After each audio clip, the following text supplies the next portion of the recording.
Sorry. Oh my god.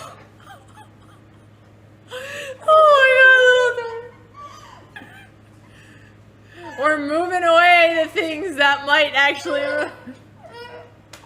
Alright, you guys keep the water in your mouths, please. 1, 2... Ready? Oh, that felt kind of good. Okay, it's at 20. I told you, bro. Hell yeah. Okay, can I put it up to... Okay. I want more.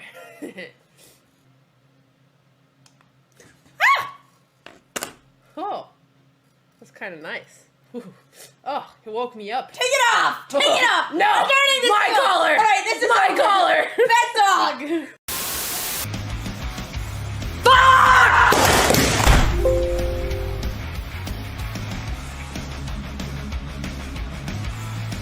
I broke my computer screen. I broke my computer. This is my computer now. Okay, we're gonna work on this. We're gonna work on this. I'm gonna work on this. I don't have anger issues. Distraction? There's no distractions going on here. I don't know what you're talking about.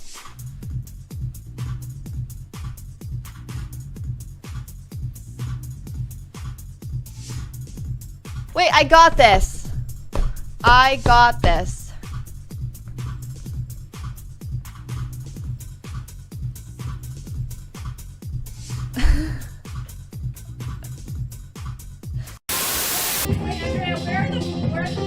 I don't know. We're not putting it. You're using it in one piece. Hello and welcome to this beautiful island of Sardinia. I am your host, Women's Grandmaster Dina Belenga, and alongside me, the amazing Grandmaster Jon Lodvig Hammer. And today we are looking at both the sisters round 9. Sorry, 8. Joke. Round 8 of this event. Today is the day. Today is the day Alexandra is gonna perhaps claim her victory. She has a chance. Hammer, hi and welcome. And what are the chances of Alexandra to make it right? Well, in order for her to win the tournament right now, she's both dependent on winning this game herself and that some other games go in her favor. But if she wins today, she's guaranteed to be at minimum on the same number of points as the winner. And likely she's the winner no matter what if she wins today, because she has been leading the whole tournament, and her tiebreak score as such should be quite good. That being said, it's better to get more points than your opponents than relying on the tiebreak score. So that's what we're looking for today. A good game and a good game tomorrow morning as well. And then just anything other than a loss, I think is great. Just keep the momentum going and don't get a setback that may destroy some confidence. Okay, Alexandra's at the board. Her clock has been ticking a little bit while she gets her espresso, or cappuccino, or I don't drink coffee either, so I don't really know this stuff. I think it's cappuccino. She usually drinks regular cappuccino. Okay. And, but espresso wow, is like what Italians do, right? It depends. Espresso is like one single shot of energy if you need. But yeah, it depends on your taste. Cappuccino is bigger and has a milk and a mousse. Okay. Alexandra's opponent, we didn't find any games on him, but we found some. We found his chess.com account. And we weren't really sure in which direction he would go. But he's gone with a Queen's Gambit declined, which is definitely something Alexandra has looked at this morning. Alexandra's opponent, he's not very highly rated, but he has had a tremendous tournament beating, I think, 3 or 4 1900 rated opponents. So he's very, very good, and not someone to be taken lightly. Interesting. And we have Queen's Gambit Declined, which is the famous TV series, as you guys know. Although I'm partially lying here, the famous TV show was Queen's Gambit Accepted. So, it's been a long time I haven't seen Alexandra playing the classical opening, but it's also because your opponent wouldn't do so. So that's interesting. I'm excited for today. And for Andrea, no, I don't want to see another.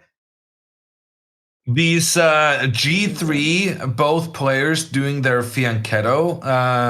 Andrea has faced this system now repeatedly with the black pieces, and her results are quite miserable. But on the other hand, she has gained a lot of experience in these systems. So I'm hopeful that she'll be able to use that experience to her benefit now in this game. Nice. Very nice. Okay. And Alexandra does not do the move order we talked about before the game. It wasn't bishop to f4? No. What was it? We talked about knight to f3. But Where did you want to put your it bishop? probably doesn't matter. You want to put your bishop on f4, but we were discussing whether it's better to play knight f3 first and then put the bishop on f4. So fill me in, what would be the flexible difference here? Well, now after, so the idea was that after knight f3, her opponent would go c6 and then you go bishop f4. Whereas now after bishop f4, he offers a trade, the trade happens. And here in these positions, black can play without c6 and maybe try to do something more useful with that move. Like in the future c5? Maybe playing c5 in one move, yes. Although I'm not too concerned about that because it would give black some pawn structure issues. It's just a very minor difference. It's just I keep telling Alexandra that it doesn't matter how much you look at move 15 if you can't get the first 5 moves right. And here the error is very insignificant, but she has made move order mistakes very, very early on in the past as well. And so it's just about trying to eliminate it now while it's not scary, to make sure that it doesn't happen when the order in which you execute your plan, when that has a major effect on the position, you don't want to mess up there. So it's just a tendency in Alexandra's prep that we're trying to eliminate. And that makes total sense. Did I tell you already, which I did, how much I am not liking Andreas King's Indian? But you said with the bishop on pawn on g3 and bishop on g2, these are not scary, right? Oh no, they're super scary. Well, I mean, I said that Andrea has been facing this a lot during this European tour, and she's had pretty miserable results against it. So it's definitely not something that that she's gonna enjoy playing against. But looking on the bright side, I was saying that Andrea may benefit from having played against this so many times now. That she would develop that sort of understanding. Yeah. You'd think. All right, chat, let's see who's gonna understand what. Who's gonna understand what? Oh, here's hoping. Well, yeah, I'm always skeptical.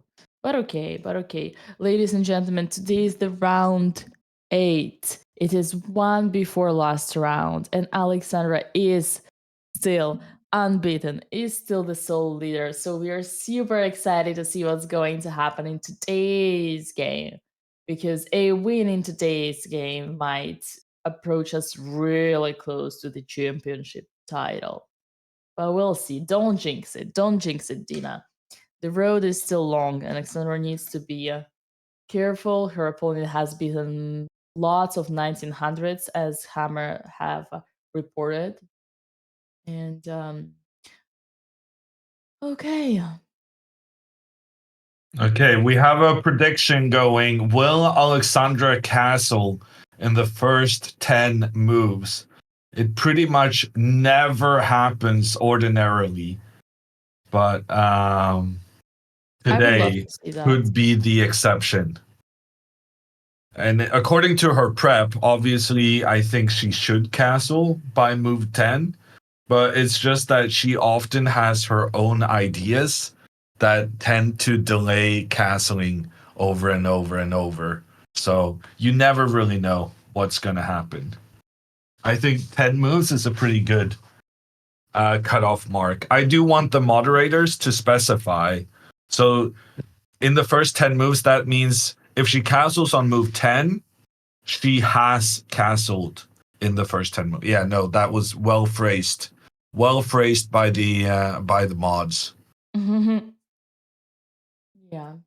Okay, Alexandra's opponent, he plays bishop to d6, which is the concern about putting this bishop out to f4 so early.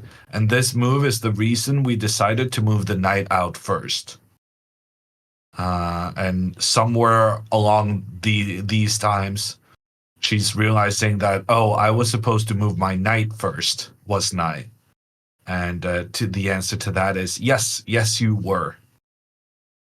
But it's okay. It's just like a very minor inaccuracy. Yeah. Shouldn't make that much of a difference. Compared to many others that would be possible. You think But sometimes when you realize you kind of messed up, you let that affect you as well. Yeah, that's true. It's important because you lose kind of confidence in your own self.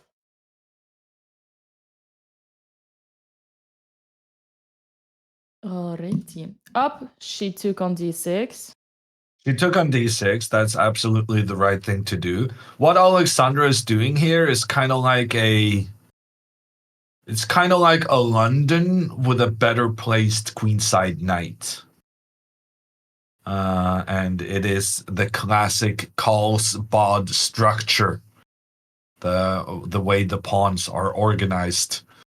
And Alexandra, she hasn't gotten your Carlsbad in instruction, has she, Dina? No, we only talk chess with Andrea. I don't think Alex would ever want to talk chess with me. I think the margin is not as high. But with Andrea, yeah, we talked, and the reaction was, who the hell is Carl and why is he bad? But she learned. I taught her well. She knows what's the minority attack and stuff like that. Not like she can come and make moves for Alexandra's opponent. Not that we would want her to. Or it depends if that was with the idea to sacrifice a knight. That was a low blow. Okay, Alexandra's opponent does recapture with the queen in the middle. Alexandra should now play pawn to e3, but she might go knight f3, which is also okay. On Andrea's board, Andrea's playing a bit quicker, as is her opponent. As we can see, Andrea is playing a kid, but this is a scary kid with quite a high rating in this group. I actually thought, Dina, that Andrea's opponent and Alexandra's opponent, I thought they're buddies. Oh, really? I thought they were similar age because they had made like a short draw in the opening in a previous round. And they also played each other in some kind of Italian league a couple of weeks ago. But I guess they're not buddies, or maybe they are buddies, but they're not same aged buddies at the very least. That's so weird. Why would Making a short draw, yeah, it's very Yeah. strange. And like when you have other people who are leading you and who you want to catch, and Well, this even was round 2, Dina. well, still, I mean, when you were playing there to fight for first, right? What else are you playing there for? And Yeah. also, this like the Andrea's opponent seems pretty young, isn't he? Or he seems like a Yeah. minor, like a kid. Alexandra goes queen to c2, and we are officially out of every prep imaginable. The So- point of this queen to c2 is taking control of the f5 square. So Alexandra is making it more difficult for black to get the bishop into the game. This makes some sense to me. Play is going to continue castles, e3, rook to e8, and then Alexandra will go bishop to d3.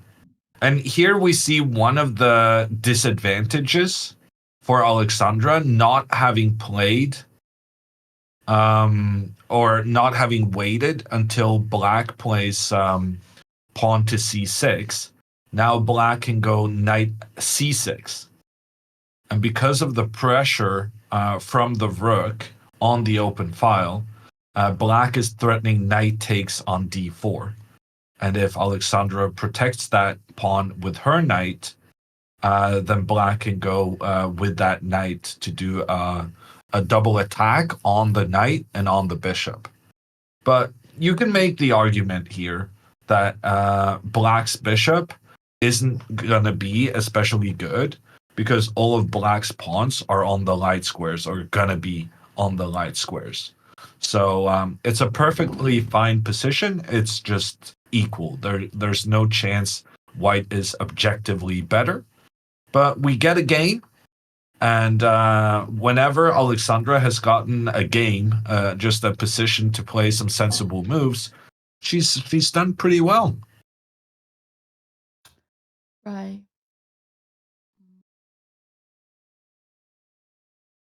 Oh. Alexandra is chilling. She's not worried.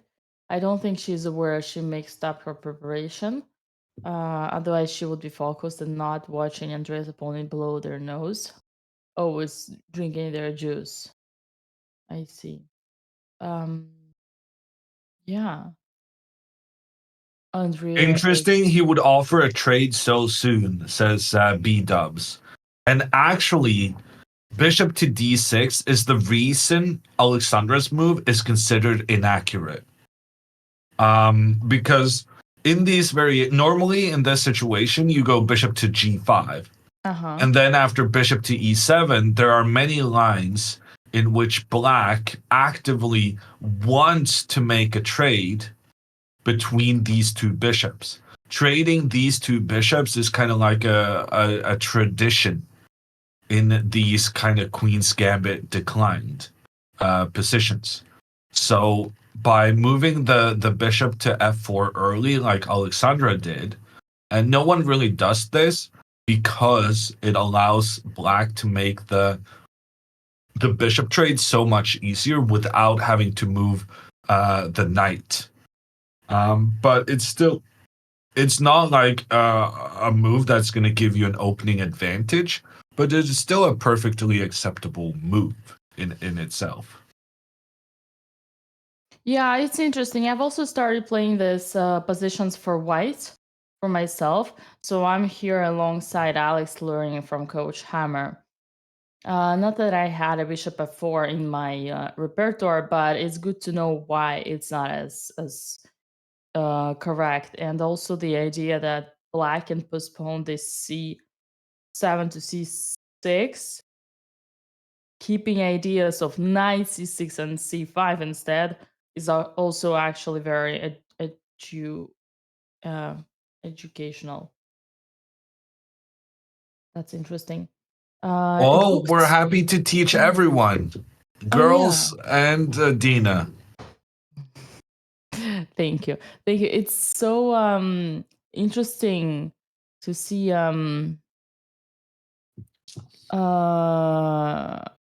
Alexandra playing her queen. Why is it interesting? No, it's just I'm just trying to fall into my lovely roast of when I'm gonna see pieces develop and Yeah, evolve. so queen to c2 is not looking good for the castling believers. The Exactly. castling believers are down bad after this queen move. Because normally what you're supposed to do in this situation is you go pawn to e3, you go bishop to d3, you go knight to f3, and then you castle. This would be normal play, and this would be castling on move 10. Actually, Dina, after queen to c7, she still has to move her pawn, her bishop, and her knight. I Uh, see where you're going. and she's currently on move 7, and she also needs to move the king. She has 4 moves remaining to castle, but there's only 3 moves until move 10. Uh-oh, minus 50k. Everyone Well, who there is a chance if she castles to the queen side. oh, but that If would be a she mistake. That would be risky. Yeah. I mistake. Risky.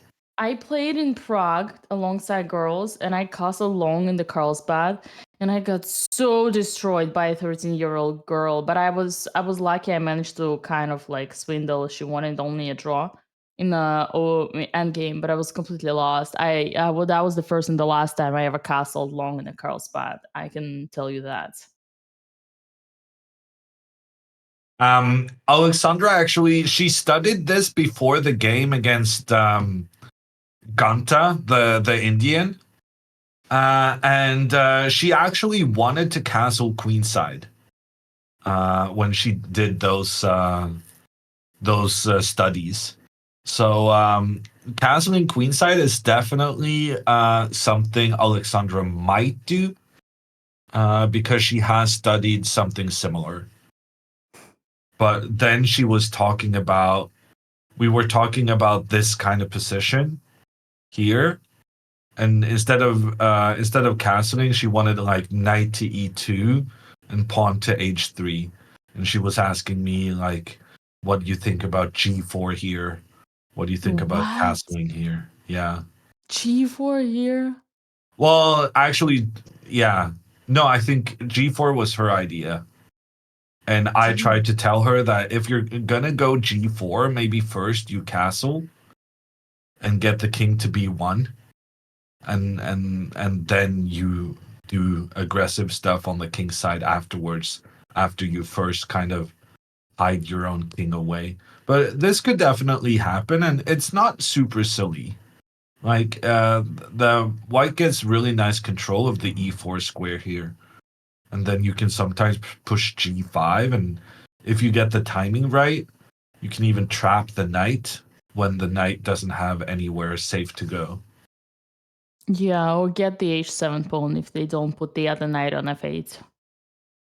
Yeah. So okay, reason computer is giving equal here is probably because black can start sacrificing, but this becomes a very interesting position. So we could get something very spicy, or we could get something calm.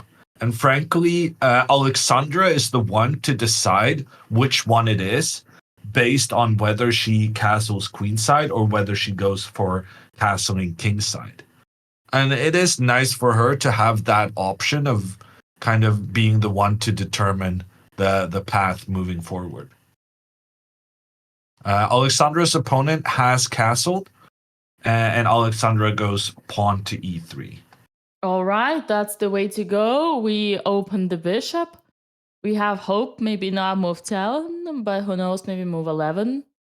Move 11 could happen for the castling, Yeah. but that's not going to help the guys, the believers, who thought that Alexandra was going to castle by move 10 for the first time in the entire tournament. Has she Yeah. castled before move 10 previously? That is just poor research work by the people thinking Alexandra will castle. All right, and Andrea, in the meantime, has put her pawn in the center and is thinking probably out of the book for the first time. Ooh, who is that little cute boy? Little cute boy. Alexandra is interested. She's always interested in kids. Oh, is he gonna smash the camera? No, he won't. So Andrea has put the pawn to e5, which is great. Andrea castled. She did everything. Andrea has like a classic Tabia King's Indian setup. But the question is, oh, she made a move. Yeah, Andrea really shouldn't be thinking at this stage because she's had so many G3 King's Indians previously. So not a good sign at all that she's thinking. And Rook to E8, I don't know if that's the move. She's been playing stuff with A6 and B5 previously, I feel. But now Andrea is going for a different plan where she's trying to put pressure on White's pawn in the center. Yeah, Andrea likes to create her own plans, even in the when, as you say, she had them so often. But okay, Rook E8 is a good move. Let's see what her opponent got. I think Hammer, she didn't have that often. Excuse me. She didn't have that often the pawn on d4 not being pushed to d5. Maybe that's the difference. Alexandra's opponent goes pawn to a6. I'm very happy to see this. He mistakenly thought that Alexandra in some variations would go knight to b5 and try to attack in towards the black queen.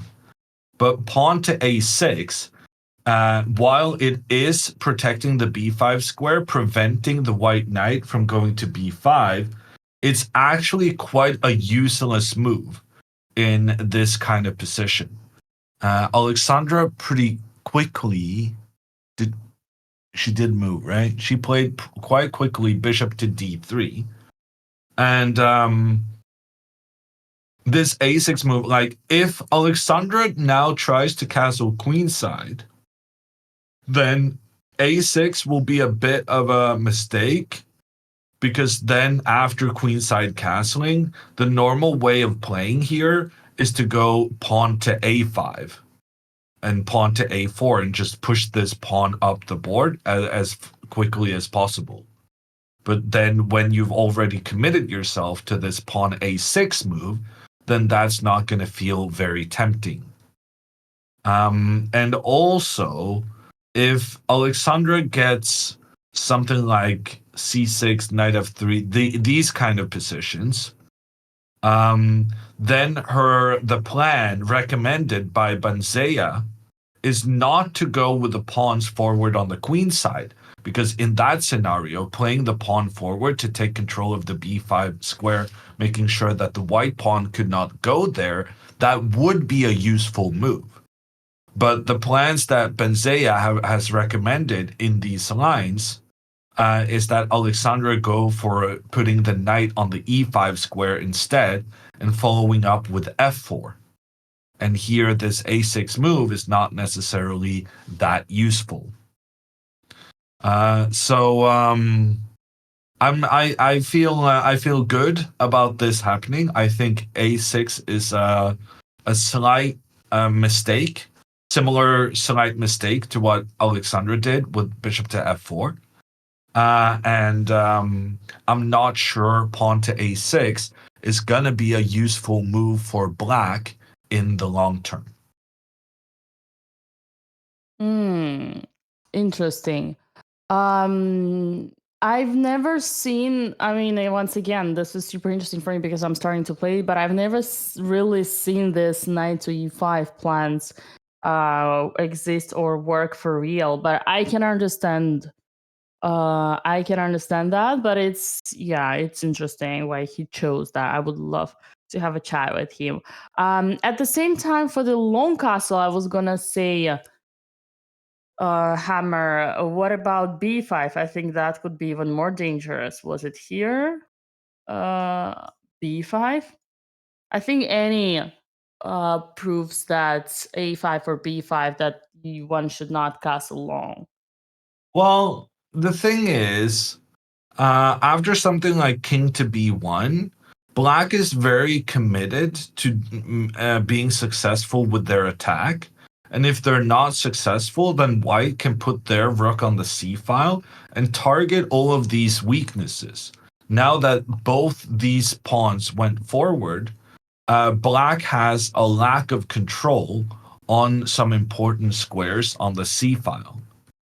And maybe she's not going to castle right now. Maybe she'll first go knight to e2, and then she'll go h3, and then she'll castle.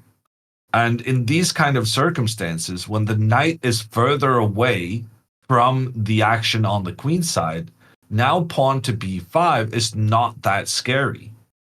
We'll move the king over.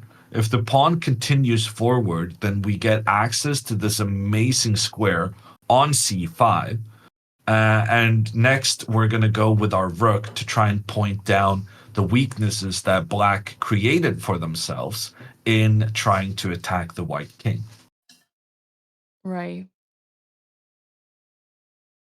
Oi, oi, oi, oi, oi, oi, oi. What? Okay, big moment in the game. What? Pawn to c5 has been played. Oh. And now it's extremely important that Alexandra capture this pawn.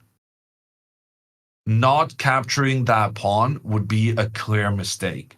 And pawn to c5 is the reason why Alexandra's early bishop to f4 may have been an inaccuracy. What I'm scared about right now is that if Alexandra just continues developing her pieces, that will allow her opponent to grab space on the queen side, attack the bishop, and when the bishop moves, this a6 pawn move is now proving to be extremely useful, taking control of the b5 square, because then black can push their queenside pawns forward and really dominate that side of the board. So in order to prevent the pawn's further advance, Alexandra needs to capture it. And also she needs to pause right now. Very important that she now understands, okay, this is not reminiscent of the positions I studied in my preparation. I realize why it's not reminiscent. I realize that's because I didn't play the move that I had prepared. And now I got to look at this with fresh eyes. No, she's about to move. The one thing we talked about yesterday was not rushing the opening when you're out of prep. Okay, she's about to move, but as long as she takes the pawn, it's fine. And if she doesn't take the pawn, then she's going to be under some very concrete pressure. If she takes the pawn, then probably this is going to be a draw. But at least, you know, she's going to have a very slight advantage. I'm confident that she's gonna move, take the pawn. If I am? No, I'm not confident. I'm confident because what are the options? Like, otherwise you're gonna get smashed by Okay. the space. Yeah, I She agree. did. She did take it. Yay. Saved. We are saved. And now black gets what's known as an IQP, an isolated queen's pawn. Alexandra has had this previously. For instance, in the Reykjavik tournament, she got an IQP herself against an Indian international master. And normally that's a significant disadvantage. But what's good for Carlo here is that Alexandra has no control of the square d4, the square in front of the pawn. And so therefore, he's feeling quite optimistic that he's going to be able to play pawn to d4 in the very near future. That being said, Dina, I just realized Alexandra has a really cool move here. She can go knight to f3, trying to control this square. And then after knight to c6, she can go knight to e2. And she's very Ooh. focused on trying to prevent black from getting rid of their isolated pawn. That's some high level positional play, maneuvering from the grandmaster. But I can Yeah, see the a but. problem is if you do this here, then knight to b4 is quite good. Attacking the queen, attacking the bishop, and if queen takes queen, that would be a huge mistake because the knight would then be able to capture the bishop and give a check on the king and attack the queen. So actually, if Alexandra wants to execute this plan, she should do it before the black knight starts making threats in towards the white pieces. So in this current position, Alexandra should play the move knight to e2, but the other knight, because she wants to trade off the queen. And why does she want to trade the queens? Because the queen is one of the pieces that are controlling the d4 square. Correct. But this would never happen. Never. It would be kind of clever, though. I agree. But I mean, at the same time, yes, Alex likes not developing. Alexandra loves moving her pieces backwards while not completely developed. Like, as far as Alexandra's affinity for the crazy, oh my god, there's crazy and there's that crazy. Oh my god, what are you doing? You're leading the tournament. She just castled Dina. Move 11, by the way. I saw that. That is incredibly risky play. Castling when your opponent has an open file pointing down towards you. And the guy's like looking at the camera. Hammer, what just happened? The opponent was looking at the camera right after castle. He couldn't believe his eyes. He was like, chat, is she real? Is she serial? No, it's not castling cringe. It's castling long in the position where you have already the open file C. I mean, she still has time to probably put her king on B1. Yeah, but there are other concerns here as well. After knight to c6, her opponent is threatening knight to b4. Oh my god, Dina! Oh my god, look at the computer. It's saying this is good for white. And that made me realize after knight c6, Alexandra can go knight takes d5. Oh, this is a fantastic trap by Alexandra.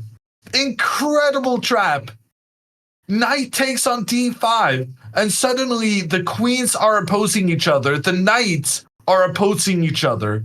But if knight takes knight, then the queen is captured.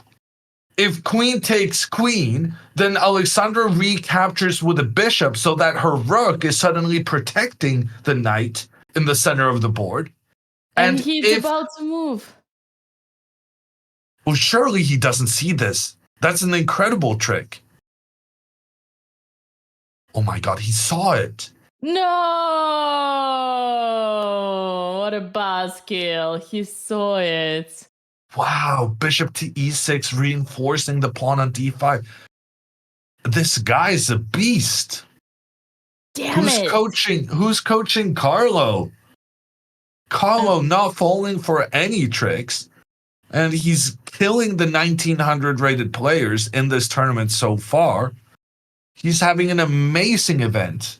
And here he sidestepped a very cool trick, a hidden trick from Alexandra. Now Alexandra needs to get her king away from the open file as quickly as possible. And then after knight to c6, there's still the pressure of the knight coming to attack both the queen and the bishop. And Dina, I don't know how Alexandra is going to deal with this. Uh, I'm trying. I don't know what's the point of this, because there's like, what's the point of long castle if there is no attack? Like, you're not gonna attack. The center is open. I guess part of the reason she castled queenside is because she wanted to have her rook trying to control the pawn and the square in front of the isolated queen's pawn. Yeah, but in that case, Hammer, you know how it goes. Just play a rook d1 instead. Yeah. Yeah, no, yeah, Alexandra doesn't know how to play carefully. I think that's just Well, I kind of knew it already, but I'm massively realizing it during the course of this game. Like, playing carefully is just not on her repertoire. It's kind of like a basic solid strategy, right? It's like, this is a basic pawn structure. Isolated pawn, right? When do you see a long castle against an isolated pawn? In what games? Never. You never see that. Just there's certain things that are patterns and strategy for like real like beginners that we see neglected over and over again. But okay, Hammer, that's your fault.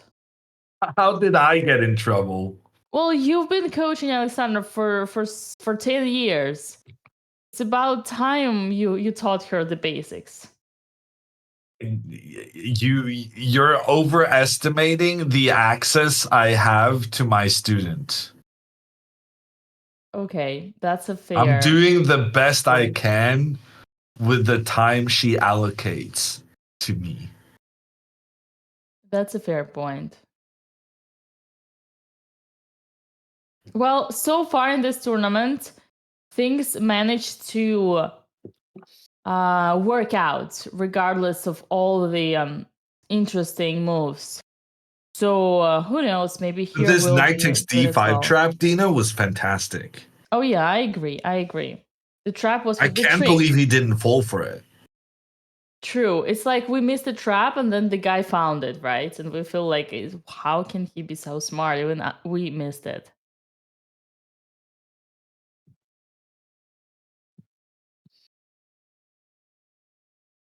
In the meantime, good news for Andrea. Her opponent has been thinking for already 20 minutes. And that makes me so cold. So cold that I almost want to switch off the air conditioner, if I may. Wait, someone in chat is saying that Carlo is coached by Lexi Ortega. Did I just fall for a troll, or is that... No, Lexi Ortega is definitely a chess player.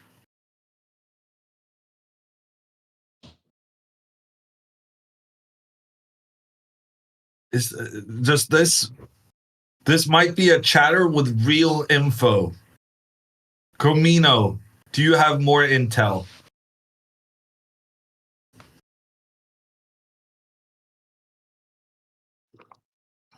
Dina flexing she has air conditioning. Well, she's living in a very warm neighborhood. That being said, it is 23 degrees in Norway today, so I needed to bring out my t-shirt.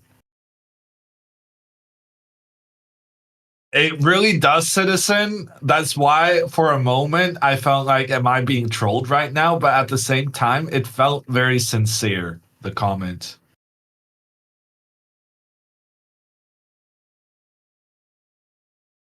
T-shirt is the Norwegian air conditioning? Yeah. It really is. Well, the Norwegian air conditioning is no t-shirt, but that wouldn't be the very sensible thing to do on stream.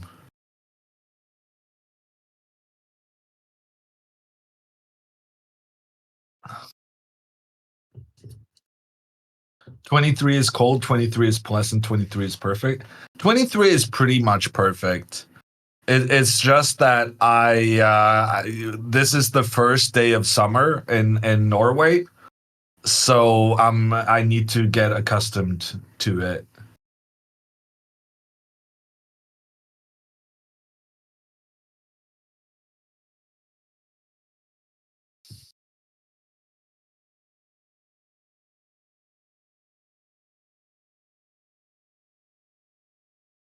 23 is room temperature. 23 is awful room temperature. You must be cooking. Room temperature is more like 21, 20.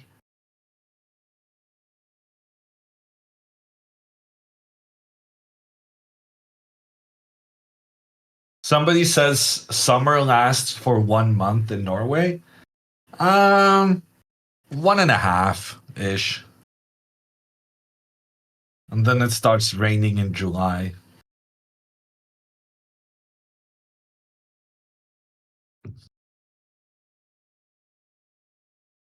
Has Alexandra played this NASA kid? No.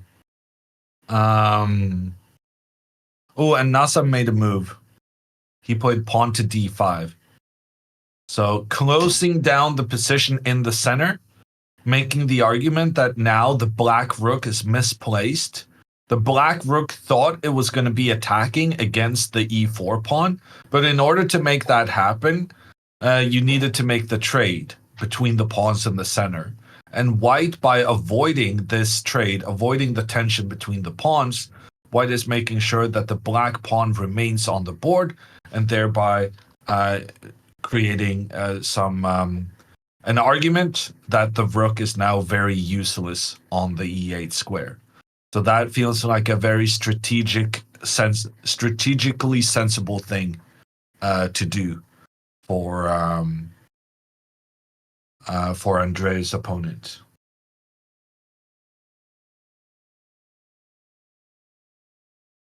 Andre is thinking again, even though we have a classical King's Indian.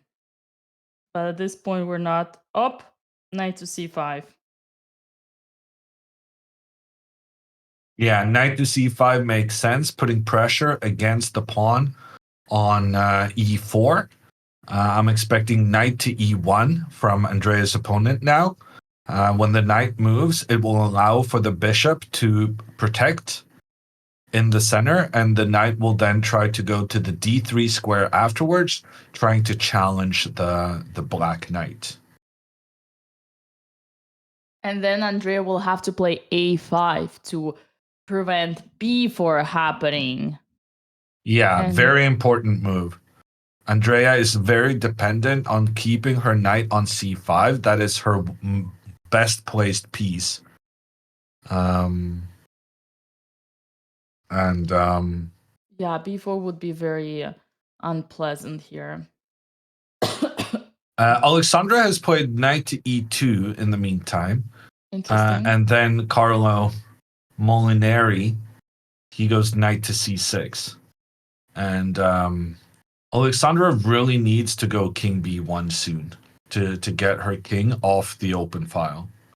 And that would mean that she would be okay to give away the bishop. But we don't know yet if she made that decision already, if she's fine in peace with giving away the bishop.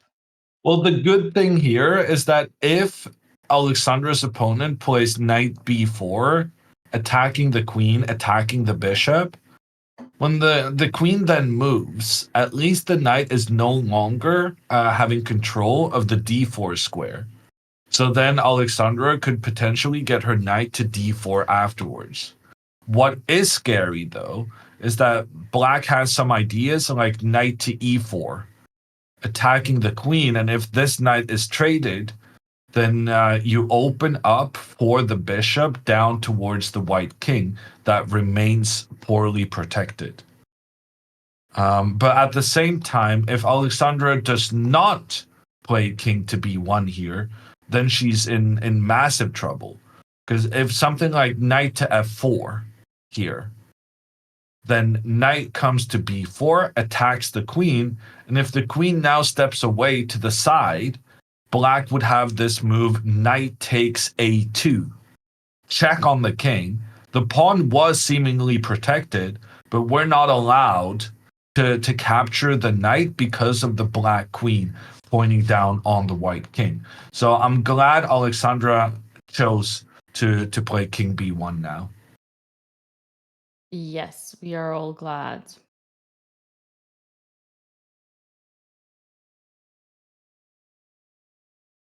And now, so Alexander's opponent will most likely play knight to b4 to take the bishop, and You then think so, Dina? Well, I don't think that's an obvious move whatsoever.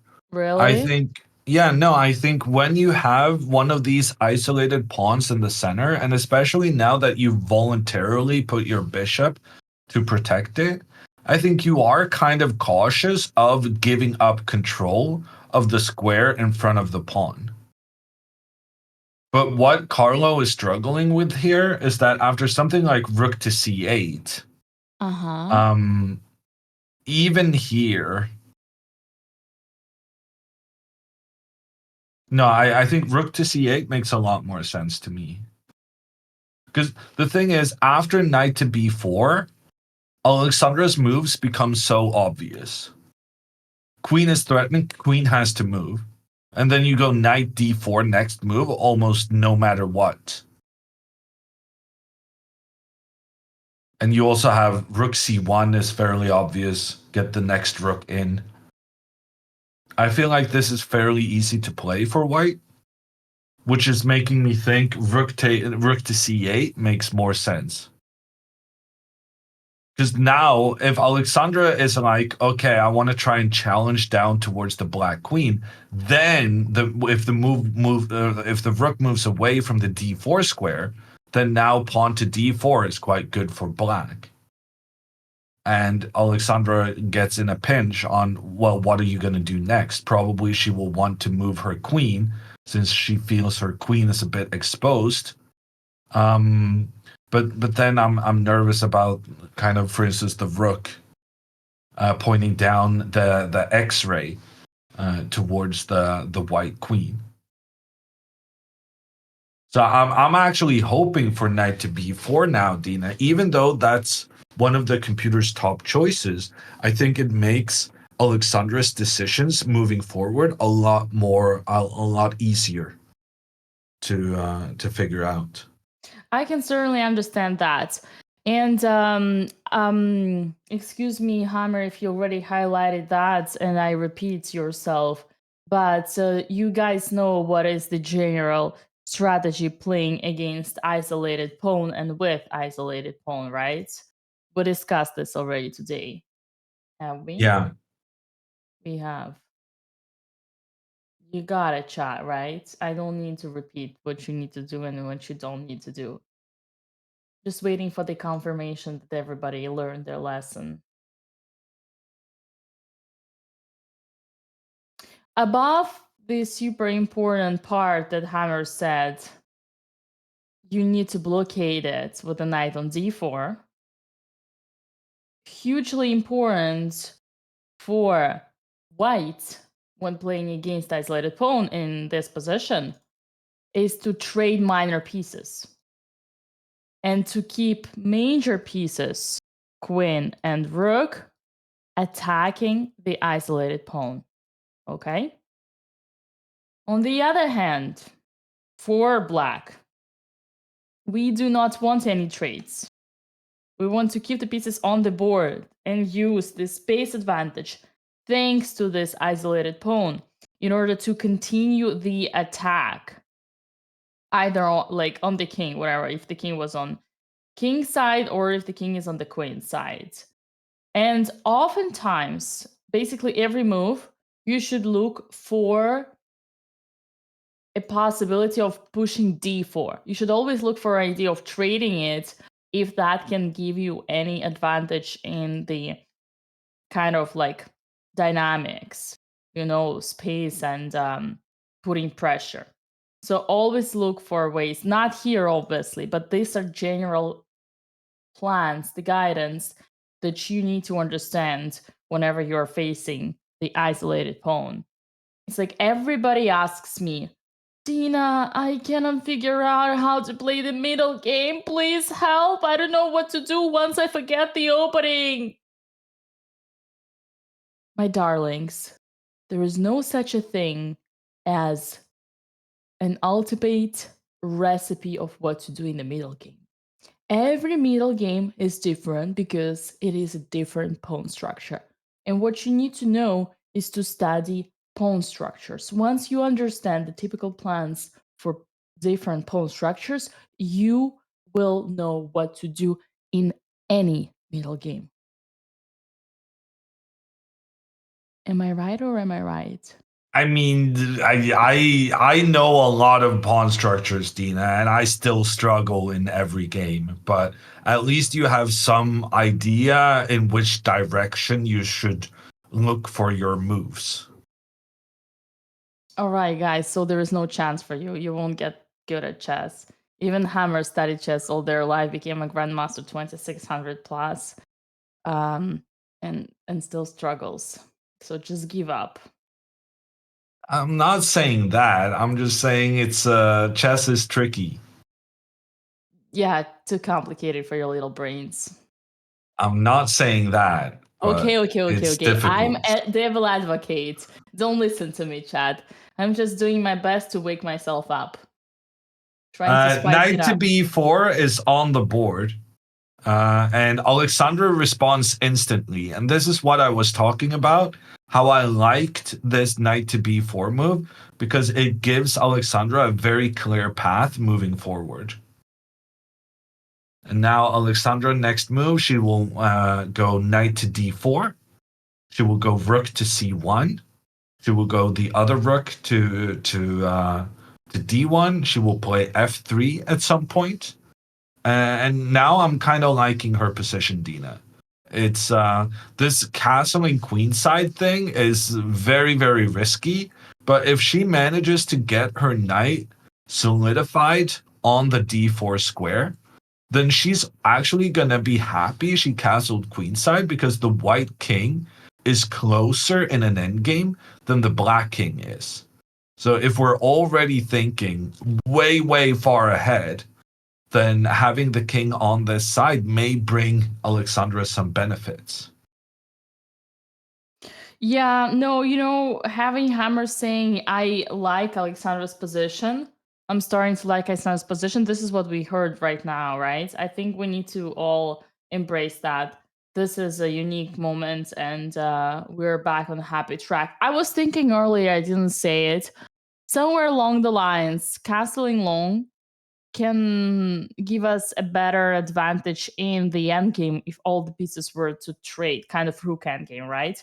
But for that, once again, Alexandra would need to follow. I mean, and her opponent would need to help her follow the basic kind of like idea of white. So, which would be white's favorite trade. All.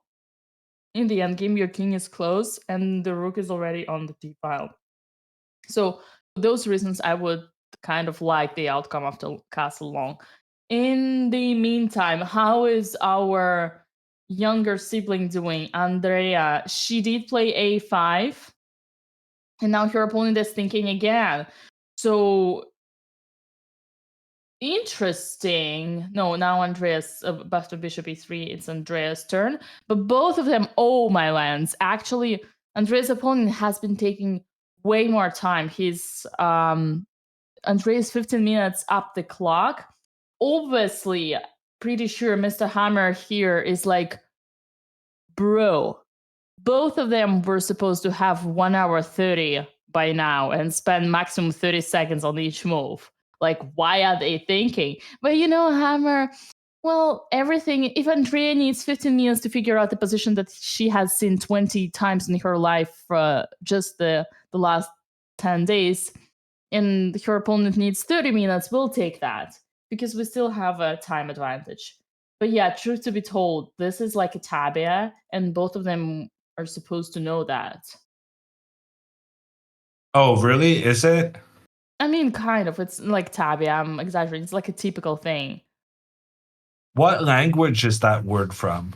'Cause Tabia? I've seen it in so many chess books, so I kind of learned what it means, but I've never seen it used anywhere outside of chess. Well, that's an interesting question. We use it all the time in Russian, but yeah. Latin is And a that bit might like- be why it's being used so frequently in chess. But Because it's the not. Russians are writing chess books. Yeah, but this is not a Russian word. I like the yeah. Tabia. What is it? Chat, who can definition? Oh boy. Arabic, says someone in chat. Makes Someone else sense. says Latin. Another guy with Arabic. What does it actually means? It means like a common situation out of the opening. Well, I don't actually know what it means, I but in know, chess yeah. terms, it means like a familiar situation out of the opening. Oh, the name Tabia has its origins in the Swahili language.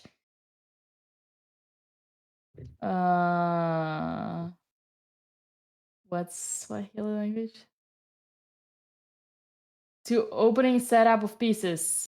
Commonly used to mean standard moves of any opening. Yeah, the tabia is like, for example, it's like the first moves that you do as a mast, and then starting from this mast position, there you can deviate in many different lines. So it's like a basic standard setup.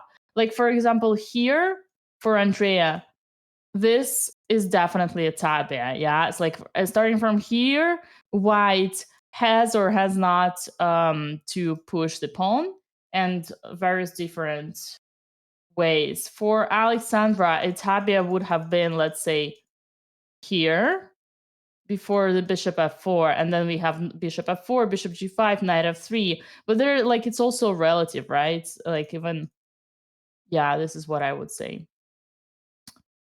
Okay. It's kind of like what you, when we say tabia, we mean like, why are you thinking you were supposed to do this with your eyes closed and start thinking after that? Common starting point, says Radio Soapbox. I think that's a pretty good way to describe it. Yeah, I like that. Moves are coming in Alexandra's game, Dina. Okay. And it's very interesting. So if we go down what happened, king to b1, knight up, pressure on the queen, queen moves away. And now black had to do something quickly in order to avoid white just getting the knight to d4 in a blockading position. So Carlo goes knight to e4, immediately putting pressure on the queen, on the knight, and just more pieces involved towards the white king. Alexandra takes the knight.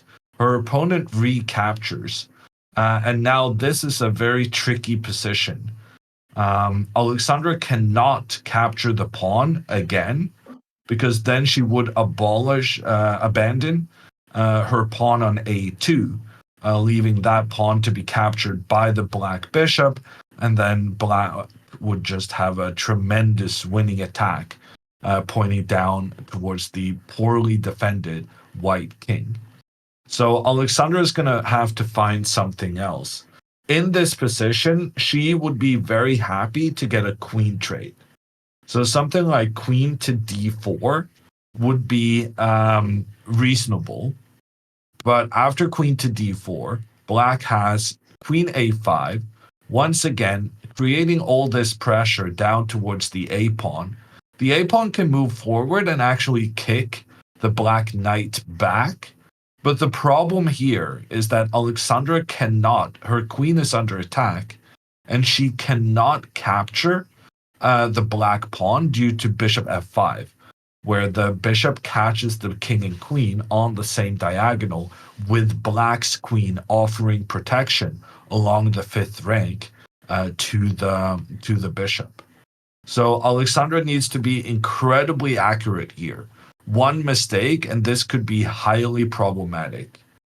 Knight to d4 is another logical move based on play so far. But then the bishop would come into the heart of white's position, and the bishop would establish itself in behind the white pawns and the white pawn structure and start putting pressure against the white king. So what Alexandra should do here, if she wants to have an advantage according to the computer, is pawn to a3. Very, very important move. Chasing the knight away. And when the knight has been chased away, then we can capture the pawn on e4. It's still terrifying though, because now after queen to c4, the knight is under attack, but there's also pressure for the queen to try and enter via the a2 square, being helped by the bishop behind the queen, offering that same support on the diagonal. Alexandra could then retreat her knight, but after the retreat, she's going to have to deal with something like bishop to f5, check on the king, and if the king hides in the corner, you're terrified of this black knight making its way forward, continuing the attack against the king in the corner. So very, very scary position for Alexandra, and kudos to our opponent today, Molinari, for this knight to e4 move, because that was definitely a good way of making sure that Alexandra didn't have the easy plan with knight to d4. Yes, he's sacrificing a pawn, but he's creating tremendous practical difficulty for Alexandra.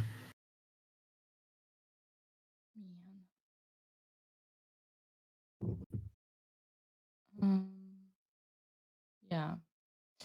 She gonna capture the bishop. Yeah, she already did. My bad. Oh, perfect. Wonderful. Well, technically, she does have an advantage now, right? According to the computer, but like computer defends these positions a lot better than a human. So to start with, after queen to c4, apparently the only good move for her is the other knight to c3. But that doesn't necessarily make that much sense for a human, because you feel like you want to give this knight extra protection. And just to make it clear, we are witnessing Alexandra Botez under attack under her own will, right?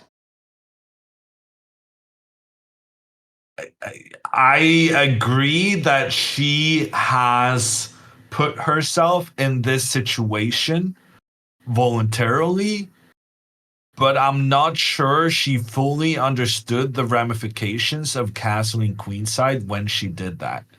So as far as her own will, this is of her own doing, but I'm not sure if it's of her own will.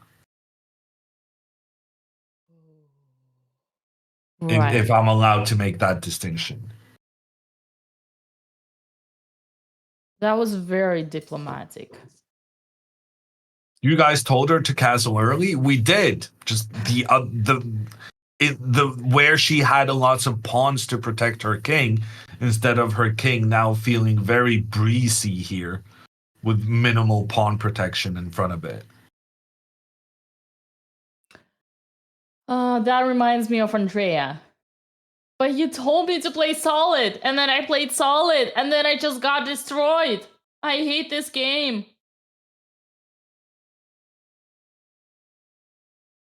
And Alexandra, she's too scared to accept the pawn sacrifice. She goes knight to f4, which computer says is a great move. Dina, great move by Alexandra. Honestly, best move. I did not like these accepting pawn sacrifice variations, because I did feel like Alexandra then would have poor control of the light squares. But here, after knight to f3, the idea is you're putting pressure on the bishop. Obviously, the bishop wants to still attack towards the white queen side. The bishop will go bishop to c4. Right. But then Alexandra can go for a queen trade. And if the queen trade happens, then her rook will attack everything. So the queen trade cannot really happen. Black will have to retreat, but then Alexandra can... Oh, okay. Apparently this is bad. But then Alexandra can continue grabbing space in the center by putting the knight to d5. And this is sort of outpost, even though it's not protected. It is forcing pawn trades and the pieces trades, and the pieces trades are in white's favor because we are approaching the endgame, and in the endgame we already have the king closer to the center and closer to the action, and plus this e4 pawn in the endgame can become a weakness even though it is advanced and takes space, but that works only for middle game. For the endgame, every advanced pawn can become a weakness because it is easier to attack, and the d4 is gonna be our outpost. Life is gonna be beautiful in the kingdom of the Botez. Fantastic. That would be great for Alexandra if she realizes that she needs to try and trade off the black attacking pieces. But I think she does. That was fantastic, Dina. Was that you doing your best hammer? Yeah, I tried, and Yeah, I also no, tried to I save could you. tell. I thought I really need to compliment you, because when you're being me, obviously I think I am the greatest ever. So I understood what was going on, and I'm essentially complimenting myself. Wait, did you just tell me that I was so bad that you realized that no one can do better than you? No, that's not what I said. Okay. It just okay, fine. So knight to d5, and then after knight to d5, and then knight to d5, bishop to d5. Oh, it's all must. Hammer, it's all a must. Black doesn't have any choice. They have to trade. Because here we can take the knight. Oh, this is which the is only very move. clever. Yeah, because if we take back, then we allow queen down, Oh, which is my bad. Yeah. But queen takes knight is good though. Someone in chat asked why not just take the pawn, which seems like a very reasonable question to ask. Because, bro, you don't have time for that. Actually, whoa, rook A? That's never happening. And now rook e5? Wait, what's the difference? What the hell? Queen to f5, now rook e5? Queen to d7? Again, what's the difference? Why the Maybe rook has now to be there's in no rook to d1 threatening checkmate. Okay. This is very confusing. Why is it important which rook? And then queen d7. Bishop to a2. Oh, you're right. There is no checkmate hanging. So if the black Oh. rook had been on a8 now, then queen d8 would be checkmate. But since there is no checkmate for white, it's rather black who's getting the checkmate against the white king. And for the record, this is impossible to find and would never happen on the board. So in that regard, whoever asked the question why not to take on e4 has asked a fantastic question, because let's say practically, like, white has all the reasons to do so. If we capture this pawn here, there's. It's kind of one of those. Okay, I'll tell you that whenever you are under attack, which white is, you should not be greedy. You should not be a pawn grabber, because every time you grab a pawn and you let your opponent get a tempo of attacking you and bringing more pieces into the game is dangerous. Here, apparently, technically, unless the guy, which would never happen, calculates all that, he would never do. He would just do this. We can't get away with this queen f5. But on practical level, it's just so much easier and smoother to play knight d5. And now, knowing Alexandra, having seen everything she's done so far, we'd say she would take the pawn. I don't know. Yeah, but actually, I think this perfectly illustrates, Dina, why black would not go queen to c7. This is why black would go queen to c6 instead. Oh, sure. Why did we even look at queen c7? Here, nothing works. I think that was the computer's top choice. Forget the computer. It's always confusing us. Queen c6. We cannot do knight d5. We Why cannot do can we knight not? d4. Why can we not do knight d5? We can't do anything. Oh, no, we can. We can. It's just no. We actually can. It's just first there is some subtle difference why it's not as good. Oh, we don't attack the queen, sir. Yeah, but still, Oh, like we attack this, 97. we're trading off the black's attack. By the way, I'm not happy with this guy. Yeah, but I could go rook c1. Right. Yeah, I guess. I mean, it's a game. We're gonna see Yeah. a game. Probably, yeah, queen c6. He's gonna go queen c6. So forget everything we just saw. And then if queen takes, then he can do this check against the king because now the knight cannot recapture because the knight is needed to protect the queen. That would be another Botez game. But Dina, after queen c6, now there's no queen to a5. So here, can Alexandra go queen d6, trying to make a queen trade? No, she cannot, because then bishop to d3, check on the king, but more importantly, breaking up the defense between the white rook and the white queen.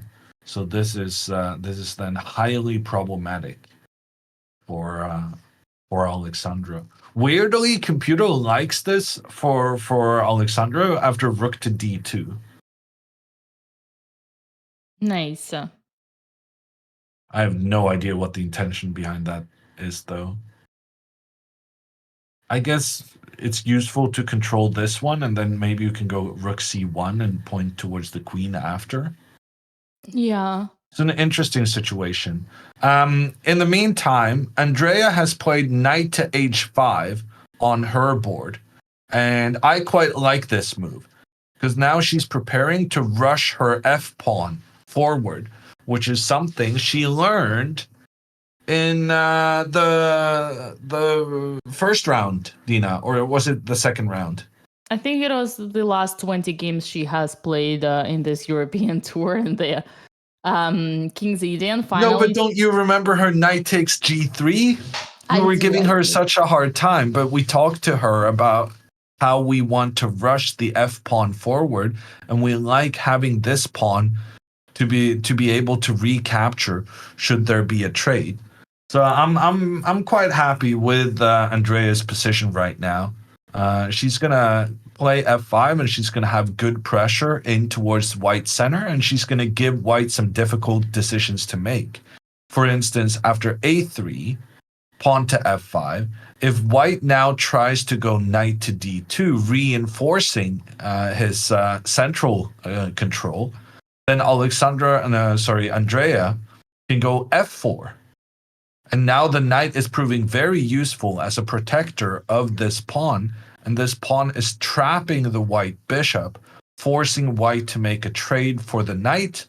But the thing is, we quite like that this knight gets traded off, because then it becomes impossible for white to push their pawns forward and kick our knight back at the same time. Our knight is very prone to being a source of problems with white advancing their queenside pawns while simultaneously forcing our piece back. So we would be quite happy to trade that off and be able to capture in towards the center of the board. Yes, I do remember now, and that would be a dream come true. In the meantime, I just realized that it's been a very long time, ladies and gentlemen. We haven't talked about what matters. And what matters is that for this tournament, we have a unique opportunity for you guys to win a $1,000 participating in the raffle if you haven't yet, although I count on you and I'm sure most of you have already. But those of you who are just tuning in, all the 14,000 people watching us on Twitch and 6,000 people watching us on YouTube, we have partnered with Coinbase. and we have over $20,000 in giveaway in cryptocurrency. So use the command raffle, sign up with the email address that you have already used for your official account or about to use if you're just about to create one, and follow the instructions. You can already claim your $20 off using the code BOTEZ20 for the first BTC trade photos. We have had almost every day 4 winners, because if any of the girls win, we get not 1 but 4 prizes. Fun fact, yesterday I got a DM on Instagram from one of the users who said that they won a prize but were missing the only time the announcement of the winners yesterday, and they were asking for instructions, and then the guy said, oh, never mind, I got the email, it was in a spam folder. So if you won and you did not get the email, do check your spam folder, because we have absolutely contacted you already. That is amazing. That's the first time ever, I believe, that a chess live coverage of the show has a giveaway, such a massive giveaway of cash in crypto. But hurry up, because today is one day before last. One before last day. Tomorrow is the last round. Well, for some, it's going to be this night, but we don't talk about that. We don't complain. Complain is for weak. Right, Hammer? Yeah, no, I mean, I can't complain. It's morning my time, so. But yeah, final round, 3 a.m. Eastern, midnight Pacific, and 9 a.m. European, which is kind of why we're hoping Alexandra can win today, so that we're sure she's gonna get a good result in this tournament, no matter what. But in case she doesn't win, we're just gonna have to figure out something, because who would want to miss Alexandra Botez's first ever ish tournament victory? I asked Alexandra yesterday because I wanted to have my facts straight, how many tournaments she had won in the past, and I think she said it was about 4, but she's never won a tournament at this level. So this would be the greatest achievement in her career so far. Would we see a Twitter banner? Alexandra Botez, winner of Sardinia International Chess Festival Group B, poker player, GG ambassador. Okay. Why do I have to be so mean? Why do I have to be so mean? My bad. Apologies on that. First time ever, I'm seeing Alexandra being so relaxed and kind of bored. Oh, she just smiled. Usually she's focused even when her opponent is thinking, but now she's taking her time off. Could that be that she's the energy is being slowed down by the end of the tournament? Hammer, how is your energy? It's by mine is at a very minimum. I'm amazed if Alexandra feels very energized at this point. It's exhausting playing these chess tournaments day in and day out, but it's especially tiring when you're in the lead, because then you feel like you have something to defend, and you feel quite a bit more stress defending a lead than you feel trying to catch up with a leader. On the other hand, I do think that her amazing results so far have carried her a little bit. Very often you find some kind of hidden energy deep down inside, if things are going well, and you're like, okay, I can do this because I'm feeling so happy having done so well so far. Oh, absolutely. Truth to be told, Alexandra's game has been fantastic in this tournament. She is dominating every opponent. Even when in trouble, she finds the best moves. Her style is very special. She doesn't take into consideration any common opinions. She does it her own way, and she manages to make it work. So absolutely credit needs to be given to her. And not only, as you, Hammer, say, this energy of feeling a win makes her carry on towards the whole tournament and even by the end, but also inspires her to consider yet another tournament, Norway Chess, in your home country, Hammer. What do you think about that? Andrea was here in the studio yesterday. We managed to catch her up for the entire 2 minutes, and she said if Alex wins, 100% she's gonna want to play one more, which would be like a 6th tournament in a row. And in that tournament, I've heard there would be not only some random grandmasters like Magnus Carlsen, but also the most famous and strongest of them all, Grandmaster Jon Ludwig Hammer, would be participating themselves. Is that true? No, that's not true. I'm not playing. I'm doing commentary on the top groups. Norway Chess this year has quite a strong field. And they, for the first time ever, they have a women's section as well. So it's going to be packed with chess personalities. Magnus is going to be there. Hikaru is going to be there. Fabiano is going to be there. We're going to have Pia Kamling. We're going to have the current women's world champion, Wen Yun Yu. Yeah, it's going to be a great gathering of chess minds. Man, that's dang. Do you know who you're gonna do the commentary with already? Yeah, I'm doing it for Norwegian television. We've been doing commentary on site for the last like 6 years or something. Oh, that's why you're So so professional at this, right? Yeah, you've been trained by the Hammer. How is it? I mean, not that we can take a pause, but Andrea's game hasn't changed. Her opponent is in a deep sleep, which is just amazing for us. Alexander's Andrea having a time advantage is quite a rare sight to see. Yeah. And Alexandra, her opponent is still thinking as well. So nothing have changed. Oh my god, Alexandra has already 30 minutes up on clock. And yeah, I was meant to ask you, Hammer, when you're doing a commentary for the television, what is it like? Like you obviously aim towards people below 1,000, right? Oh, the audience is below 1,000. Many don't even know the rules, do they? I think most people know the rules at this stage. We had our 10-year anniversary doing chess commentary on the TV2 channel just a couple of months ago.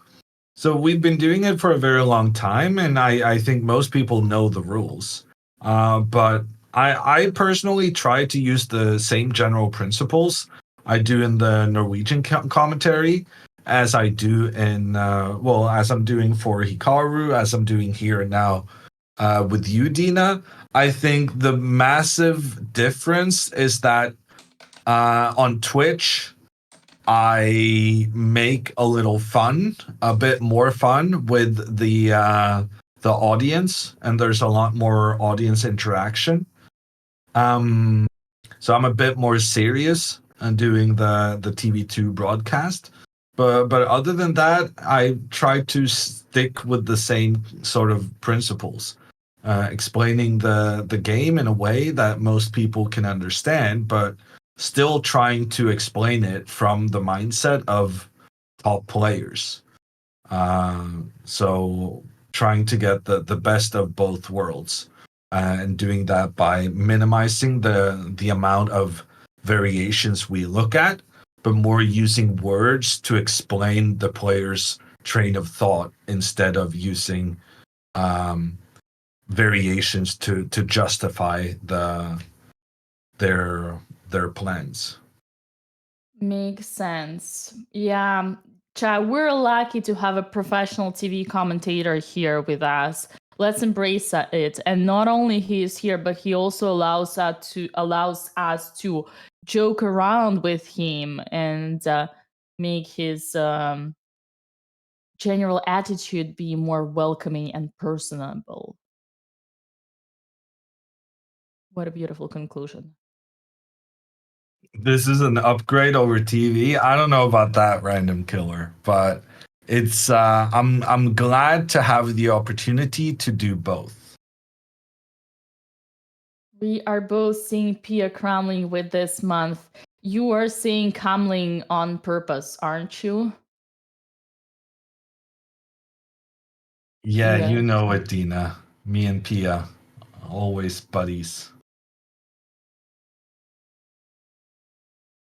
I don't know where you were going with that. I tried to follow as much as I could. It's okay, it's okay. You're good. You know she's married. Not anything that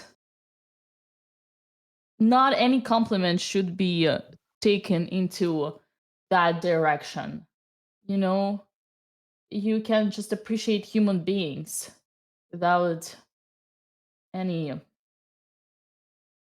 side thoughts. Okay. Have you ever played against Pia Kamling? Yeah, I've played against Pia many, many times.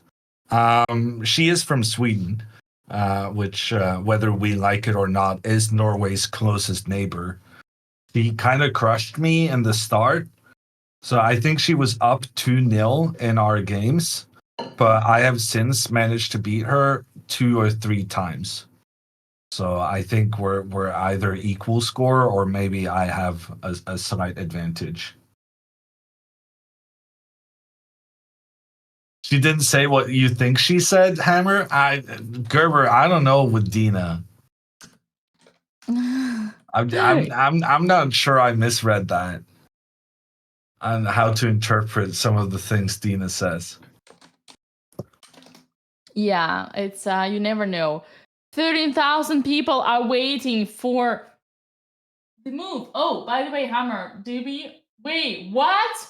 He left the bishop under the attack. He played queen to e7. Mr. Wow. Molinari. Big mistake, huge mistake by Alexandra's opponent. He's abandoning his attack, and now Alexandra can get a queen trade. Queen to d6 would make sure that black has to acquiesce to this queen trade because you cannot avoid it without losing the knight out on the edge of the board. And after this queen trade happens, Alexandra will have full control in the center of the board, having both her rooks already involved. And Alexandra would also benefit from having her king close to the center. So huge opportunity here for Alexandra with queen to d6. She can also take the black bishop. And then after recapture, she can go queen to d6 again. But the difference here would be that, well, this is also good, Dina. This is also good, but it's not as good. And the reason is that the black bishop is actually not that happy to be on the board. This black bishop, and Alexandra takes it, this black bishop is kind of being blocked by its own pawns in multiple directions. So it would have been much better for Alexandra to just trade the queens immediately. Instead, Alexandra quite quickly plays knight takes e6, and that was a huge missed opportunity. Once again, she's playing too quickly, unfortunately. Oh no, actually, Dina, she thinks she's winning a pawn. Oh, sorry. After knight e6, queen e6, she's winning a pawn with the queen to d4? Well, that's what she thought, and that's what she played. But this is another mistake. She thought she was just winning, and instead of control checking and doing her calculations, she just played unnecessarily quickly. And now knight to d3 doesn't. Yeah, so her queen was attacking both the knight and the pawn, but the problem is that the knight can jump into d3, attack the pawn on f2, And then after knight takes on e4, her opponent can go rook to d8, attacking the queen. The queen has to remain defending the knight. But if the queen moves away, the pawn can attack the queen again, and there's no way for the queen to remain in the defense of the knight. That is, it is the story of Alexandra's tournament so far. Yeah, and She's massively unnecessarily rushing in promising positions. And when she thinks she's winning, I just don't understand, because she's a logical person. I don't understand the logic of rushing when you think you're winning, because if you think you're winning, you have the time to double check everything. Like, if you think you're winning, that's it. If you're right, that's the end of the game. So it makes sense to then spend a lot of time figuring out whether you're right or whether there is some kind of a defense that you hadn't seen. And what Alexandra is going to say is that, oh, I hadn't seen this rook to d8 move in the end of the variation. And then where I'm going to say, well, the reason you didn't see it was because you didn't give yourself time to see it. And you just rushed into this double attack against the knight and against the pawn for absolutely no good reason. yeah, there is this chatter asking why is she rushing when she's up like 30 minutes on time. This probably summarizes it all, and I actually have an explanation. Well, I do want to highlight that in a way I admire this approach because I know myself. I'm biased. I have this weakness of always being in time trouble, taking too much time. And after every single game for the last 10 years, I've been telling myself, okay, Dina, tomorrow you're going to play fast. Tomorrow you're going to play 3 minutes, move, 3 minutes, move. And then yet again, I keep falling into this trap. So for me, watching Alexandra play so fast and confident, this is inspiring. And I can guarantee that it does put a lot of pressure on the opponent as a fact. But unfortunately here, at the same time, it was a critical moment, which has been, I think, Hammer, already proven that Alexandra doesn't feel the danger. You need to develop like a feeling of a danger. And right now, the feel of danger here, I think it's a sense of danger. So the sense of danger. The danger here for white is that they are under attack. So any position, basically, with queens on the board is dangerous. Any position with queens off the board on the other side, on the other hand, is in white's favor. Because, as I told you, the king is closer to the center. So any, like basically pawn endgame would be winning. Because the king would just go here and take the pawns and promote. Plus this e4, I told you and I repeat it again. Dear viewers, the pawn is a strength in the middle game, but it's easier to be a weakness in the end game because it's easier to attack. And Alexandra neglects this by taking, and going after the pawn and keeping the queens on the board. Well, I agree with everything you said, Dina, but I don't think it's as easy as saying she misunderstood the importance of the queen trade. I mean, the thing here is just that she missed this rook to d8 move. Right? Or that. It's just a miscalculation because she thought she was winning a pawn, attacking both the knight and the pawn. But at the same time, I feel like a bit of a broken record, but at this, yeah. I don't mind her making mistakes. I'm not expecting her to play perfectly, but I am expecting her to address the concerns that we have talked about over and over. The only thing we talked about, pretty much, as relates to her games, is that she's got to spend more time in the critical situations. And I'm starting to think, like, Dina, the fact that Alexandra and Andrea, they almost always sit at the board while their opponent is thinking. Right.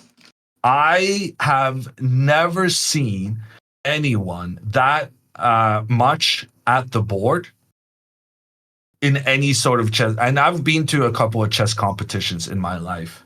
A couple. And I just don't think it has proven to be beneficial for Alexandra to stay sitting at her board while her opponent is thinking. Yeah, she's saying that, oh, I'm doing calculations while my opponent thinks.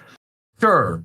But at the same time, you're not doing calculations when when it's your turn, when you're thinking. There's very often she kind of she skips ahead and just assumes that things is winning without double checking, and that could be fatigue. But I think that fatigue is exacerbated by the fact that she's staying at the board always. If she had taken more mental breaks during the game, maybe she would then feel more fresh as her opponent makes an unexpected move. And then would kind of, yes, she would spend more time, but she would also maybe get more decisions right because she wouldn't be so collared by, she wouldn't be that kind of tired actually from all the variations that have been calculated up to that point.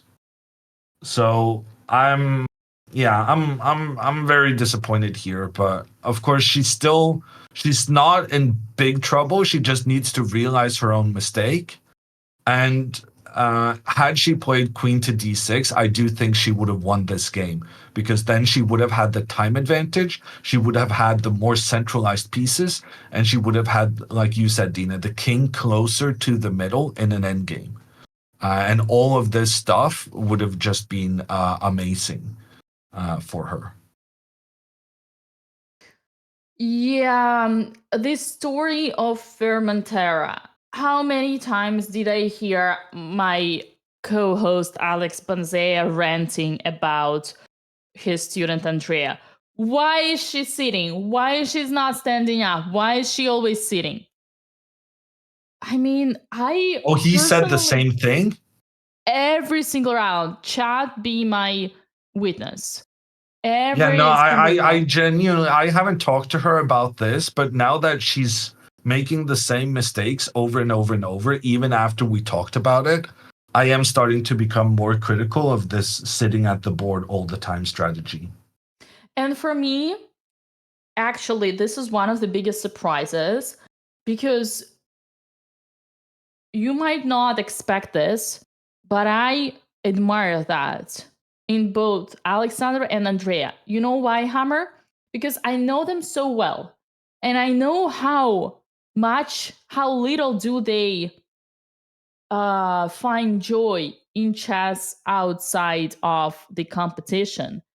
And seeing this absolutely opposite, black and white, Alex and Andrea so dedicated and so motivated to the game when in the moment of the competition, for me, is always a good thing. For me, it shows that they actually like it, that they enjoy it, that they care. They actually want to win. They want to get points. It shows a lot of their great sides of their character.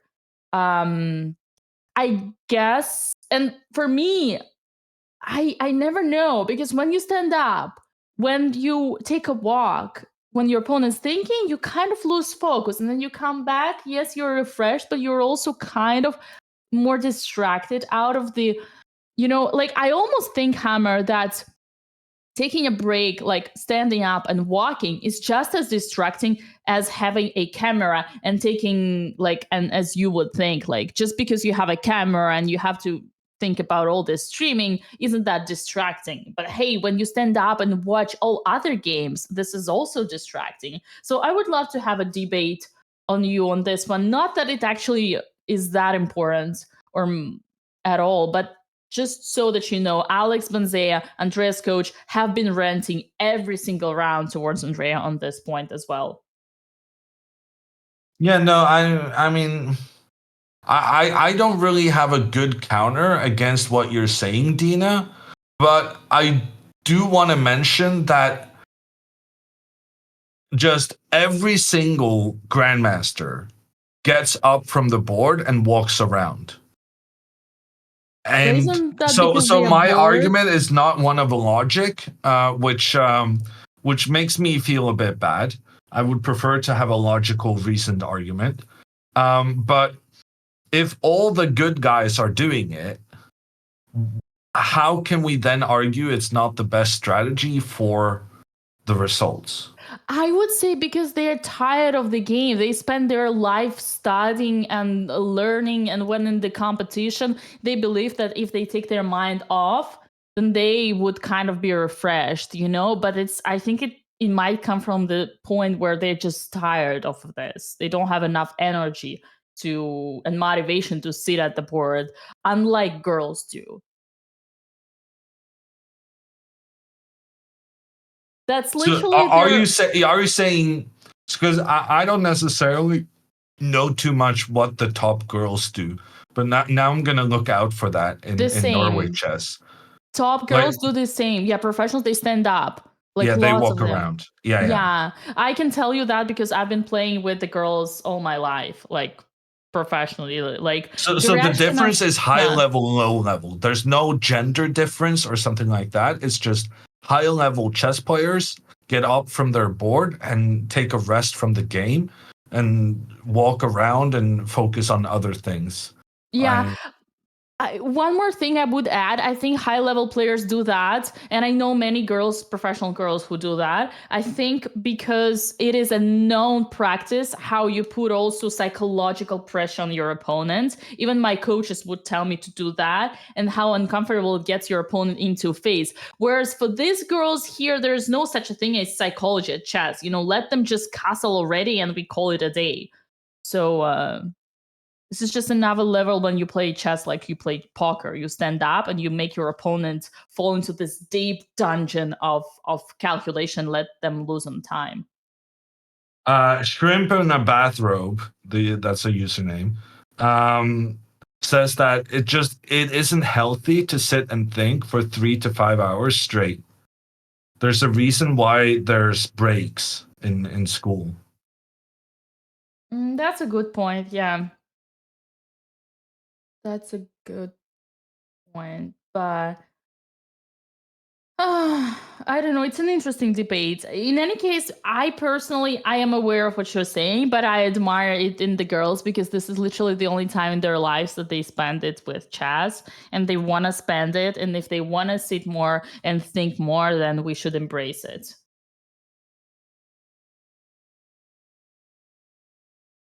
Gaze asks, how much longer until the time control? Alexandra is about to make her move 19. So her opponent has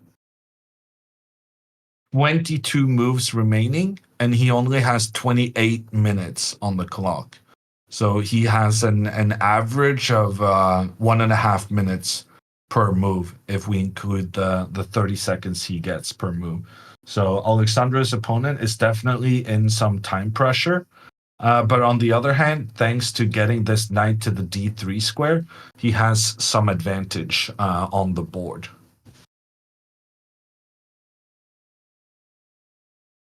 Yeah.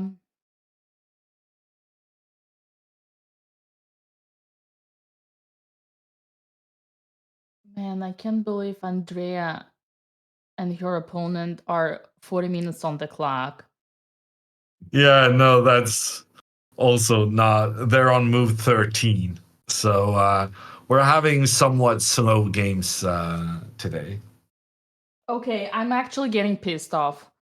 And this time on Andrea, and this time for real. It was round 1 on Fermentera. Literally, the girl did a reel out of it. Receiving a text from her dad, why did you think 1 hour just to play pawn to g3? How many reels did she make on this? She made at least 2 shorts. Is there any capture in this game? What the hell are you thinking about? Why do we have to do the exact same thing? Why are you thinking on the only plan that exists in the opening? Why are you playing King's Indian if you don't want to play f5? But f5 is a mistake, no? Okay, how? Oh, you're losing the knight on h5. f5 takes, and now this is why white brought the queen back, to have this pressure towards the knight. And you go knight takes e5, and you're Okay. pointing in towards the black knight. You're right, I blundered that. Oh, ooh, but she can go rook takes, Dina. Rook takes, and then the rook is pointing towards the knight, so that when the queen captures, then pawn to f4 attacks both the bishop and the queen at the same time. So it turns out she can push the pawn forward. Her opponent thought he prevented it, but in fact he didn't. But he made Andrea believe that he prevented it. So Andrea played rook to f8 instead. And honestly, I'm kind of fine with this move. This was the move I was going to suggest on her behalf. Right, with the idea to play queen to e8 and protect the knight on h5. Hopefully this is her idea. So either queen to a8, e8, and protecting the knight. That could be one idea. But the other idea I had was just to go knight f6, and then knight to e8, and because now the rook is not blocking, and then I'll be able to go f5, f4 afterwards. Yeah, 98 would have been more standard. Ooh, that's a beautiful little yawn. Well, listen, I do believe that I actually would love to have Alexandra share her skill of playing fast with Andrea. I think I would love to see Andrea in Alexandra's shoes of playing fast and confident, because it wouldn't make a difference between the moves that Andrea is doing. Yeah. If you don't spot this rook takes e5 and f4, if you don't like it, then just play rook f8 right away. Like 5 minutes is enough here. And Andrea should have had. She only spent like 10 minutes, so I don't know. I think it's fine. I think there are other moments that were more deserving of critique than this moment where her opponent actually was putting some pressure against her knight. Of course, but that's exactly my point, Hammer. If she spends 10 minutes on every move, by the move 13 of the opening, where all the moves are standard and she is supposed to know them and do them with her eyes closed already, then my rant is, why doesn't she have 1 hour 20 on the clock? Yeah. Which I think is fair enough. She doesn't she doesn't feel entirely familiar with all the King's Indian plans. And in general, her unfamiliarity with a lot of middle game positions, because she hasn't necessarily had that much time to study them. And sometimes a lot of the learning you do on the chessboard is not through study, but by actual practical experience, because that burns into your brain in a much better way than a teaching situation does. And since she doesn't have a lot of game practice at this level, she doesn't have necessarily all the plans in her instinct just yet. But surely it's improving, and she is trying to go for the f5 pawn break, and whether it happens now or a couple of moves from now, it is going to be very powerful when it happens. I think the main thing to say about Andrea's game, as far as I'm concerned, is that after pawn to a3, I would really like to see her sacrifice a pawn. If pawn to a3, I would love to see Andrea going pawn to a4. Yes, please. Giving up this pawn on the edge of the board. But even though she loses a pawn on the queen side, she then has a free reign to start attacking on the king side instead. Nice. I would love to see that. All right, and Andrea got up. And I saw one chatter saying, why are we criticizing Alexandra if she's 6.5 out of 7? The general reason why we are criticizing is because we care. You criticize because you want your student, your friend, your someone you're mentoring. You want them to improve. That's why you criticize. Criticizing is the definition of care. On that level, absolutely don't mean to downgrade any achievements. We've said it many times. Alexandra is having a fantastic tournament, an amazing tournament, one of the best in her life. And today might be a decider. Today, she might actually claim the victory for the round, but we are nervous. What don't you understand? We are nervous. We are putting our hearts and souls here to see Alexandra win the tournament, and obviously in the critical moments we cannot but scream,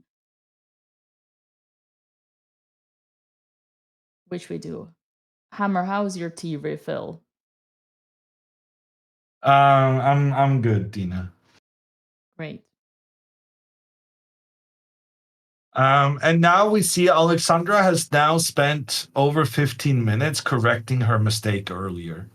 And if she instead had spent 10 minutes on this position and figured out that black had a response to this queen to d4 double attack, then she not only would have more time than she has now, but she would also have a much better position. She would have her rooks dominating the center of the board, and this black bishop would be blocked by its own pawns.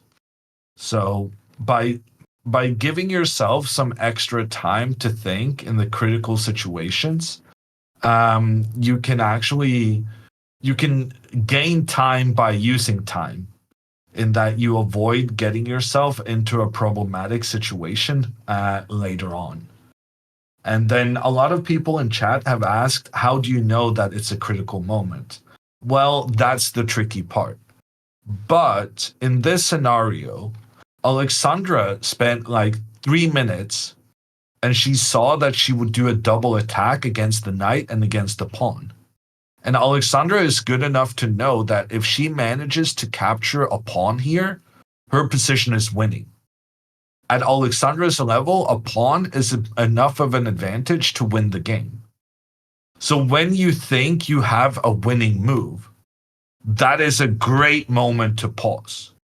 Because if you're right, then your position, a winning position, is much easier to play than any other position, because you have quite a clear idea of how you're going to want to proceed. And if you have an extra pawn, then your opponent is not able to put as much pressure on you moving forward. So because Alexandra thought she was winning a pawn here, that is enough for her to go, okay, critical moment, let me spend some extra time to make sure that I got this right. And then maybe she would have figured out that, in fact, her opponent had a bit of a trap with the knight coming in, causing problems for white. Oh, yeah. Absolutely. All right, she's thinking now. We've seen that, right? We've seen that many times, that up, rook h to f1. I saw a chat asking, what do you think about this move? Yeah, and it's fine. The important thing was that she needed to realize that the pawn on e4 was poisoned. Right. And she did. And now, if her opponent goes rook to protect the pawn, then Alexandra can capture the pawn safely, because now there's no more knight takes on f2. The problem is Alexandra's opponent will go pawn to f5, which means that if Alexandra tries to be tricky, eliminating the defender of the knight in the center of the board, then her opponent can just recapture and the pawn will still remain to defend the knight in the center of the board. So pawn to f5 is needed now. And then Alexandra has some problems with her queen. Her queen is very prone to being attacked by the black rooks. And in order to avoid that, she needs to go voluntarily for the queen trade. But now the queen trade is not as effective as it was previously, because, well, the difference is the placement of the black knight. In last time we saw the queen trade, the knight would not be able to establish itself inside white's half, and now this knight is blocking the rook's access to the game, giving black a honestly significant advantage. I'm surprised that the computer is only thinks black is a little bit better here. I would think black is quite a bit better. That being said, because black is under so much time pressure, yeah, actually, I don't think it's a good thing that black is under time pressure, because I think someone in chat asked, do you think Alexandra has a bias towards not trading the queens? And I think that is true to a certain extent. She doesn't like queen trades. And that can hurt her in situations where queen trade is the best move, such as this position we're expecting to happen after black's pawn to f5. I think Alexandra has a bias towards like kind of all the simple advice out there, whatever it comes to developing pieces, castling, trading queens, putting pieces back. I think I'm pretty sure she has her own style, which is kind of like Tarzan. I think it's the kind of Tarzan or ninja style that we call that. She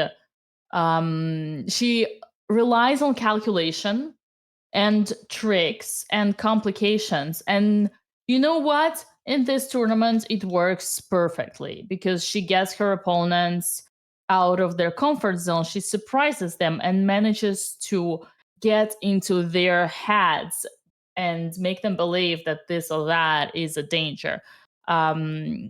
That being said, obviously, rook f1, I'm personally not a fan of putting the rook in front of the f2 pawn, because it's like we're putting the rook in front of two pawns. I would personally have preferred something like rook d2, but I think we discussed that.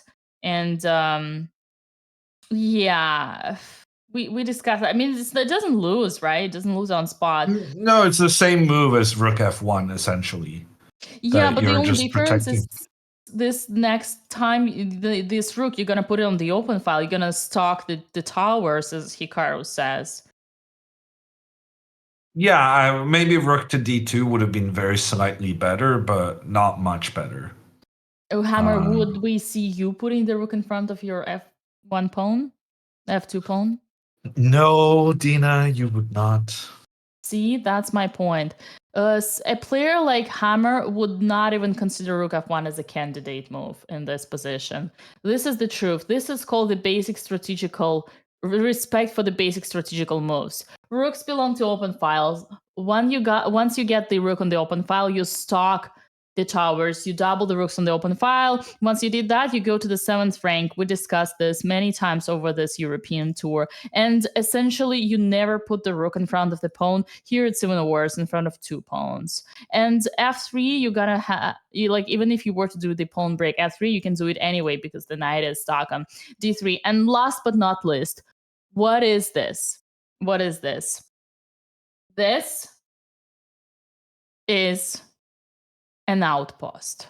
This is an outpost. This is a knight in the outpost. It is a knight in our territory on the open file, protected by the pawn, cannot be chased away by any pawn of ours because our pawns cannot go backwards. This is a very significant point to claim the advantage for black. Luckily for now, this is only one weakness, and you know the rule in chess: to win, you need to have not one but two weaknesses. So for now, this is not enough to get a big advantage, but knight on d3 is a very, very annoying thing, and Alexander should be thinking of the ways how to get rid of them. Yeah. And with the knight on d3, black still has some attacking chances against the white king. So Alexandra definitely needs to go queen to d5 now, but because her opponent has time pressure, she might want to avoid queen trade. And because she doesn't like playing without the queens, she might avoid it then as well. And in fact, she has avoided it. She went pawn to g4 instead. Which, my to be God. fair, is quite an interesting move, Dina. Yeah. Especially considering that her opponent is low on time. Because she's trying to eliminate this defensive structure that black has built, the pawn, protecting the knight. And yeah, no, I thought I was going to be very upset about this move, but actually I kind of like it. Computer doesn't like it. It's not necessarily objectively a good move, but especially considering her opponent's time situation, I think it's fine, and it's giving her opponents some tricky decisions to make when he's already feeling the pressure on the clock. But I wanna actually move away from here, Dina, Yeah. because I'm really excited about Andrea. Because when Andrea played this rook to f8, you said immediately queen to e8. And I said, well, queen to e. I'm not sure I said it, but I definitely thought that if queen e8, I'm a bit concerned that the knight would come forward and start attacking. And Andrea solves this in a very nice fashion, I think. After the knight retreats, she goes bishop to d7, pointing towards the a4 square and the b5 square. Her opponent goes king h2, which I don't really know what he's doing. And now Andrea goes queen to e8. She's giving protection to her knight so that she's ready to go pawn to f5 next. And her opponent is very nervous about this pawn to f5 move. So he goes bishop to f3, which is actually quite an interesting idea. Because now pawn to f5 takes and pawn takes back is not possible due to bishop takes knight for free on the edge of the board. And if Andrea tries to retreat her knight, well, then she has no more retreats afterwards. She needs a second retreat because now the knight is blocking her own pawn. That being said, I do like knight to f3, followed by king to h8 and knight to g8. This kind of thing, Dina, and then pawn to f5 afterwards. I think this would be very nice for her. But alternately, I'm kind of intrigued by something like pawn to f5 takes and then pawn to e4. How do you feel about this, Dina? Yeah, this is definitely an interesting line. And the bright side is that this is in Andrea's style. And again, we had this, as you said, in the round one. We discussed it. This is when Andrea needs to activate her bishop. Man, I'm so happy that we got a chance to discuss all those moments from that game, because it feels like here she is in the moment to show that she learned her lessons. User with the name Bishop Stars asked a very interesting question. Bishop d7 is good, but wasn't bishop a6 better?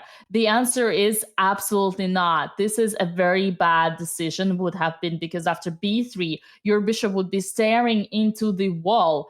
Whereas here, after bishop d7, not only there is no way to restrict the bishop, but also bishop does a double job. Bishop does what any normal bishop should do: control both sides of the board. So he is here 10 times stronger. And yeah, that beautiful knight to e f8 and g f6 and g8 would be a super positional, super like thin maneuver, but this is not our girl. I mean, that would be Well, some she Andrea did play Karpov. knight f6, Dina.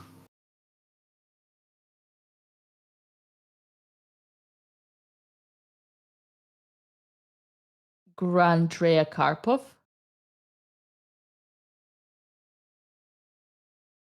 If she plays king h8 next, it would be a good maneuvering.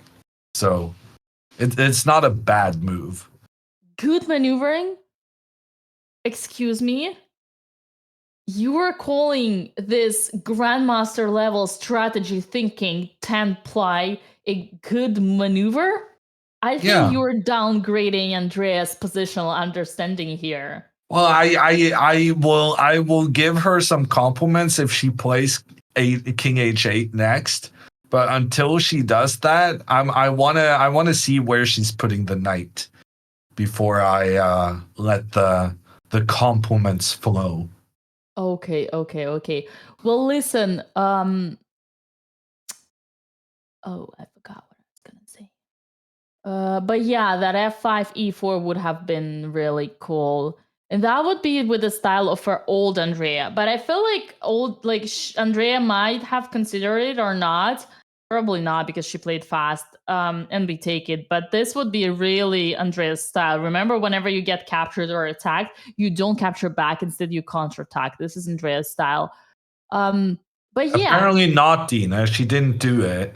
Because she learned, she grown up. She's now a mature player.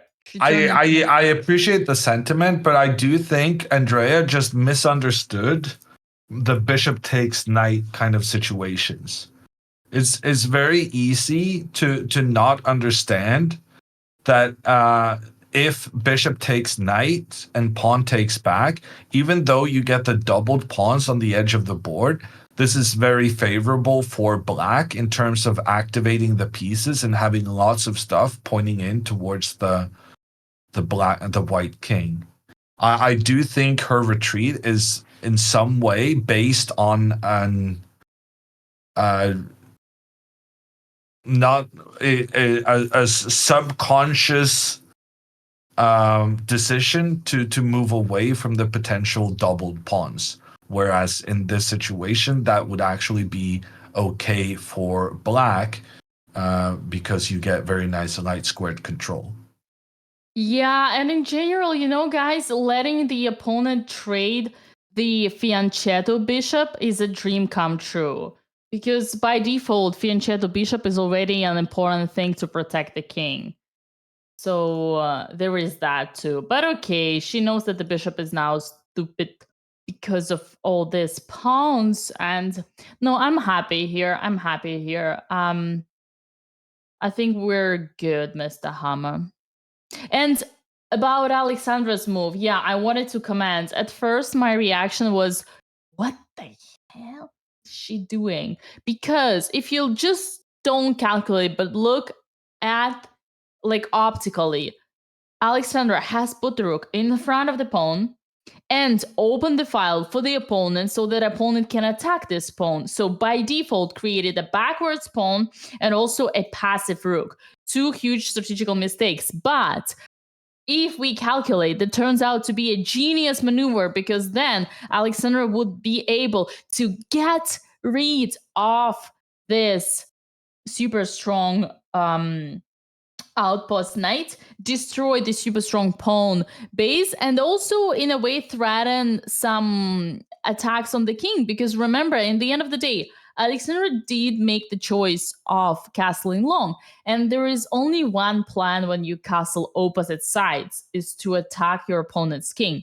unless the center is open, like here, by the way, and it's pretty complicated. But regardless, attacking the opponent's king, is always the right plan. But I think most importantly here, as Hammer said, I just want to highlight it extremely great practical idea to confuse your opponent and make them get into their head, scary them, especially under the time pressure. Has the board been changed? But Dina, I will say this.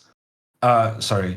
If she wanted to do this G4 move, she could have gone rook D2 and then G4. Yeah, exactly. Thank you. Oh, thank you so much. All right. Well, Hammer, this is your responsibility. Can we please, and we've seen this in the game that Alexandra won, that she was kind of I guess it was against the guy. Yeah, it was the one that before she drew. When the rooks, with the f6 mistakes and c6, when the rooks would be kept in front of the pawns, and I asked you, did you discuss not put the rooks in front of the pawns? And you said there were so many things to discuss. We didn't have time to cover it all, but I think this is the moment. This is a moment, just But like with Dina, this- even the things we did discuss, she didn't listen to. So even if I had brought it up, why do you think it would make a difference? All right, let's just put the responsibility on Chad. Chad, you've been here for the last 7 years, and I think you haven't spoken up. I think it's your responsibility now to let your favorite streamer understand that one does not put the rooks in front of the pawns. This is like putting your kids into the cage and never letting them see the sun. This is not the right way to raise kids. So just listen. She would not listen to me, neither would listen to Hammer. So now it is your responsibility. Full stop. Can I make it someone else's responsibility? Can we have Benseiya do it? No, it's like you think you should listen to Banzea? Even Andrea doesn't listen to Banzea. How do you expect Alexandra listening to Banzea? Well, I think that we're finding a common pattern here, and I'm not sure the coach is at fault then. All right. Vila? Maybe you? Actually, Yeah. I think they listen to Vila. I don't know. Do they listen to each other? No. Yeah, no, it's a tricky, very tricky getting through. This is all comedy. The only point of this comedy, just a moment of truth.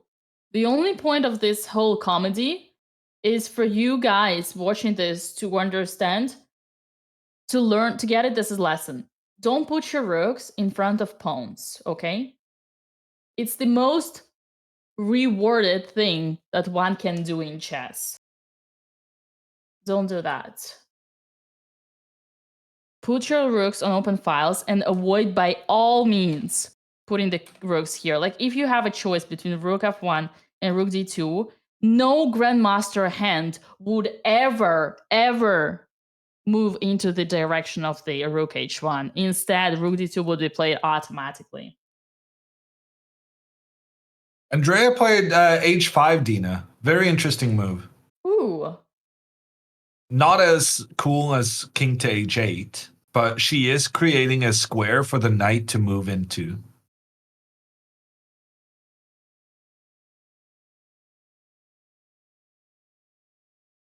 Yeah. And she is keeping the tension between the knights on the queen side, which I like. I think it would have been a mistake for Andrea to capture the white knight.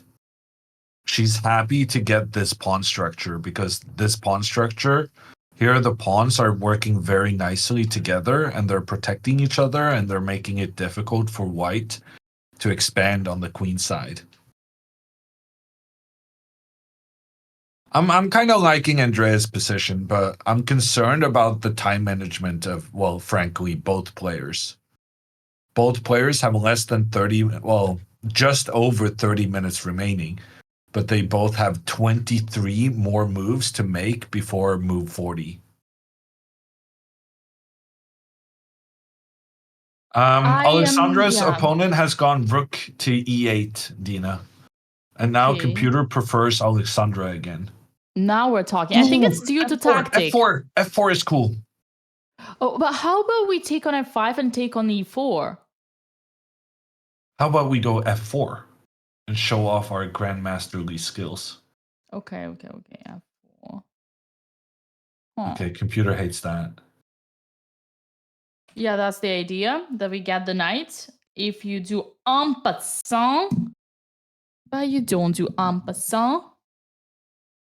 Yeah, no, it's cool. It's cool.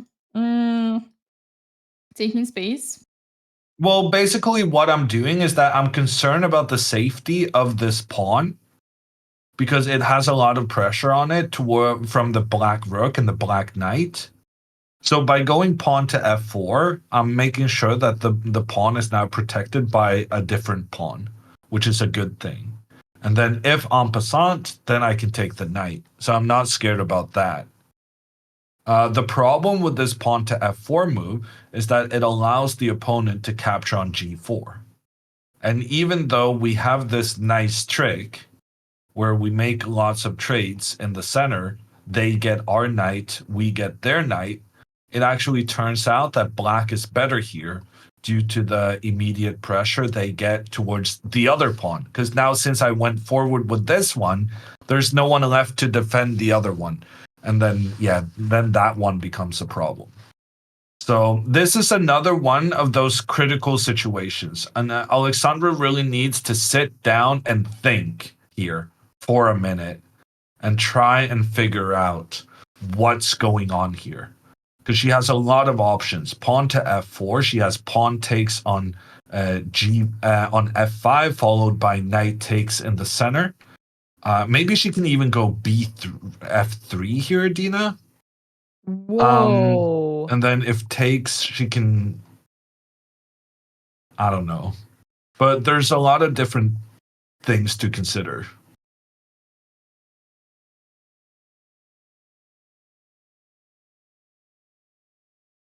Okay.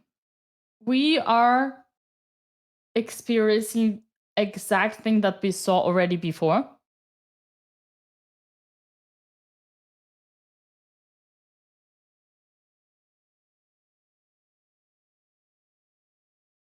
Which is Alexandra getting into her opponent's head.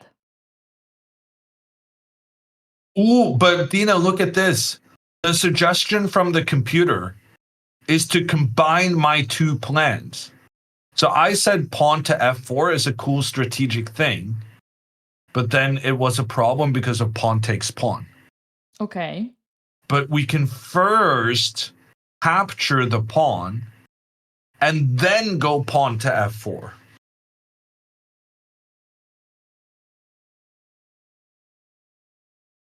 Nice. This is brilliant. This is brilliant. Beautifully played. Now you don't have to be concerned about all of these black pieces pointing towards the pawn. That pawn was a massive problem, but pawn to f4 solves that.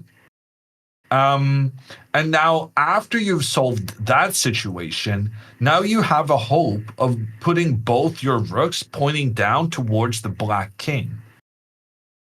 And black cannot take en passant because then the knight will lose its protection, allowing you to capture immediately. Man, I feel like Alexandra is outsmarting us all. Well, this is a very clever thing to find. That is like grandmaster level. And you first have to see all the ideas, and then you have to execute it in the right move order.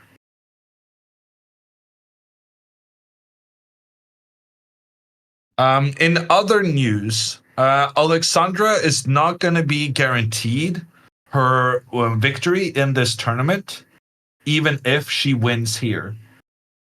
Because one of the people chasing her, 1 point behind, is Alessia from Poland, and she has destroyed her opponent, Rudy from Belgium, a higher rated opponent, but Alessia just took him down, which means Alessia is now on the same amount of points as Alexandra, and the two of them will likely face each other in the final round. So even if Alexandra wins now, if she then plays Alessia in the final round and loses, her and Alessia will be on the same amount of points. And then it's unclear who wins, and it would depend on the tiebreak scoring system. Alessia will be final boss? Maybe. It depends on how Alexandra does here. Alexandra needs to avoid a loss here, and then she will play for the tournament win in the final round. And for the record, yeah, go ahead. Yeah, so I'm just answering a question in chat from Citizen. What is the prize for first place? First place is 1,500 euros, which is quite a high price for a European tournament in the B group. And even for a European tournament, full stop, for an open tournament, it is Yeah, quite a high price. It's like a monthly salary, basically. Like an average monthly salary. And you can get it in 9 days. What Hammer? I mean that might be your part of Europe, not mine. Well, I'm glad to hear that. I can guarantee you that Italy, in average salary, is gonna be this exact amount of cash. You think the average monthly salary in Italy is 1,500 euros? Oh yeah, I mean when you deduct all the taxes, for sure. You think Absolutely. chess players are not supposed to pay taxes? Many don't, but not that we want to get into this discussion. But Italy is a poor country, objectively, in Europe, especially in, like, I mean, Nordic countries are like better in this regard. But okay. I feel like we're getting into I didn't mean to. I'm sorry. I didn't mean to. Listen, I think what the truth to be told, Alexandra, changing the topic. Alexandra is winning 47 points so far in Sardinia, only after 7 Even not rounds. paying taxes confirmed, says chat. Wow. Changing the topic. Yes, changing the topic. I just want to say that I have proudly paid my taxes for many years now. And it does kind of annoy you when you are paying your taxes and you know that a lot of chess players are not. It really is a thing. A lot of chess players are doing tax evasion. So everyone, let's be better. Let me put it this way. I have worked with many grandmasters, European grandmasters, who've been my coaches, and they have all asked me to either give payment in cash or send it once in total, or send it by PayPal and not by bank transfer, or this or that, or this or that. So Okay, here we have the annual wages in euros for Italy. And 30 divided by 12. Is this after tax, Vila? wait, Vila? Vila is supporting the discussion? What? Yeah, he's providing a factual context. I'm not being fired? Vila loves facts. That's before tax? Wow. So Dina was right? Of course Dina was Almost. right. Man, wake up, Susie. Italians really need to start making more money. I mean, Italy is one of the poorest countries in Europe. I mean, Really? maybe Greece is poorer, but it's all same. Wow. That's actually crazy. Okay, Alexandra has played G takes F5. Okay, yeah, no, I will admit I am from Norway. I am somewhat spoiled, and my understanding of reality may not reflect the actual reality of the world. Dina has forgotten Eastern Europe. All right, let's speak about Southern Europe. Western Europe. Let's say, okay, I am pretty sure Eastern Europe, it's like if you take countries like Poland or Czech Republic or yeah. I think all Eastern Europe is kind of Italy, Greece, Eastern Europe. It's all down the hill. Definitely. I mean, I don't think Hammer you are spoiled. I think you should be proud. I think Scandinavians, Nordics are doing good job in overall in general. Yeah, and Chad is making a good point that it's not just about your income; it's also about your expenses. Yeah, and of I course. will say that Norway is somewhat more expensive than Italy. Oh yeah, so you get like the huge amount of pizza, like for what, $7 in Italy, like $10. So yeah, in Norway a pizza is $27, but I lived in I don't know France. why that is.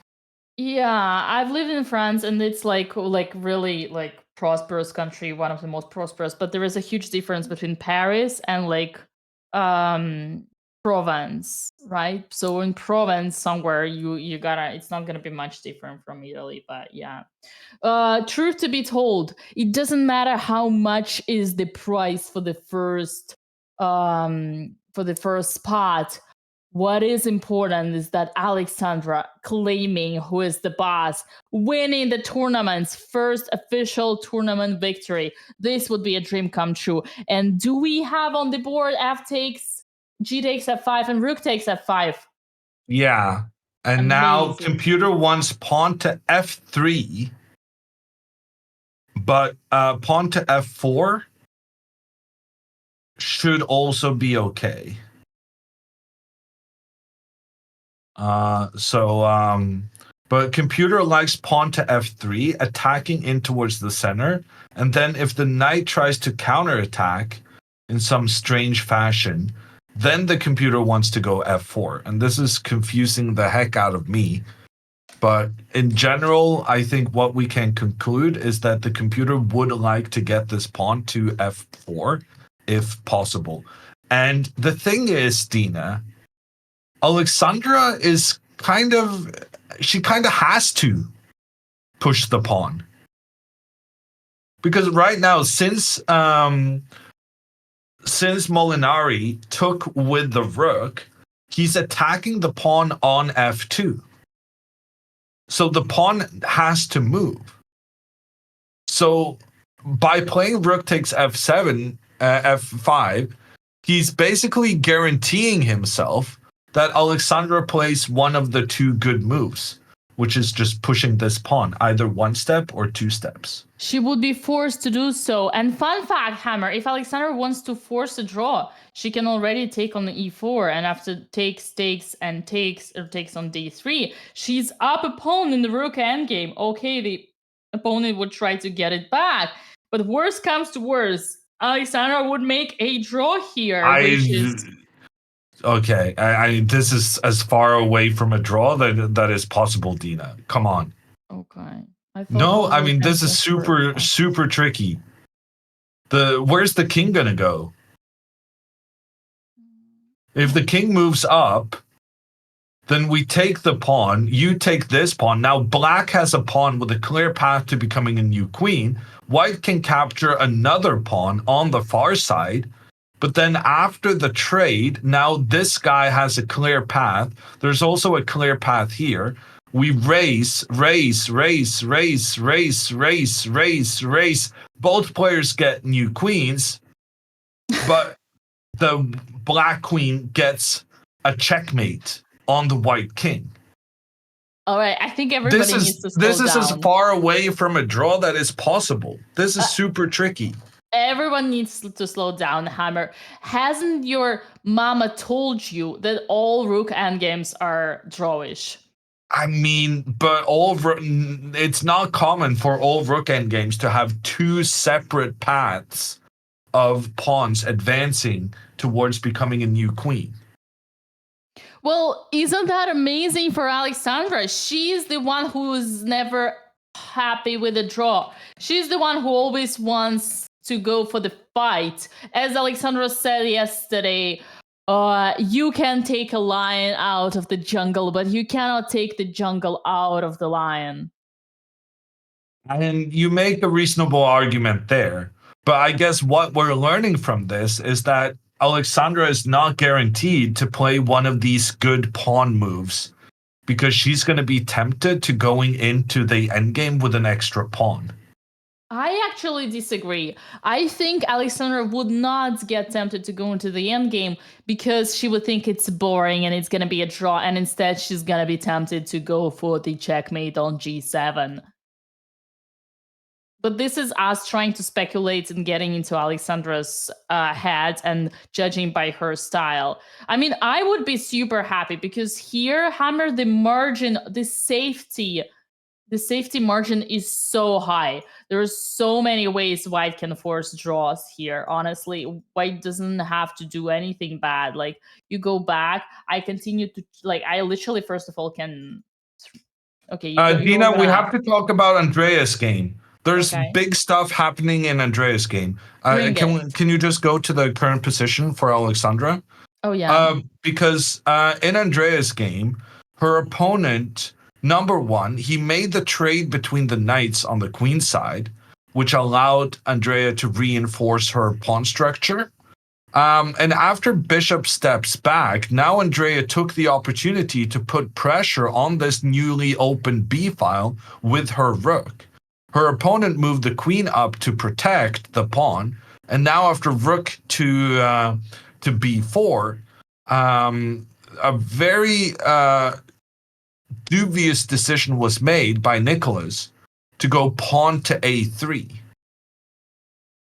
And here Andrea has gone rook to b3, but she had a huge opportunity to actually capture the pawn in the center. Yes, then her rook would be trapped, but even if the rook is trapped, computers still like this on her behalf because she can sacrifice the rook, get the bishop in return, and then when the knight retreats, she can also take another pawn in the center of the board, supported by her queen.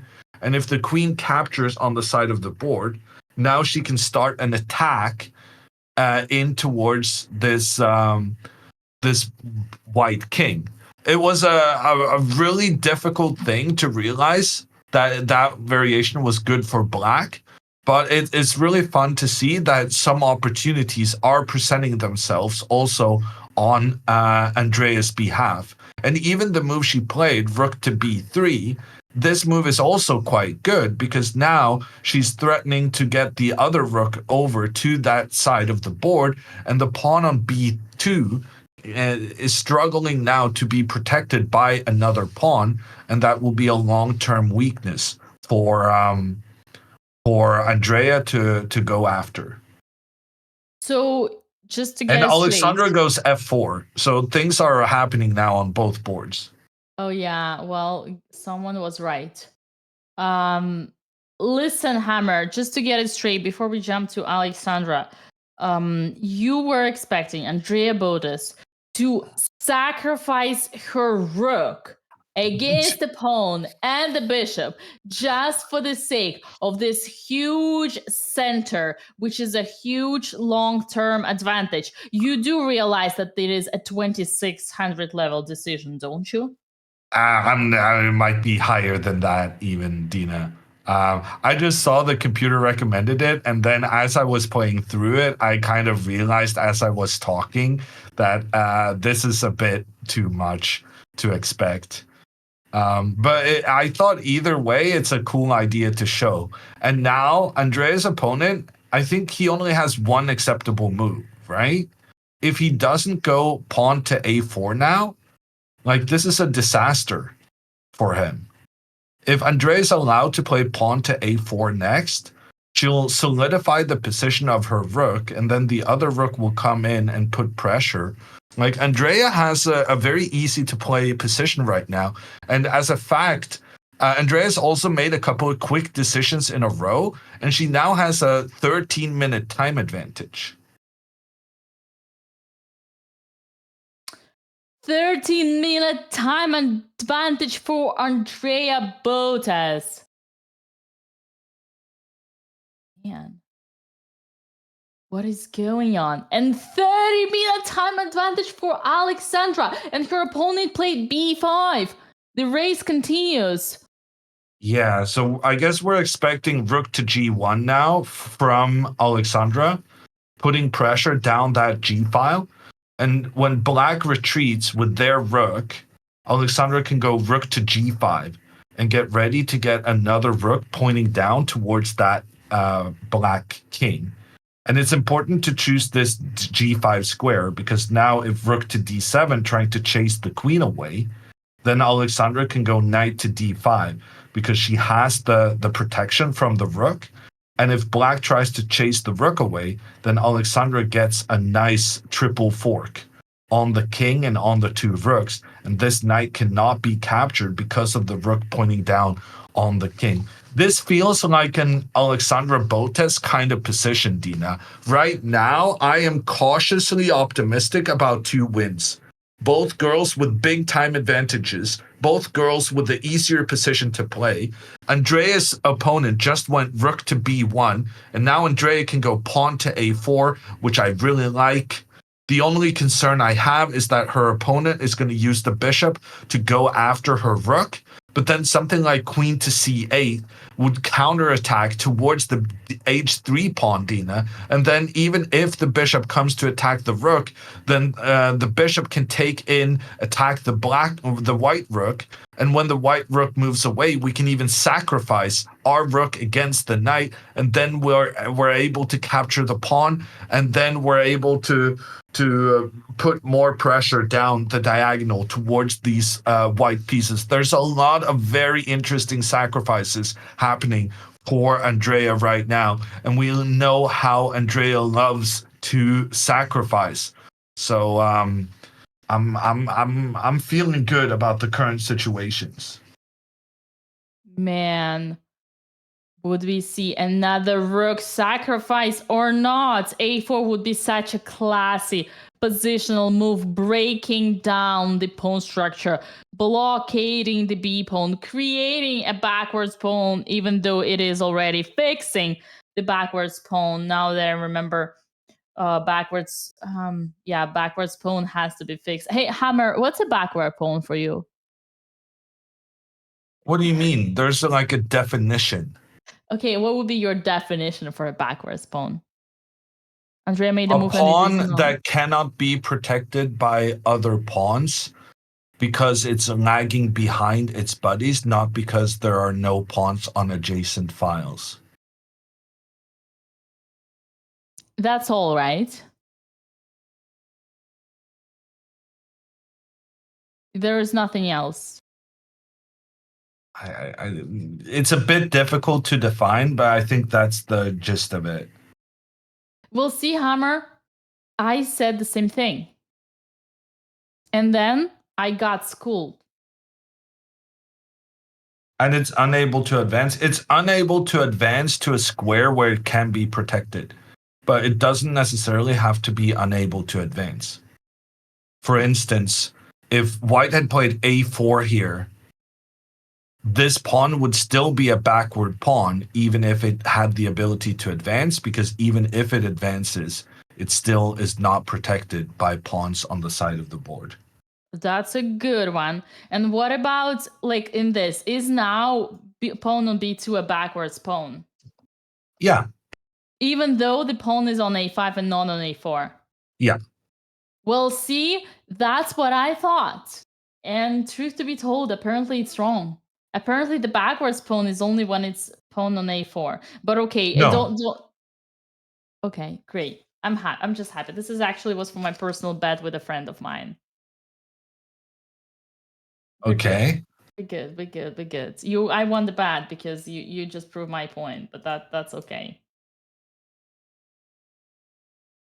I'm not sure your friend is gonna accept my reasoning, but oh my god, Dina, she goes for the end game. Wait. Why are Okay, we I'm a unhappy? bit disappointed because the computer says it's equal in the end game, and I was hoping Alexandra would win now because for once, I'm not gonna say this many times, chat, but for once I was kind of hoping Alexandra wouldn't trade queens because the position without trading queens was just as good but easier to play and putting more pressure on the opponent. I see. With a time So pressure. and I feel like if Alexandra, we thought she never likes to trade queens, and now out of nowhere she's trading queens. It's just. But isn't she trying to be solid for the leadership? Maybe. I'm not sure she knows what solid is though. Or maybe she missed knight takes b2.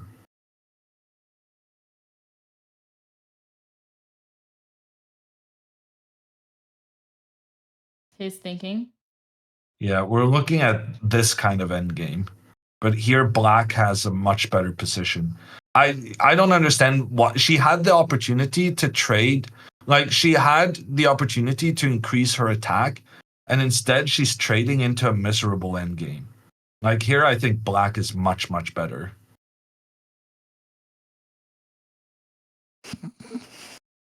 You don't think so? Okay, maybe not much, but black is definitely better, right? Because we're having to defend a lot of stuff.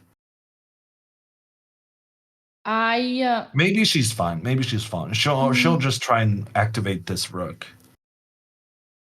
I think she's not risking. No, anything. she's definitely fine. She's definitely fine. It's just me being a bit nervous. Yeah. And also he can still make mistakes because he's only got 7 minutes. How's he looking? He's not looking very nervous, but at the same time, he's not looking like he's not looking kind of stressed enough for a guy with only 7 minutes remaining. Why did not Andrea play A4? Because she played something else. But now she's gonna play A4 because now the kid is attacking her pawn. The kid is kind of forcing her into playing the good move. So we're fine about that. I like how he said because she played something else. Nice one. You also liked it, chat.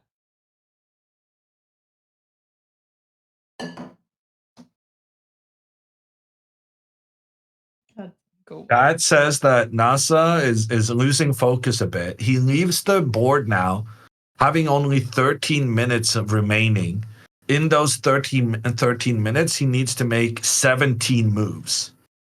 And right now, he is under pressure because Andrea has long-term ideas of getting lots of pressure with her pieces down this B file. Andrea can go A4 now, and then she'll follow up with a queen, and then she'll come over with a rook as well. Andrea has a very nice position. Man, I'm so proud of Andrea right now. And in the meantime, Alexandra's opponent took on E4, and after knight takes E4, unfortunately for us, he pauses. That means that he sees knight B2 as an option. Yeah, so if he doesn't, Alexandra wins. In case of rook takes. Here, Alexandra is probably going to win because she has an extra pawn compared to her opponent. For some reason, computer's saying equal still, but this doesn't look equal to me. But instead, he's going to take this opportunity since he's losing the knight anyway. He says, I might as well take a pawn with me to the death. And so knight takes b2 has been played.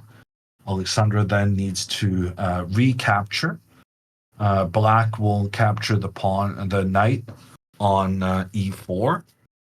And then Alexandra will go rook to d3 to defend the pawn, and then the other rook will be activated up the c file. And what's good here for Alexandra is that she will be controlling the two open files through the center of the board. So I'm kind of liking this. And Andrea did play A4, which makes me super proud. Her opponent responded right away, knight to C1, attacking the rook. Hammer, is this a moment to neglect that attack or not? No, I think if we're going to sacrifice the rook, we need to win at least one of the central pawns. And here we have no such option, so we should probably just move the rook back. And then the question becomes, how far back are we going to go? I would go to b6, because I feel like there is potential here of getting a tripling. So I want to keep these two bottom squares open, because I want to look at the opportunity of getting my queen over and then get my rook over as well, and put pressure down towards that b2 pawn. Right, but what about the B push? Are we not concerned about that? If he plays B3 or B4, so you gotta go, especially if you put the rook on B6, it means that you expect en passant as a must. Yeah, so if b4, we're going to take en passant. And my reasoning for not being concerned about this is that now we should have an opportunity to put some pressure against the A pawn, which is poorly defended. And then maybe we can even bring the queen in to attack the C4 pawn as well. So just putting a lot of pressure on White's queen side. We'll bring the rook over next. Very easy play with our pieces pointing down towards. I like Andrea's position a lot. Andrea did go rook b6. Her opponent playing quickly, knight to d3. So knight to d3 is controlling the f4 square and controlling the e5 square. So there's a reasonable possibility that he's looking at moves like pawn to f4 now, which makes me think maybe we should not move the queen away because we want to have the queen. We want to have the queen pointing towards the e4 pawn because this discourages White from going pawn to f4, since then we can capture and the queen and knight works together towards the e4 pawn. Andrea goes c6, and that was the computer's top choice. That is a fantastic move from Andrea. It actually goes against my instincts because I kind of liked having all of these pawns protecting each other up the board. But Andrea is entirely correct in making the deduction that a trade between the pawns in the center would open up more areas for her bishop to attack. c6 is a fantastic move from Andrea, and she played it in less than a minute. Oh So my lens. Right now it's looking. Yeah, is this a stockfish Drea?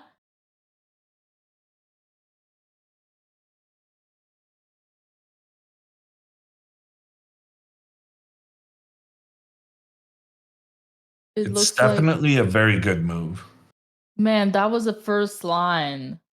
And she did it. Oh God. I'm so impressed. And she would also have the opportunity to bring her queen in the center to attack the pawn.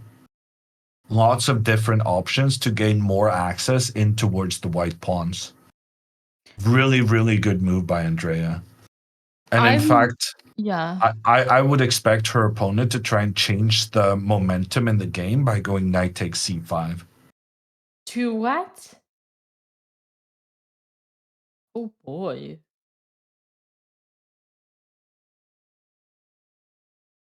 What's going on? Sacrificing. Sacrificing 2 pieces for the rook and 2 pawns. But it doesn't really seem to bring white anything. No, absolutely not. This pawn on b2 is blocking this rook's access into the game. The white pawns are unable to advance because black has such good control of the dark squares. So now that I'm thinking about it, no, this doesn't make sense. That would be very advantageous for Andrea. But then what do you do with this whole pressure with the pawns in the middle situation? Either you have to take, but then you allow Andrea to get the pressure in towards the center. You can't. Oh my God. Alexandra blundered. What? Knight to d6. She's moved her knight, attacking both the rooks, but she's allowing the black knight to capture the white rook. Why would we do this? She's going to take the knight on f5, and then oh, it's a trap. It's a trap. Okay, so out of nowhere, she goes unnecessarily for the queen trade. And then after the queen trade happens, then she's upset that it's a boring position, and then she goes doing craziness. If you wanted craziness, you could have done craziness instead of giving away going for the queen trade. Could that be so that she blundered b2 and got disappointed? Because truth to be told, if you want a solid and simple game, you go to the rook endgame. If you want to spice it up and have fun and risk, well, she's not having fun here, Dina. Like, you're going to the knight endgame. She's going to lose now. She's going to go rook to. The knight is attacking both the king and the pawn here. So she's going to keep her king close to her pawn. But then she's unable to defend the pawn on e3.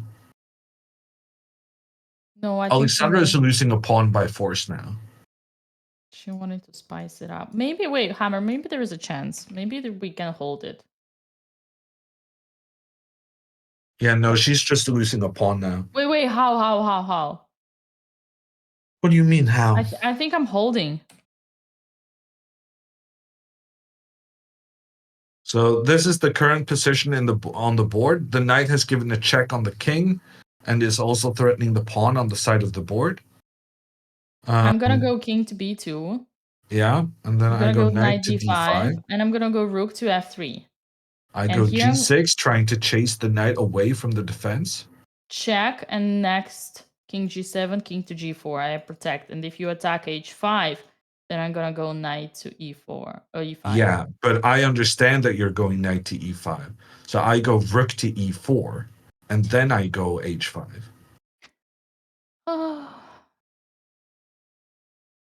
Are we seeing one of those moments where Alexandra is unsatisfied with the draw and does what she did yesterday and promised she would not No, do it? I think you're right. I think you're right. I think she went for the queen trade because she thought she won a pawn, and she hadn't seen this knight takes b2 move. And then when knight takes b2 happened, she just panicked. But she never really had a clear path to a draw. No, but come on. Yeah, this like you cannot everybody No, in it's there. probably a draw. But it feels like black if anyone is better. I think it's zero risk position. I mean, I would disagree because my king is closer. If I bring the king to d2, or rook to c, I disagree. I mean, my Okay. disagreement Well, is in terms like it's as the safest position that she could ever get in after she castled long. oh, she played king c2, Dina. Oh my god. Okay, maybe there's hope. Maybe there's hope. In this variation, I was going king b2 because I thought she was going to want to protect the pawn on a2, but she realized the importance of moving her king towards the pawn in the center of the board. Oh no, I'm so dumb, Dina. After knight takes a2, we're trapping the knight. Oh, I didn't even realize that. Alexandra has studied Hogwarts book of tricks the whole night, confirmed, and king c2 is so much stronger. It's so frustrating. The pawn is still in big trouble, Dina. It's so frustrating that we have to see Alexandra throwing and then finding the best stockfish moves over and over again in order to fight for a draw. But hey, here she is losing the pawn. Whoa. Hold on. We have the same idea. Same idea. Great. Okay, but then she's okay, right? Yeah, this is okay. I think Alexandra, if she wake up, Susie, and realizes that she needs to be extremely careful and use her time, she will not lose this. Okay, so right now, Alexandra is fighting for a draw. She made a mistake going for the queen trade. There was a variation she hadn't seen, and she kind of panicked in response to it. Now she's fighting for a draw because the pawn on e3 is vulnerable. It may be attacked by both the black knight and the black rook. The knight is defending, but the knight can also get kicked out. So we don't feel safe about what's going on. However, we need to move to Andrea's game because Andrea is destroying this kid right now, Dina. He went pawn to f4, trying to put pressure in towards Andrea's center. Andrea just took the pawn in the middle, and when Nicholas captures on e5, instead of recapturing, Andrea is now capturing the pawn on e4 instead, and everything is hanging, but computer says Andrea is completely winning. In addition, she has a 20-minute time advantage, and I'm not even sure what the current pawn situation is, but I think Andrea has one pawn more than her opponent. And then the question is she going to be able to deal with this tension between the white pawns and the black pawns moving forward. Queen to a5 has been played, but now Andrea can just go after the pieces on the third rank. Rook to b3 is an obvious move, and it's winning for Andrea. And if Andrea wins this game, she will be back over 1900 rating, a big milestone for Andrea here if she can get the win, and then she would only be one game away from getting 1900 on a published official rating list. So I'm sorry, Alexandra, but Andrea is deserving of our attention right now. Man, you said back to 1900. Little do you know that would be the first time in the history that Andrea Botez would be crossing 1900 on FIDE. I do not need to remind you that only a year ago she was 1700 FIDE. That would be such a huge milestone for Andrea. And truth to be told, plays it. She played it. God. Of course she plays it. Of course she plays it. Andrea Botez has been playing this game fantastically. I cannot believe my eyes, and I'm not exaggerating. I've never seen her play such a perfect harmony, strong game. She did not do any weird moves at all the moves were connected to each other. All the moves were making so much sense. She has played a fantastically strong chess. I've said it many times and I say it again, this girl has a potential. Calling my friend Vladimir Borisovich. I kind of want to correct. I know it's bad form for commentators to correct each other, Dina, but at the same time you kind of corrected me. So I want to strike back. Please do. Andrea was over 1900 before she played against Alexandra. Oh, well, okay. But that was like in the middle of the tournament, but this is more like towards the end. You mean it was after round 2, right? After round 2 she was. Well, round 2, good luck, man, judging after round 2. This would be after round 8. Plus, it doesn't really matter what your rating is during the tournament. What matters is at the end. Yeah. And now we're 2 rounds away from the end, and Andrea is looking focused because she knows she's very close to cashing in on these threats towards the white pieces.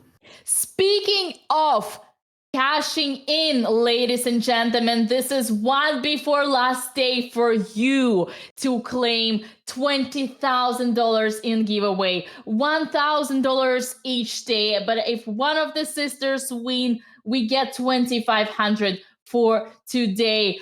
Use the command Coinbase and the command raffle to participate in the giveaway, in the daily giveaway. Fill in the Google Doc form.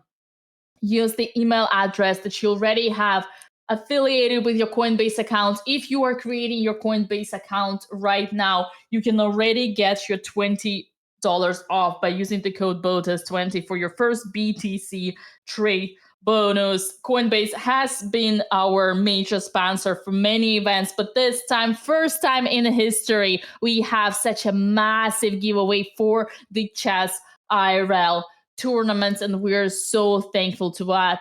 Coinbase is your best way to stock and trade crypto. And what an exciting moment for Andrea. I am so happy and so proud, and I cannot hide the emotions. 15,000 people watching us live on Twitch, and let's not forget the YouTube. Over 6,000 people are here.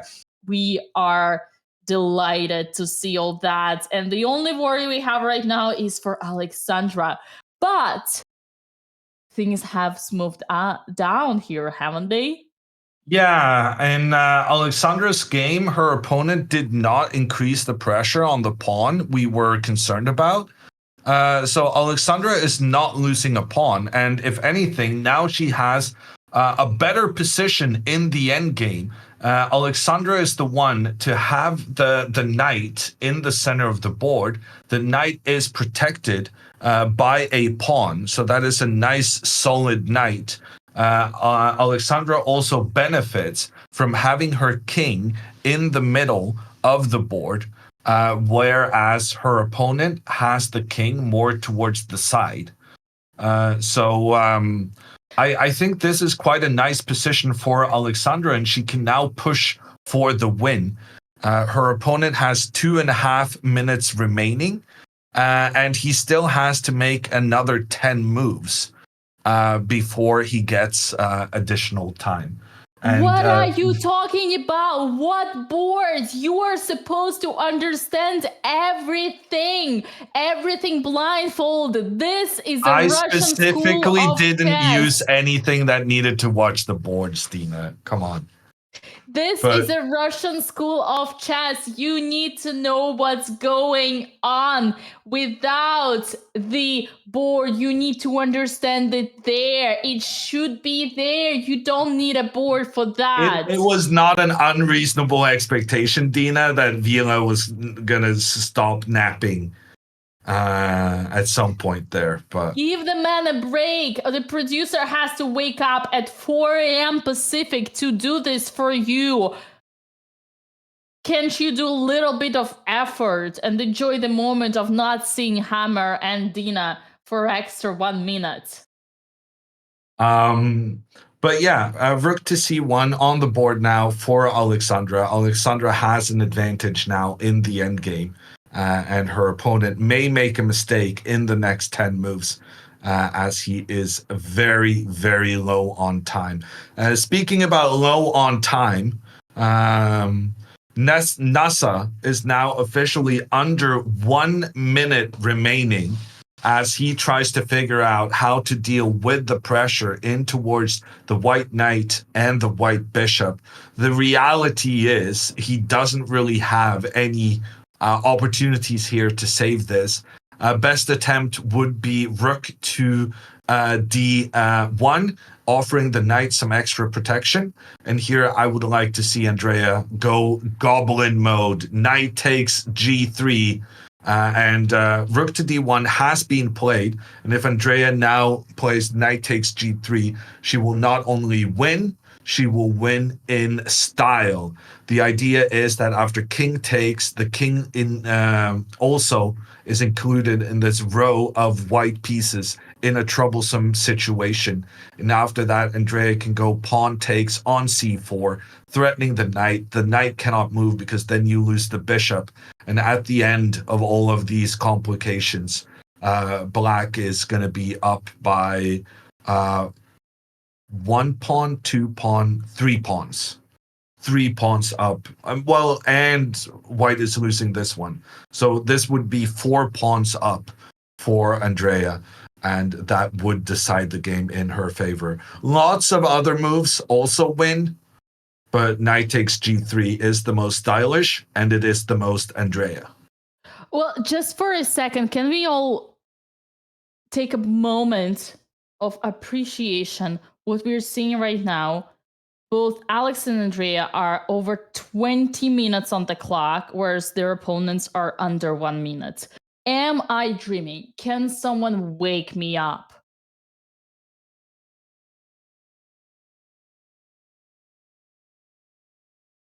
Still dreaming? Sometimes you stop your sentences at a moment. I just feel it's very unnatural to stop. And then I'm like, I'm not sure. Am I supposed to say something now? Or is she going to continue? Or could she at the very least give me like an easier kind of way to jump into it? I love this. I love those awkward silence moments. I think they. And I'm happy to provide, Dina. I'm happy to provide. I feel like sometimes whenever you make a joke, it's cool to stop and see if there is a reaction, and that makes the joke even more funny. And at the same time, not only Andrea is destroying, but also Alexandra's opponent is giving the advantage more and more to Alexandra. His last move has been b4, and Hammer said it already, but I really want to highlight a king is the most important piece, the strongest piece in the endgame. If you have a king in the center in the endgame, you are winning. So Alexandra's gonna win this game and claim a victory. The tournament.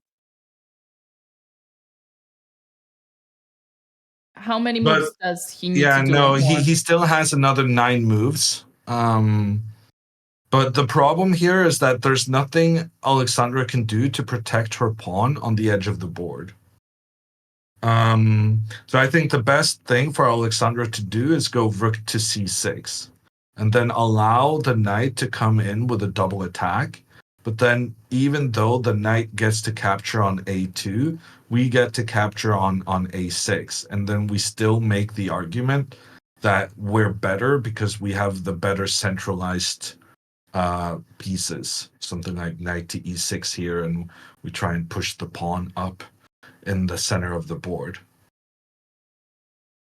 Objectively, the position is equal. I became a bit optimistic since Alexandra looked like she was going to be able to activate her rook, but it turns out that the black knight is able to create enough trouble for black to be completely fine. And it's still a 3-result game. Either player could easily blunder here, but a draw seems very likely at this point. Truth to be told, the most dangerous situation is the knight endgame, because knight jump and you can always blunder. Rook to c2 has played. Alexandra is trying to keep the maximum number of the pawns on the board, and you know what that means? That means that she's playing for a win, or at least she's trying to keep it complicated, having a time advantage, which is very, very, very smart. Yeah, I like this strategy from Alexandra, but it does look like there could be a repetition of moves now. So if black plays correctly, the combination of the pressure against the pawns, together with the combination of the rook trying to get into white's position, this would force Alexandra into going for a draw. But a draw is a fine result. We're not unhappy with the draw. Ooh, and I guess Dina, Alexandra could go king f3 here. King f3 is a nice move, Dina, because then if knight to d5, then Alexandra can just push her pawn forward. Alexandra does play king f3. Nice. Ooh, I like and now it. she's threatening knight to c6 and going after this pawn. And she goes. And Andrea goes knight takes g3. Oh my god, Andrea Botez. Kids, Gary, what are you talking about? She's taking this kid to school. King's Indian School. What a play from Andrea. I am speechless. Oh my god. Andrea just played a grandmaster level game. Completely outplayed her opponent, both positionally and tactically, on both sides of the board. First, she tried to create a plan on king side, but then she opened up on the queen side, and she capitalized in the center. Oh my god. This time, I can tell you my student became the master. And in the meantime, Alexandra's opponent has blundered the pawn. Alexandra can now go knight to c6, and it's impossible for black to give the pawn on b4 defensive help. What is going on? Or actually, maybe she wants to go a3 first.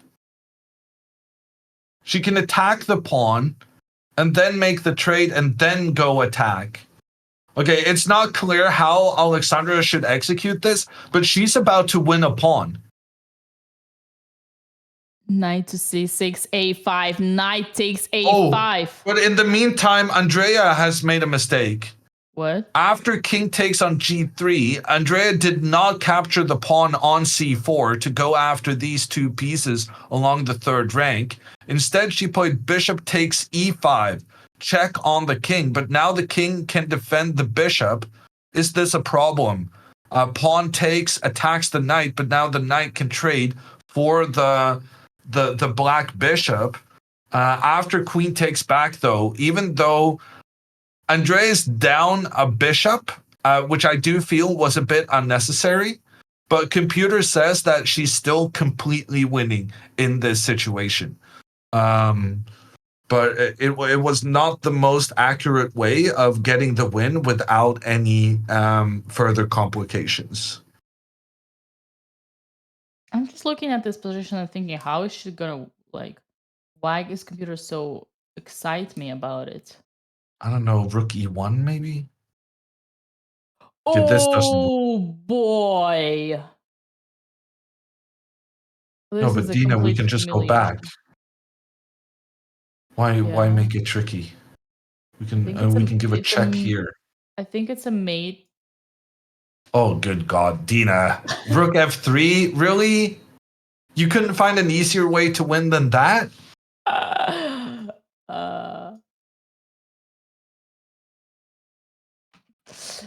Okay, I think let's go for an easier one.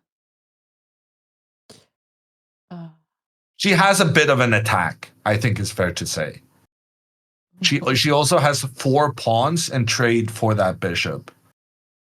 So even if the attack doesn't work, it's looking good for Andrea. But she could have won without sacrificing the bishop as well. No, I think honestly, Hammer, I think you're right because I managed to figure it out with the engine. I think if I were here in Andrea's shoes on the board, I would be freaking out. Okay, but let's stick with the current situation, Dina. Yeah, we take. Knight takes. Queen takes. Yeah, that is not what happened, Dina. Sorry. King takes. King takes. Bishop comes in, check on the king. King retreats. Pawn takes pawn, attacks the knight. But knight takes bishop. Queen comes up, attack on the white bishop. This white bishop is defended by the rook. And now Andrea needs to find something clever to win this. So she has rook takes b2. She has rook to e2. She has h4. She would never do that. She might have queen h2. But queen. Yeah, let's go with rook takes b2, I think. Okay, king to h2. Oh my god. Surely this is never happening. He's going to go rook d2. Okay. Yeah, and here c3 is a devastation, but man. Yeah, okay, but now you're not attacking anymore. Now you're trying to win this game through getting a new queen. This is tough. I mean, if Andrea figures this out, I would officially claim her a grandmaster, at least in this game. I think so our only concern is that what Andrea has done is just as good as the alternatives according to the computer.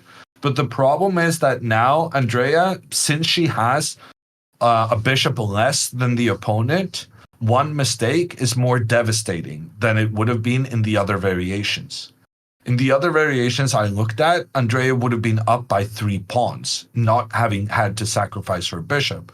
But the direction she chose to go in, sacrifice the bishop, computer said, oh, great. But computer is also a very, very accurate attacker. And the question then remains whether Andrea is able to execute the attack as accurately as the computer would.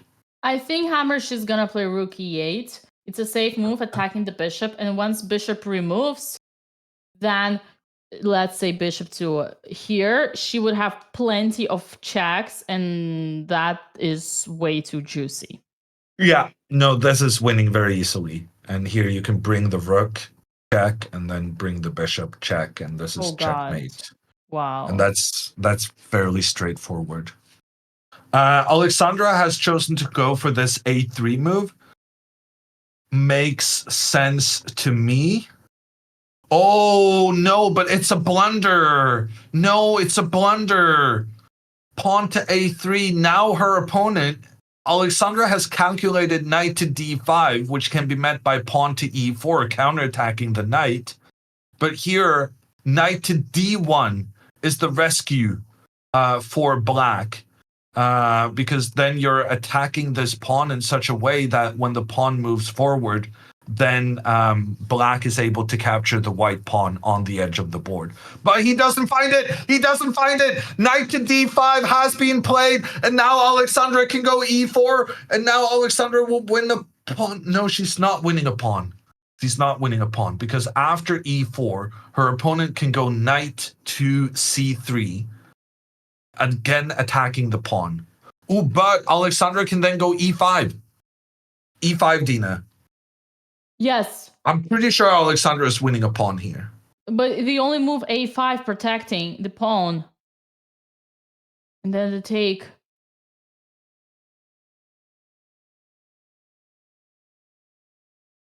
Take. Andrea's opponent made a big blunder playing king g1. So now Andrea's going to win very easily with queen to g3. So Andrea did play rook b2, and Yeah. her opponent played king b1 instead of king f1 or rook d2. And now we, after queen to g3.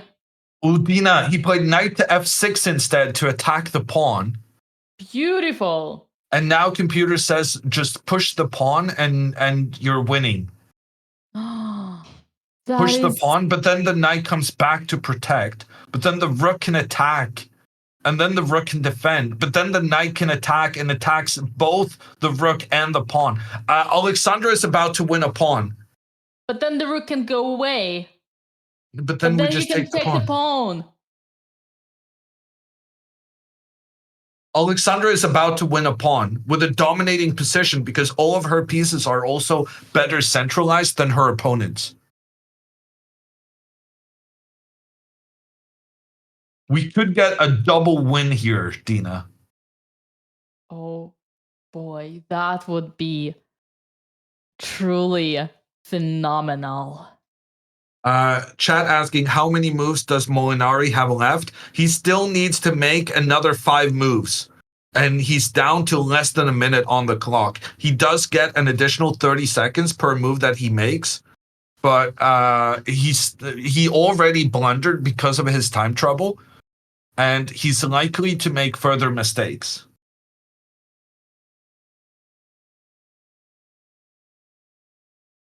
Andrea is thinking, but queen to g3 is such an easy move. Someone in chat asks, why doesn't Molinari just take the pawn? Because then he loses his knight. That's why it's very important that Alexandra now, every time she moves her pawn, she needs to be attacking the knight.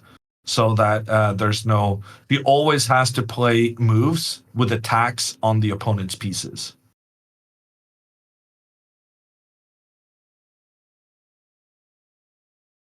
I mean, 100% Alexandra is going to go e5, right, Dina?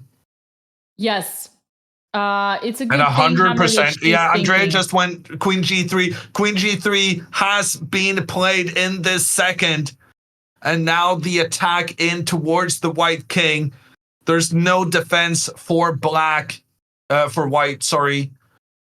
He tries to defend moving the bishop in between, but now Andrea can capture the pawn on h3, increasing this pressure. And then after the rook comes to defend, Andrea can move her queen back and attack both the rooks at the same time. But then the rooks can defend. Yeah, it's not that clear. Hammer, I got it. Bishop to c6 instead. And after rook e2, bishop to f3. Oh, this.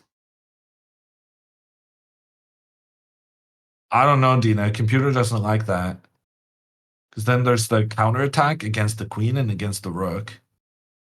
All right, Chad, it's too early to count ships. Okay. Bishop takes on h3 has been played. Yes, that's way better than what her coach suggested. That is. Oh my god, how many pawns does Andrea have for a piece? 6. Better not count. So it's like Andrea is like officially a piece up, right? But I'd still prefer the checkmate happen. Right. And her rook on b2 is undefended, and now her opponent has some nasty intentions. What about rook to e8, Dina? Nasty hammer. Okay, here Andrea needs to be careful. But then rook to f2, it doesn't make sense. Last moment for Andrea to be careful, okay? This is so nasty. This is so nasty.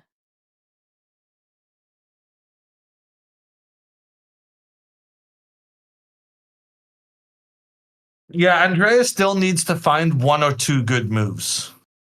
Yeah. But actually, Dina, I just realized pawn to c3, queen takes, and I thought this doesn't work because of bishop takes bishop. But then Andrea has rook to e3 in the end, attacking both the bishops, and then Andrea will have a rook and 5 pawns against the bishop. All right, Hammer. But what about bishop e1 once again? Well, but now we're protecting the rook at least. Okay. So now we go, I don't know, queen g4, Anywhere, and we yeah. have this pressure, and our rook is protected. Yeah. Man, this is exciting me. Any news, any updates on Alexandra? She's still thinking. Ooh. Okay, I'm happy that But both Andrea's the girls thinking. have plenty of time. Yeah, they have plenty of time. They have the same time. This is crazy. They both have like 12 minutes, and their both opponents have 1 minute, and they're both in a very advantageous situations. And thank you, Chess24, for the huge raid. Welcome, Chess24. How you guys are doing? We're having a very critical moment of the tournament right now. Alexandra is dominating, leading.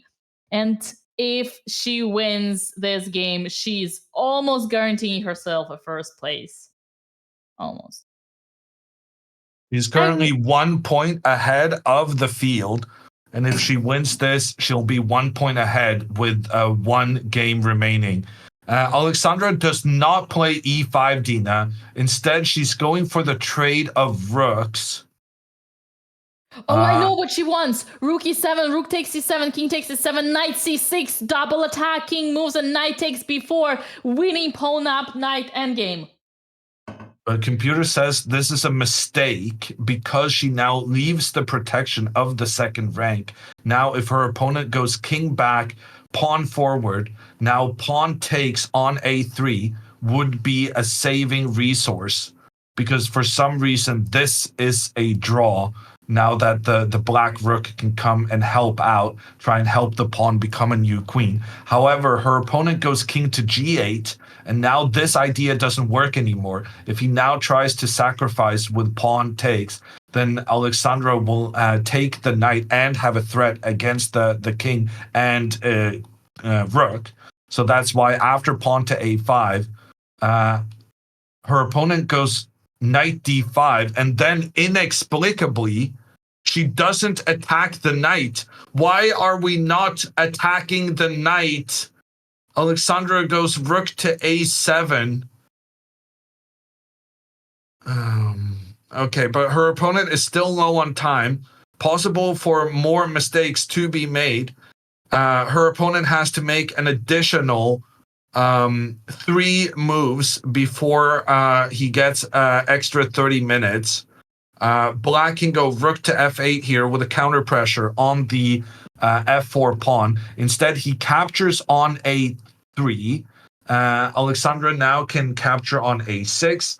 She's gonna get this a3 pawn afterwards. It is looking like Alexandra will be up a pawn in this game.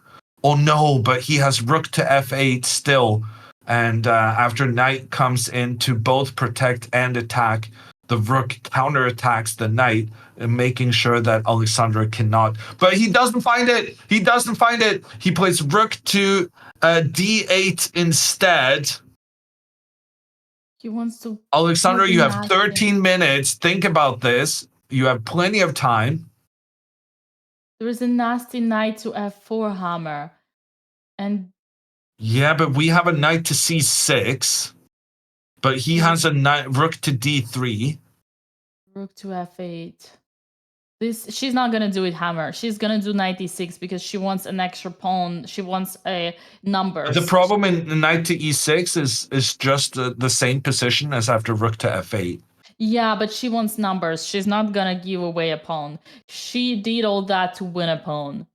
Sure, but if she's gonna protect here, it would be better for her to protect something like knight to e2. Knight to c6.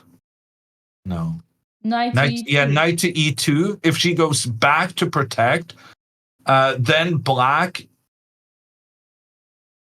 We take. Now we can go king e4, Dina. This is good. We can even protect. We still have a pawn. We don't have to trade. King e4. No, hammer. Okay, let me summarize. Alexandra probably missed the tactical idea of attacking the knight, and instead she went for this because she can see that she wins a pawn, and for her, winning a pawn in any case is good. The problem is that by trading the amount of pawns, because instead, remember, we could have gotten both A and A pawns on the board, but now because they are trading, even though we win one, it's kind of helping black because it's approaching their chances for draw. But truth to be told, Alexandra's opponent is still in the time trouble and still not an expert either, so many possibilities to make a mistake regardless. I'm still positive here. Yeah, well, very much depending on this next move, right, Dina? Yeah. If she goes knight to e6, her opponent has no choice but to try and counterattack the knight. And then he might figure out how to make a draw here because he gets another 30 minutes. I don't think he will. You know why? Because I think Alexandra is much, much better in the end games than her opponent. I think this is where we will see Botez class, Botez technique of Botez endgame technique. Well, Botez endgame technique has already dismissed this rook to c5 move. But that was tactical motive. Okay. Are you saying Botez is better in endgames than in tactics? No, you're right. If only anything they did find 92 though, Dina. 92 is on the board. That was a great move. That was a very important move. And now, no matter what happens, Alexandra's going to capture the pawn on a3, and she's going to be up a pawn in a long endgame. This is very, very good. What is the most important here is not the fact how Alexandra is up a pawn, but the fact itself that she's up a pawn, because for her opponent, he'll be thinking, oh shit.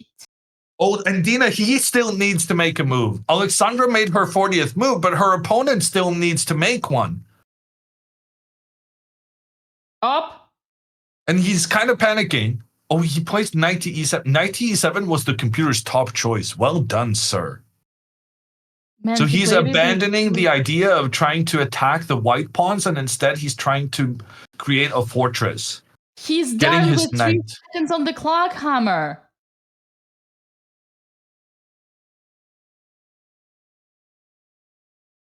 What a risk. Okay, but now this game. Oh, and Andrea found c3. Dina, she finds c3. She thought about it. She took her time. She wanted to get it right. And Andrea plays the most winning move, the move that secures the trades. Good news on all fronts right now. And Andrea is about to take down a 1980 rated opponent. And she is making her way above 1900 rating with just one game remaining in the tournament. That is so cool. I'm so proud. That is amazing. I just realized what a nonsense I said about Alex. Let me rephrase. The fact that Alexandra is up a pawn is great because her opponent will be thinking that he's losing. You see, that's the thing. It's, yes, technically this is the advantage is not as high, but the psychological advantage and black thinking that they're in a losing situation, this is what matters the most.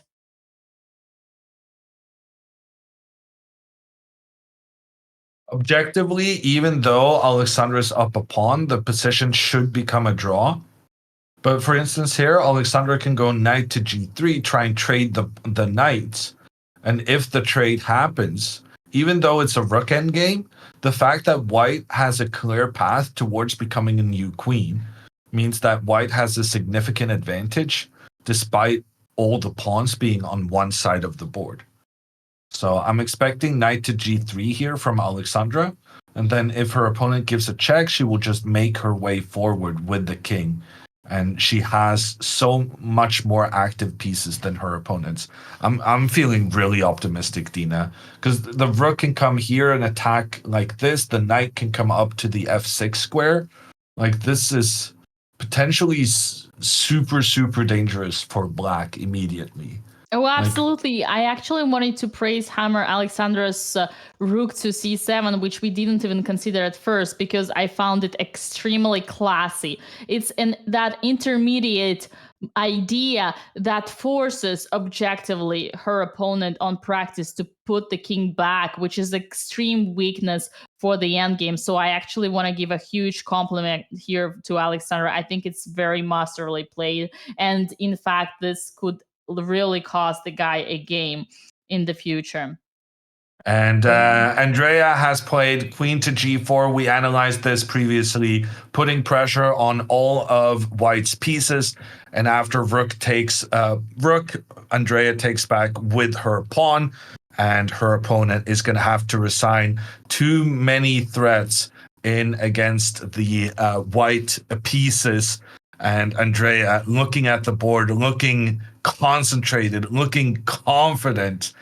She is about to celebrate a big win, her highest rated opponent she's defeated in this tournament. And the momentum with the last round remaining tomorrow morning. Her opponent plays the queen back. The queen defends the bishop and defends the rook. But now Andrea can take out the bishop, and then the queen cannot recapture because then you lose your rook. And she does it. Andrea wins the game. Congratulations. Big win for her. And in style. She's been struggling in her black games, but this is the revenge of Andrea's King's Indian. Oh, her opponent does take the bishop, but then Andrea will take the rook, and then Andrea's getting a new queen. She's threatening the bishop, and it's game over. And that's one of those wins against the kids. Her opponent quickly takes out the pawn, but then Andrea can take the bishop as well. This is a joke, right? He's still playing. In the meantime, Alexandra is going for the trade between the knights. And both girls are looking good right now. Up. One last look before the resignation. Give me your hand. Give me your hand, boy.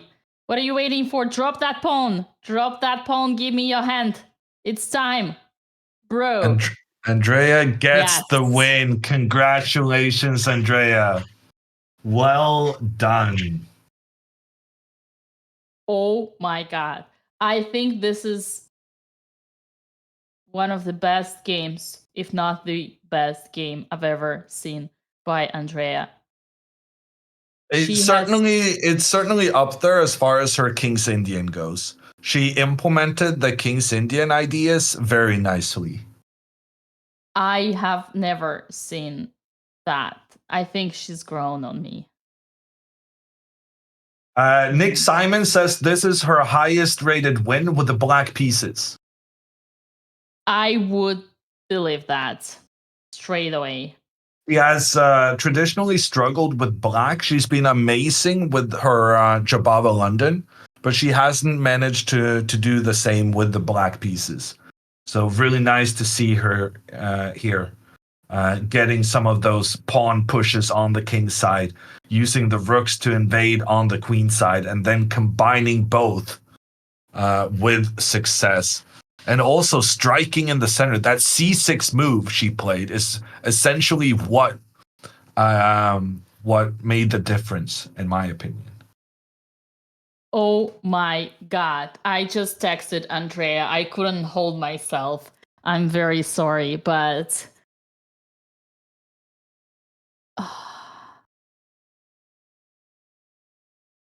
Man, what a game. What a game.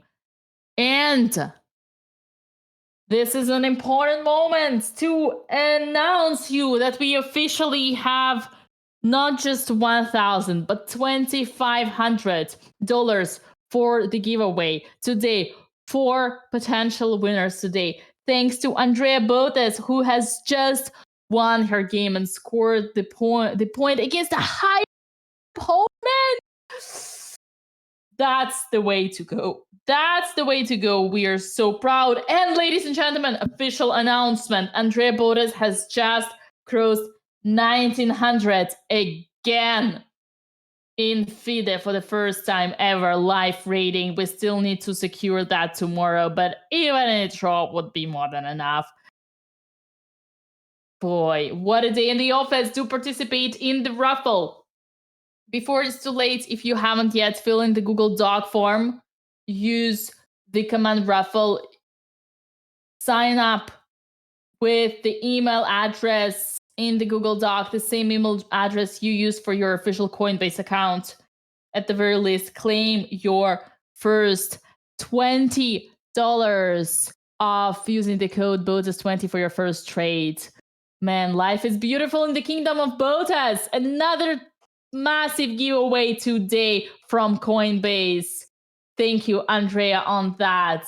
And Alexandra is having one of the best situations ever in the game. Now that everything's stabilized, we both have time.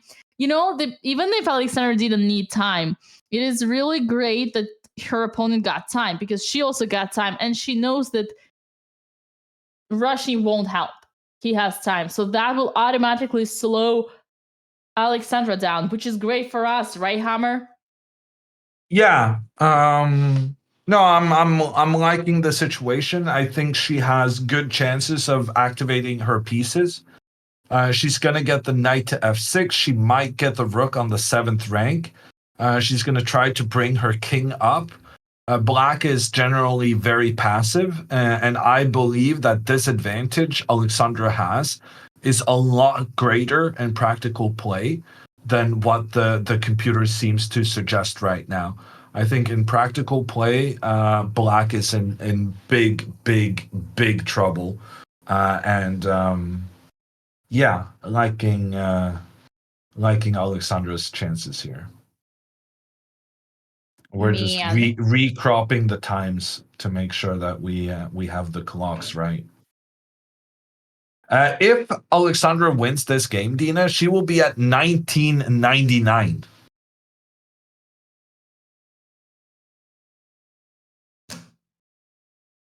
Boy, am I dreaming?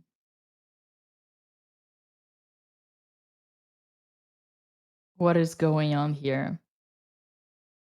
What is this Sardinia World Chess Festival? Let me go there. I want to play there as well. It looks kind of nice. Seems like it's a good place to be. Everybody's just grabbing ratings, slaughtering opponents here and there, crushing tournaments. I love that place. I want to check it out. Apparently, Italians is where all the rating went.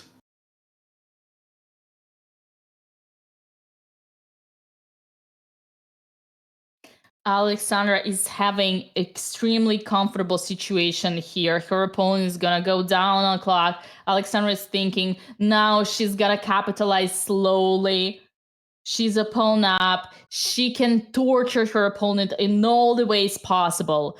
And you know, Hammer, before Andrea joins us, if Andrea joins us, I feel like I might benefit from a couple of minutes. Wait. What do you think? Can I take it away? Go ahead. Thank you. I'll be right back. Okay, chat, you and me. What's on our mind?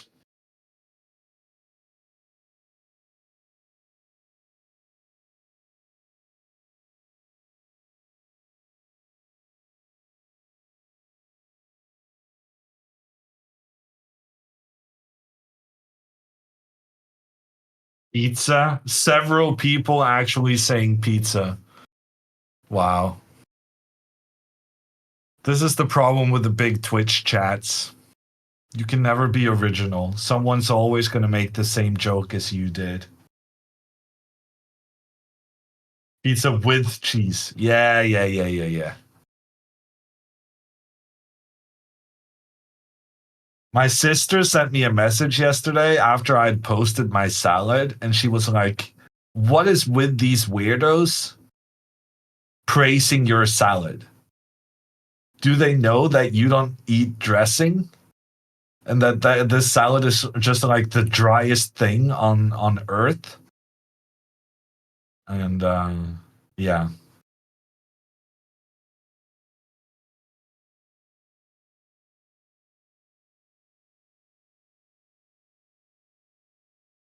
Your sister sounds smart. I don't know. I think she's like Dina, right? She likes getting in little pokes. That's healthier. Yeah, it's healthier. Also, yeah. Well, it's not the reason I don't eat it, but sure, let's go with that.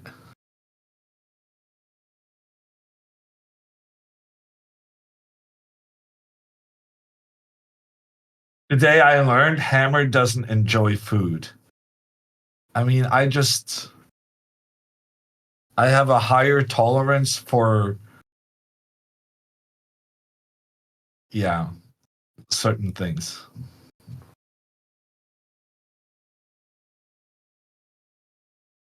What do you eat? Carrots, Dixon. Carrots.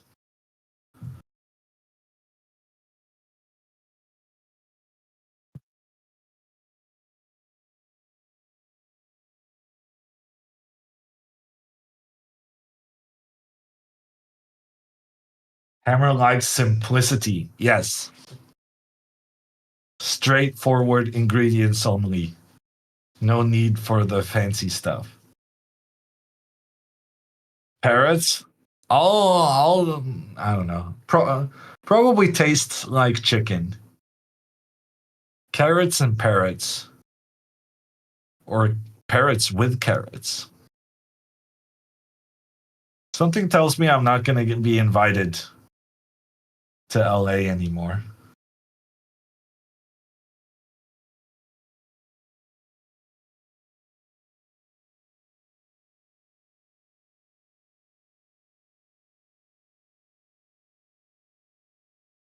Is it annoying having people standing over your shoulder at tournaments while playing? In my opinion, if you notice that someone's standing behind you when you're playing, you're not focused enough. I've had situations where I'm in a time scramble and I'm super focused on the game, and I don't notice that there's a large gathering of people who've congregated close to my board. So I think it's not distracting, but it does depend a little bit on your ability to focus. Italian food should be the best for you, minus the cheese. What do you mean? Italian food is literally the worst for me because everything Italian has cheese.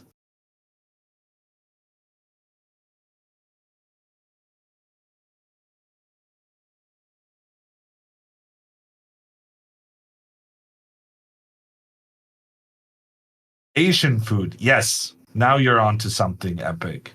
That's where we go. You're insulting the first casino in the world? No, I'm not insulting it. I'm simply saying I don't like cheese, and Italians use cheese in their food. That's not insulting.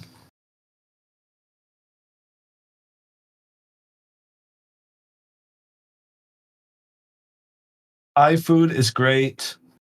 I went to Berkeley and I had Korean barbecue. That was really good, but we don't really have that in Norway. Chinese, a nice gong bao, very nice. And Indian, also nice. Proper Asian food or westernized? I'm assuming westernized because I've never really been to Asia.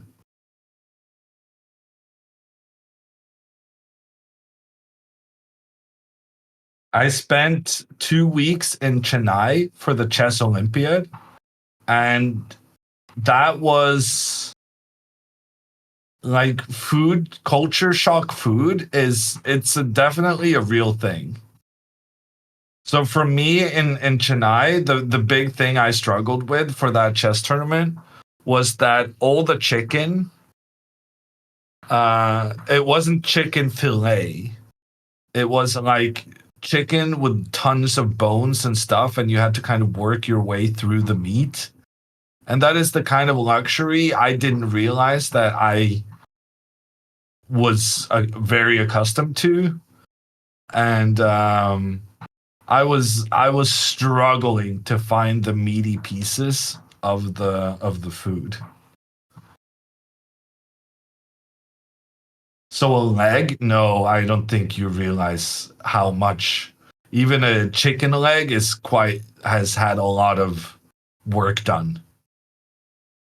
You don't know how a chicken is structured until yeah.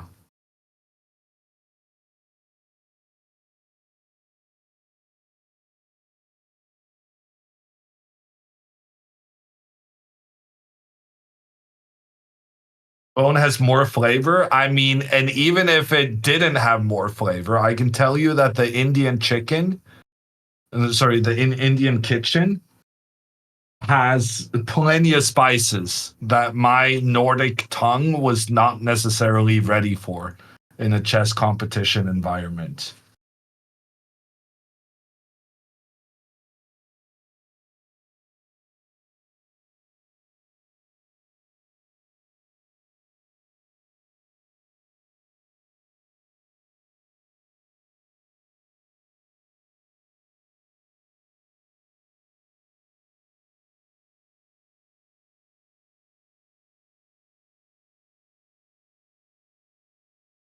So to answer the question, I would say westernized Asian food. I probably prefer because it's closer to what I'm used to in general.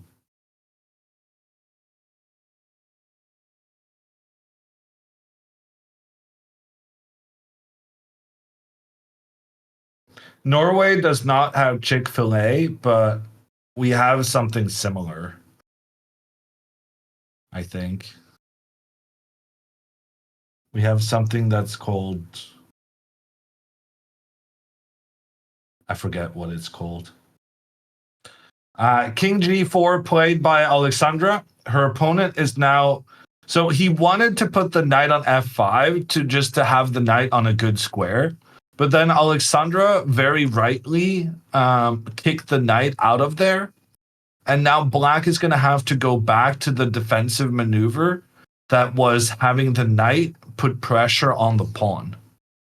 And to deal with this, Alexandra is going to go knight to d4, knight to e4, so that after rook to d4, putting pressure against everything, she can go king to e3. And basically what Alexandra is trying to do is get the rook to a7 and then get the knight to f6. And that will be quite scary for the black king.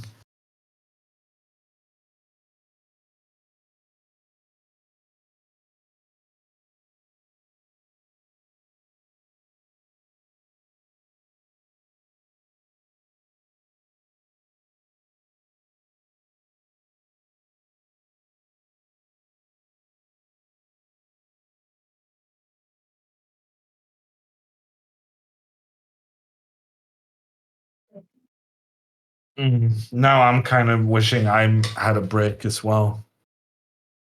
I'll take a break when Dina's done. I need to refill some energy. Get some chicken salad. Ooh, Dina has the Botez hoodie on her chair, but she was not wearing it. She's just advertising it. If you want a hoodie just like Dina, you can use the command merch to find the link to the shop. Very good hoodie.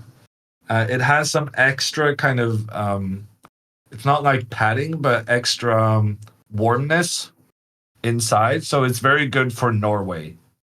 Probably not very good for LA, but what do I know?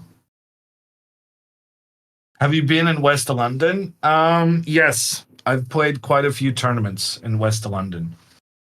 The London Chess Classic used to be held at the Hammersmith.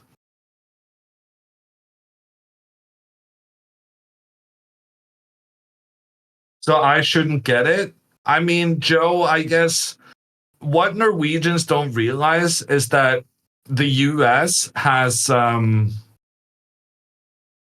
you have air conditioning. And that is so when we're warm, we usually take off our clothes. But what Americans do is that you turn on the AC, but then you have to wear more clothes. So the warmer it is outside, the more clothes you're wearing inside, because the harsher the air conditioning is. And so that's just a cultural thing to which I cannot relate properly. Rook f8 has been played. I think this is a huge mistake. Huge mistake by Alexandra's opponent.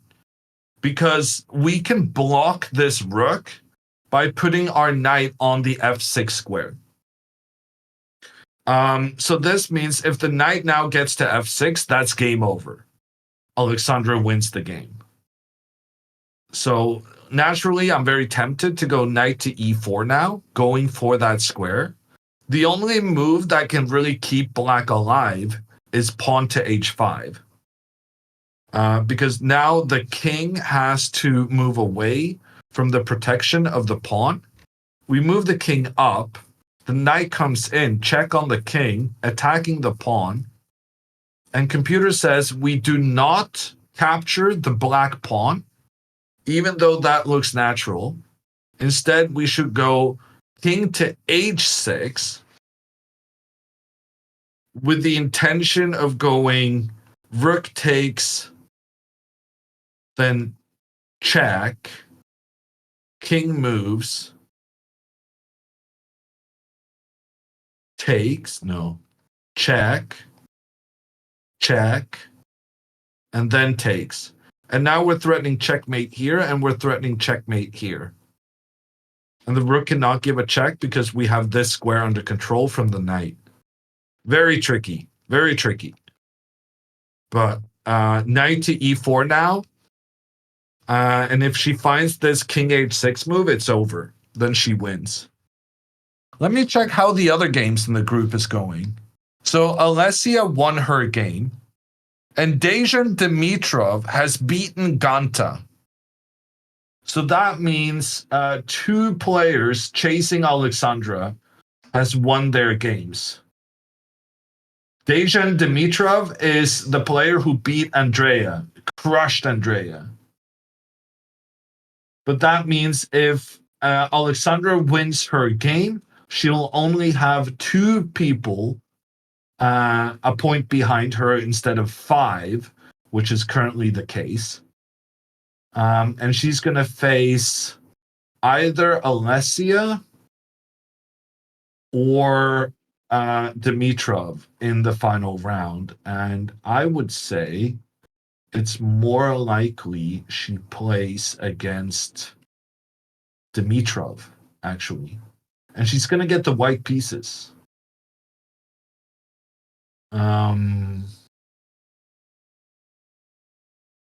Don't count the ships before they steer.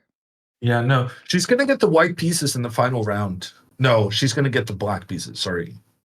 She's going to get black because highest rated switches colors.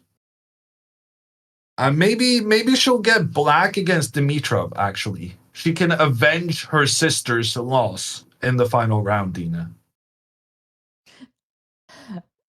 Slow down, Hammer. Slow down. We still need to win this one. Yeah, sure. But I mean, regardless of the result in this one, she's gonna face Dimitrov. Like, she's still gonna have the lead. That's a fair point. And we have a proud mother in the chat asking how her baby did.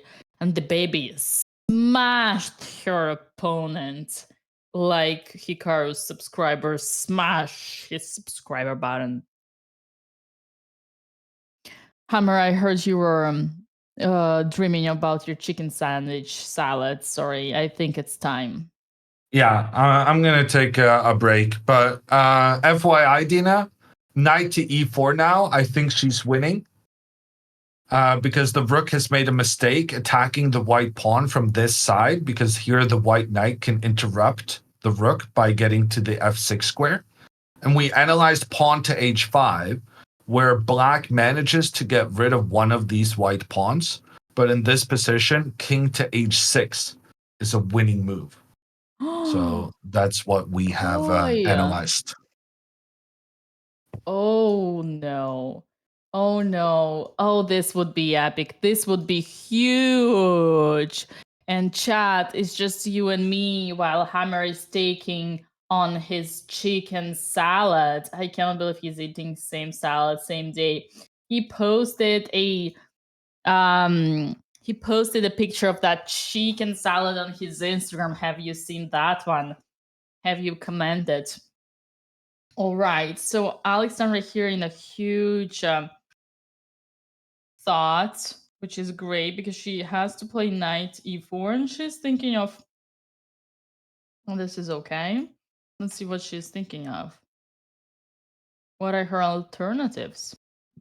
And we have the one and only Dario Di Dario on the screens, watching after Alexandra leading the tournament. All right, Alex, what are you thinking of?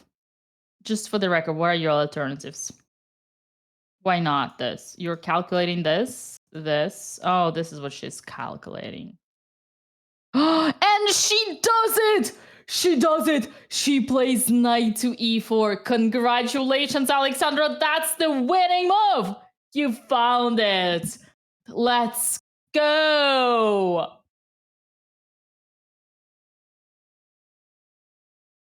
Now, this would be the most correct attempt, but here basically anything works. Oh man, you know why? If the win here would be simply thanks to that genius rook to c7 that Hammer wasn't a fan of. But I said, watch out for that one. Putting the king back to the 8th is a smart decision. What do you say, chat? Posh voice. What's a posh voice? How is my microphone? Because sometimes I'm screaming and I don't know if it breaks your ears or not. Okay. Good. Great. How is the pizza in Charlotte? It has cheese. Yeah. I took a pizza yesterday and I thought of Hammer. Live position. Bro, relax. This is the live position. The guy's gonna go. It's just king g7. I mean, if we get the knight to f6. Oh man. Oh man. This would be massive. Massive. I mean, obviously it's not clear yet how to win. But step by step, hey. Step by step. Honestly, we're here for a long ride. Chat. Get your coffee, get your popcorn. We're here for the long run. What are you saying? This is not an actual board. This is an actual board. How do you care what's the natural board? It doesn't change the reality. The reality is Alexandra's putting the pressure, but nothing concrete yet. But huge pressure, huge pressure. Here, stop complaining, stop whining.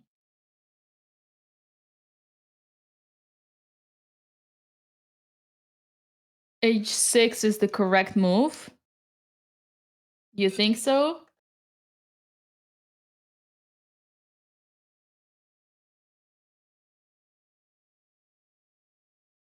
No, you're good. Here's the board. I'm not gonna touch it. I'm not gonna touch it. Everybody's happy.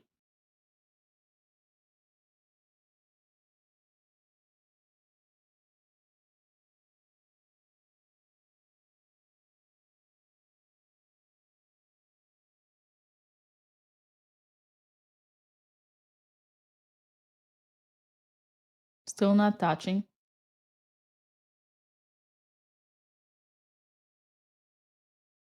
And this is the live board.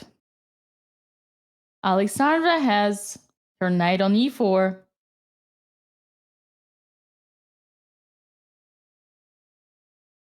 And her opponent has a knight on d4. Should I? I like this. Let's see. 3, 2, 1, go!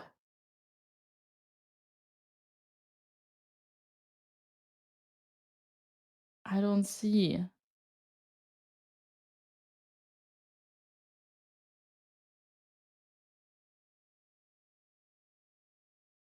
Are we? Oh, hammer's back. Never mind. I was expecting you to yell at me, flip the board. Why didn't you yell at me, flip the board? What do you mean? Oh, no. Sorry. I wasn't talking to you. How was the salad? Oh, he did go h5. Dina, he went h5. Double question mark, according to chess.com. But that is completely dependent on Alexandra finding king h6, which is an almost impossible move to find.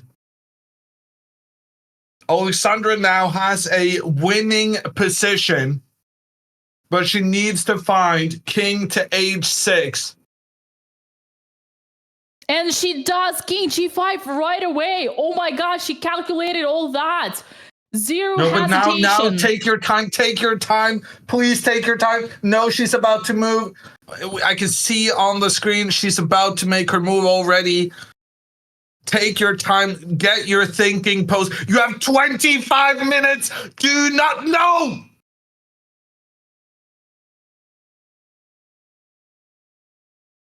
Oh God.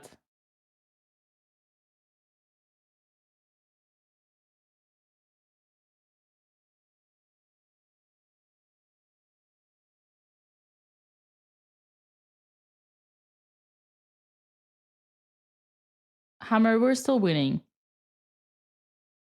Maybe. Yeah, maybe.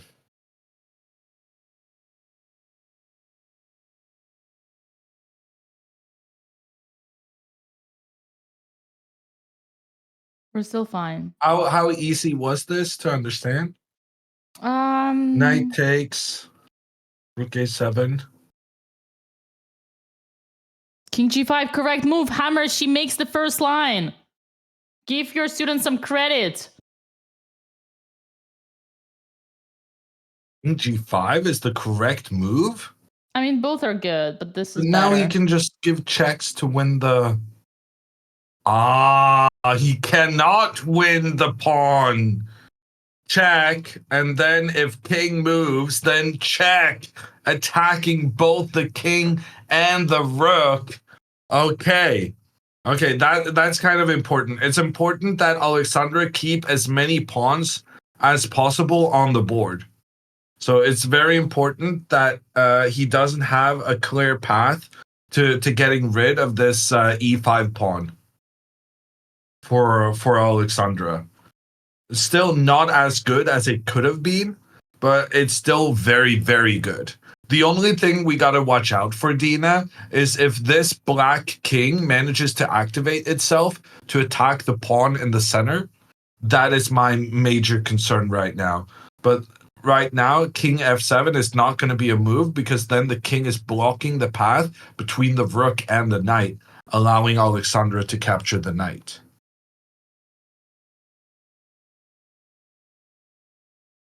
Okay, he does return with the knight to give a check on the king. Alexandra can then capture the pawn. Ah, boy, he's not happy. Look at his face. He ain't happy. Very important to realize, Alexandra, do not be afraid of rook to f5 check. You're fine to allow this double attack. She does take the pawn. She does take the pawn, and now if rook comes to give the check, the game is over. If the rook gives a check, that is a win for Alexandra. Done deal. He's going for a move. He's going for a move. He gives the check. Alexandra, 7.5 out of 8. 7.5 out of 8. Let's go. Guaranteed shared first place. 15 minutes on the clock, but yet he's moving instantly. Alexandra once again managed to do the impossible. She got into her opponent's head. She used the telepathic skill she has. Computer now giving checkmate in 21 moves. She pushes her king to oppose the opponent's king. She's threatening knight to f6 check on the next move. And her opponent realizes, surely he must realize now that he has made a mistake. No, he doesn't realize. He's going for the pawn, I think. He thinks that takes check, counter check, and he's fine. But what he's about to discover is that after knight to f6 check, there's no safe square for the king. King cannot hide in the corner. That's checkmate. And if the king goes to the left, that's a double attack, a fork. And if you can't do either one of those, you may have to retreat. But then the knight comes in, check on the king, and then rook checkmate. Oh god, he realized it. Look at that! He's smiling, he's looking at the camera, he knows it's over! Oh boy, even Dario returned with his back. He cannot see that. What a disgrace, what a disgrace. Even Dario gave up!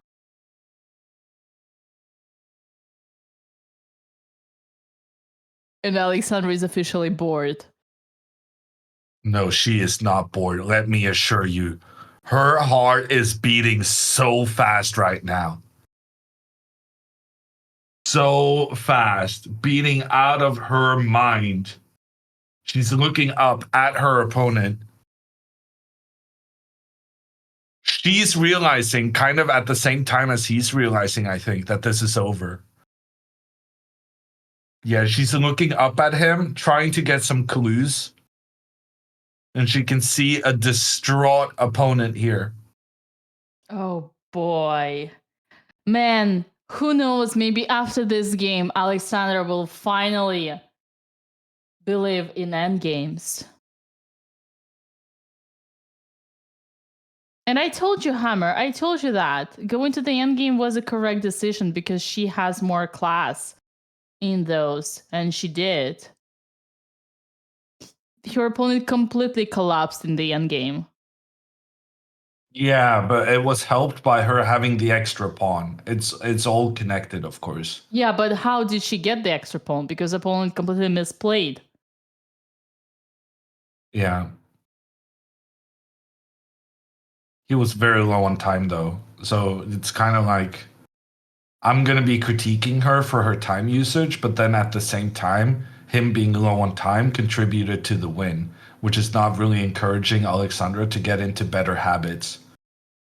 I think, Hammer, this is going to be one of those moments, then yeah, I'm going to disagree because I think Alexandra every day puts a huge psychological advantage on her opponents by playing fast. Yes, it causes her inaccuracies, but the circumstances, the outcome is worth it. Yeah, but will you agree with this, Dina, that I'm not sure it would pay off the same way against 2,200 opponents. Oh, It also matters who she's playing against, right? This yeah. playing quickly strategy is better against weaker opponents than against stronger opponents.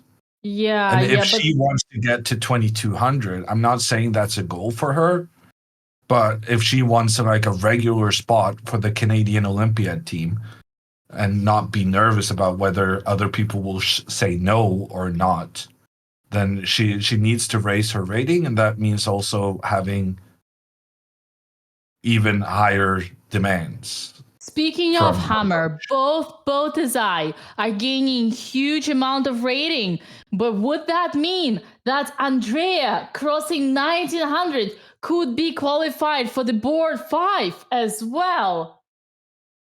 The Canadians have quite a lot of strong female players, but a lot of them are career women, which means that they can't really spend 2 weeks in Budapest,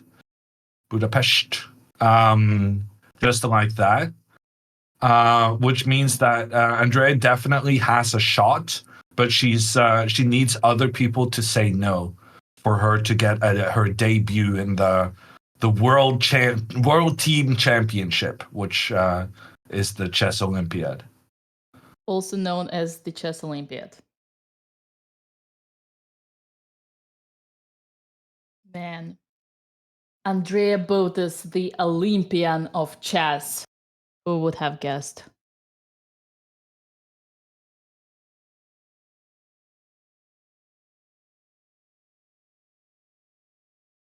Dario Di Dario, looking at Alexandra, smirking, does not believe that this woman is leading them all, is leading the tribe, and goes away. Very disappointed.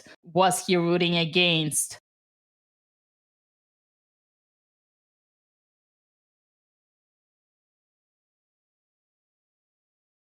You know what that means. If Alexandra wins, this is gonna be a 5-minute countdown for the end of the ruffle.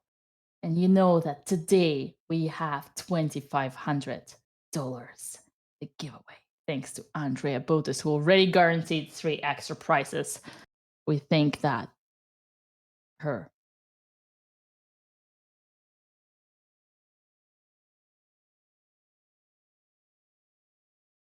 Dario. Bro, are you? Come on, they don't need extra score sheets. The game is over. Come on, take your score sheets back. Don't you see? I mean, you're an arbiter. Don't you see what's the situation on the board? You're a chess arbiter. You're supposed to qualify chess player, right? You see the position on the board. Those two don't need extra score sheets. Come on, take them back. Take them back. This is over. Save the score sheets. Save the planet. Sorry, guys, I couldn't. This was a low-hanging fruit. I mean, Alexandra is drinking. Like, this is an indicator this is over.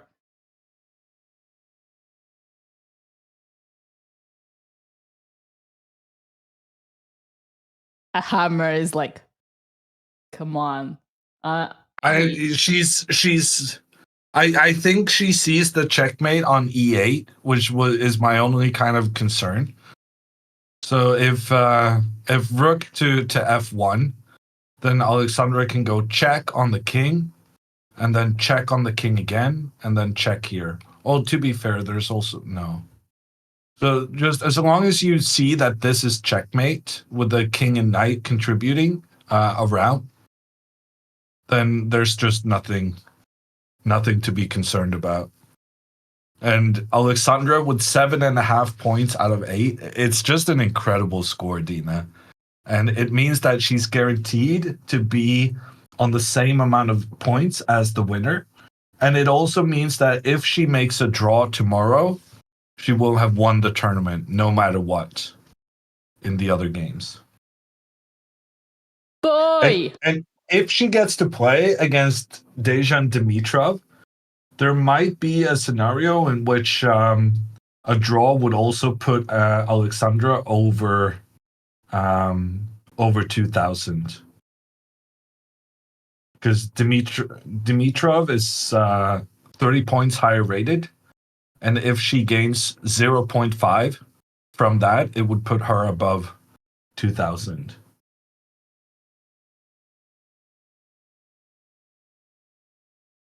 But yeah, we're gonna talk to her and say winning the tournament is more important than getting to 2,000.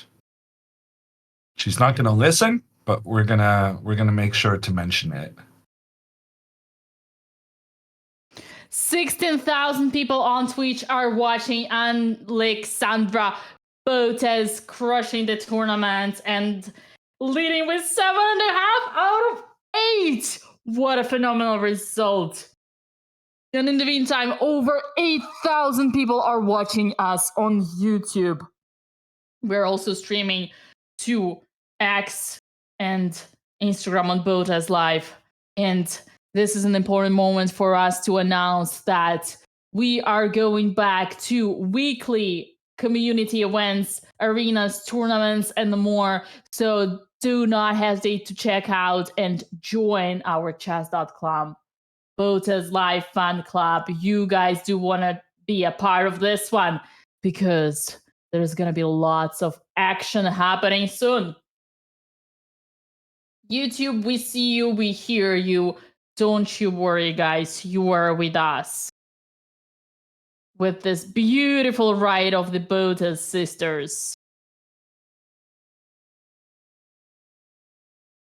How do you explain, Dina, that Alexandra goes from losing every game in the previous tournament to winning every game now? I guess it's as you were saying, the opponents.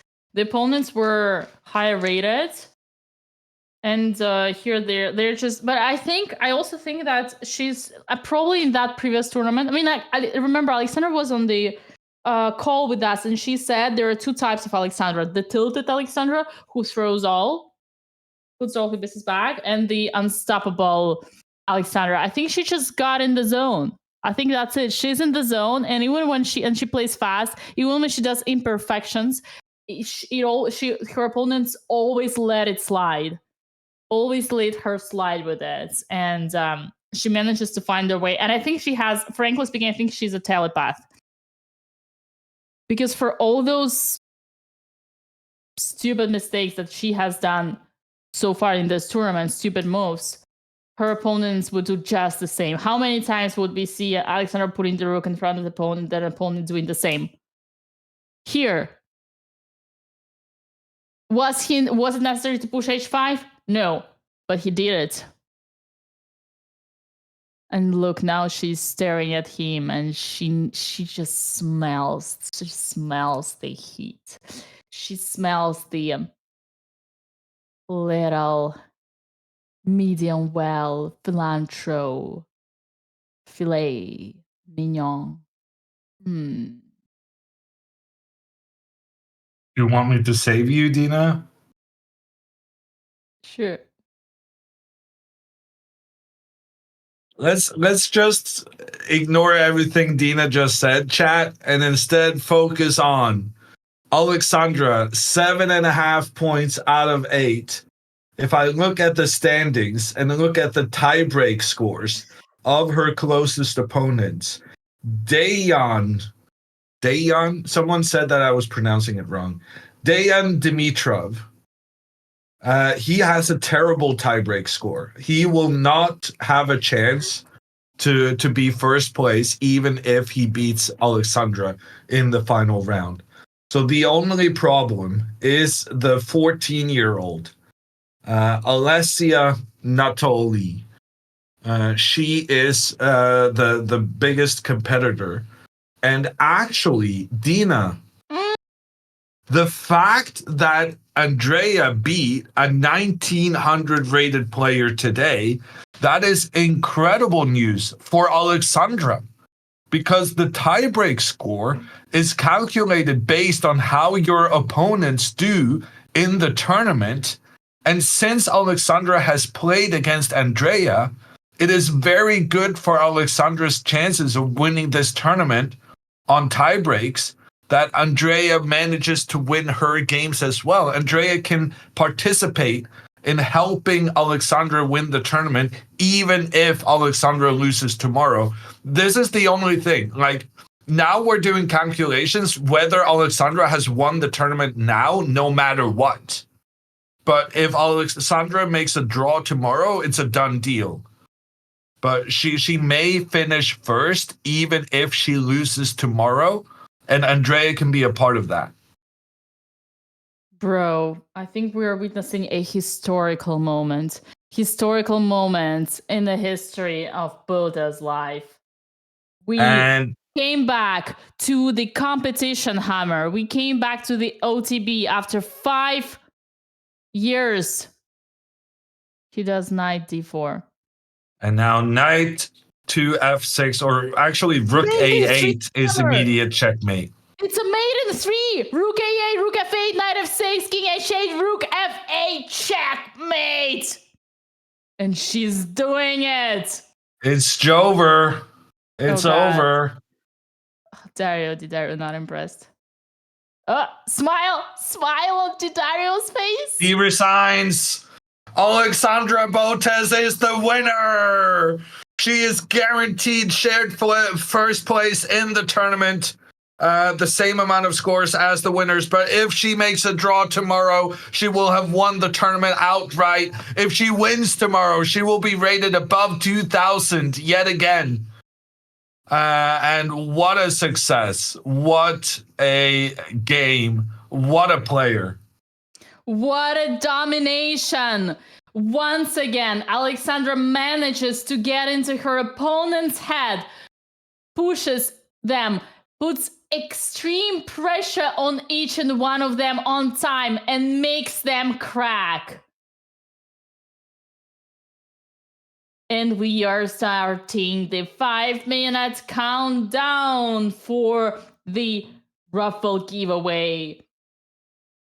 Ooh, $2,500 today, thanks to both sisters who just slaughtered their opponents. Man. 7.5 points out of 8. I don't think I can emphasize enough how impressive that is. That is just a monstrous score. No matter what level you're at, it so rarely happens. And yeah, no smile. Standard chess player. Exactly. I was just gonna say, for the first time ever, I'm seeing Alexandra Botez being a real chess player with not giving any sympathy smile to her opponents because they deserved to be beaten. And that poker face is the signification of domination.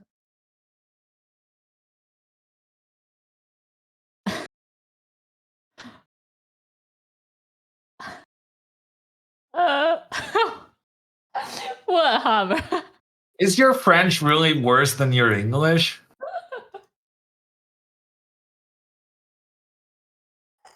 I think I just learned about myself that I'm just probably dyslexic, especially when I get overly excited. I think that's the thing. Okay. One of the signs of ADHD is that you're dyslexic. Anyway, this is not about me, Hammer. This is about Alexandra and Andrea Botez. And we got 10 gifted from Tony Arkham. Thank you so much, Tony.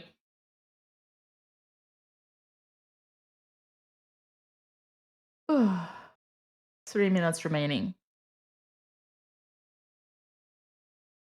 What are you going to say to Andrea? I'm going to say that she played like a grandmaster. That's fair enough. I'm going to tell her that this is the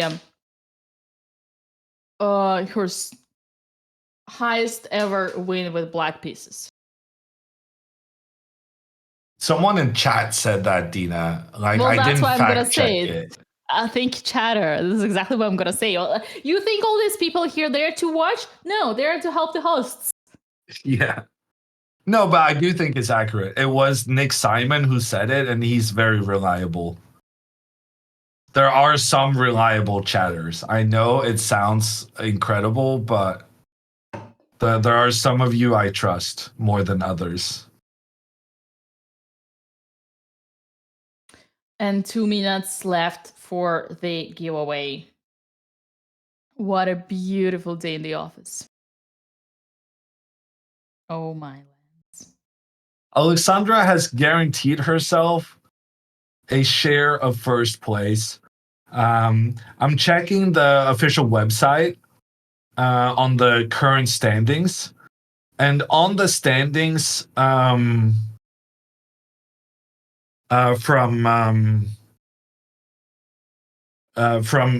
today, which doesn't include today's results, Alexandra is half a point behind Alessia on tiebreaks.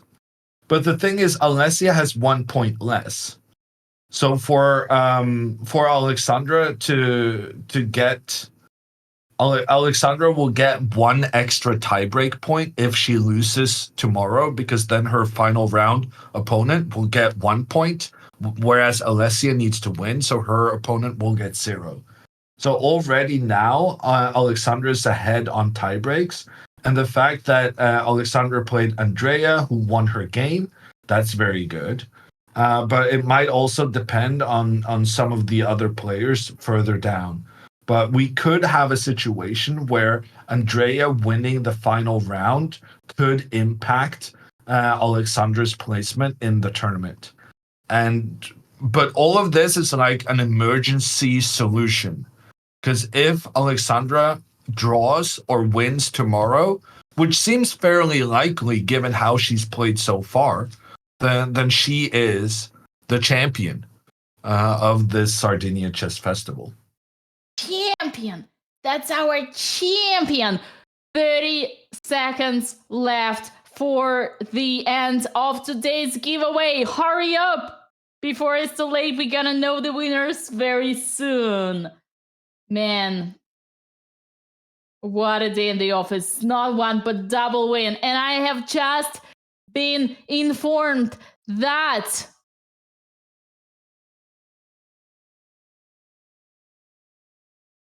What have Actually, you just been? I'm gonna wait for the winners. 10 seconds. And the winners of round 8 giveaway are Petro Dragonic, Vision09, and Gar Torres 3790, and Hove. Congratulations. These are our winners. We are so proud. And we're gonna be joined by the girls. Don't go anywhere. Today is the day.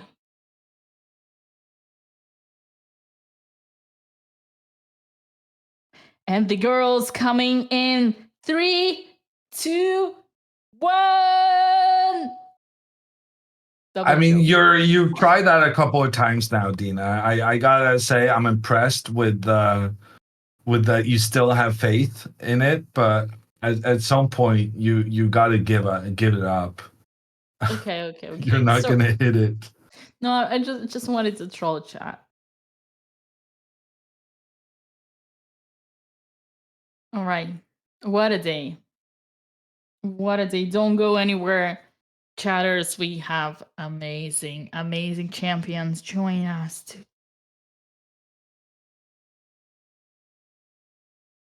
Oh, there is a good question. Dina and or Hammer, do you think Alexandra has changed in a way compared to when she was 2000 ELO already, like 10 years ago, or she's simply back at the same level? Hammer, that's one for you. I don't know. I didn't really know her at her peak. But I think, well, I know this result, regardless of how it goes tomorrow, this is the greatest result she's had in chess. I will stand term. I'm very confident about that. she may not have the same rating as she once did, but she's showing proof that at her best, she's very, very, very good.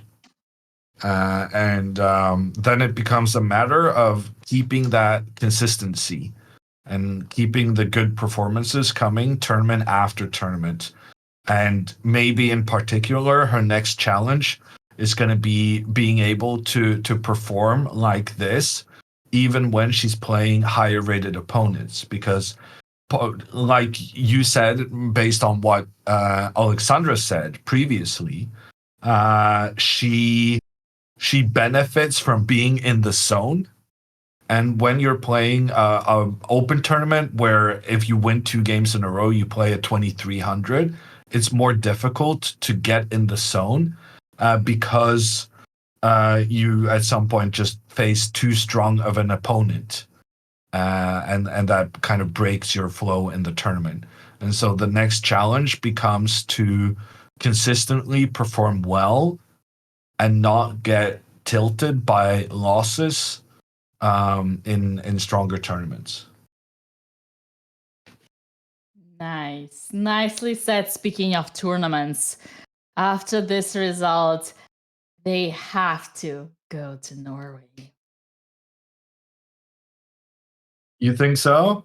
Well, I don't know. Yeah, I will. I think, yeah, I can bet that Alexandra is inspired now, and as she should be.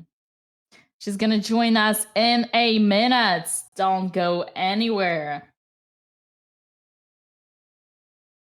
Today is a special day, Hammer.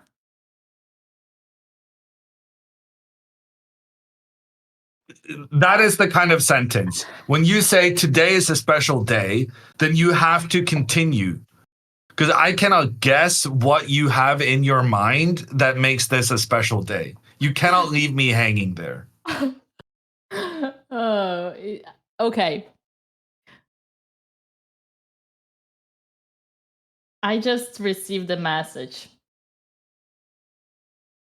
from one of the close people. I got the best birthday gift from the girls today. I'm so happy. Papa Botez.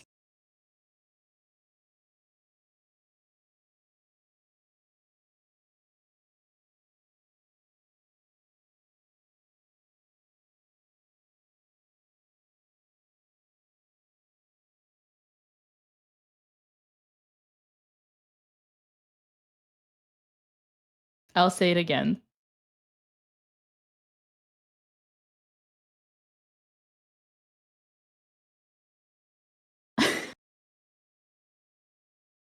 Okay, that didn't work out. You thought right. that I was going to crack? I can hold an awkward silence longer than you, Dina. Okay. You listen to me, right? He does.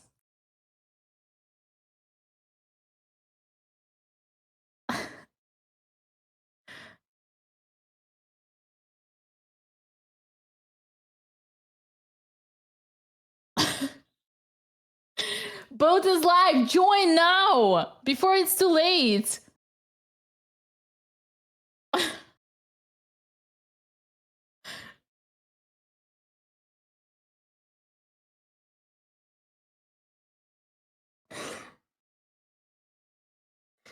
All right.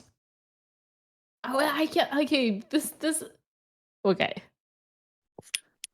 Guys, are we purposely being awkward now? It's just Dina keeps saying sentences that have no natural finish, and then she's refusing to say new sentences after that, and she's expecting me to kind of go along with her start.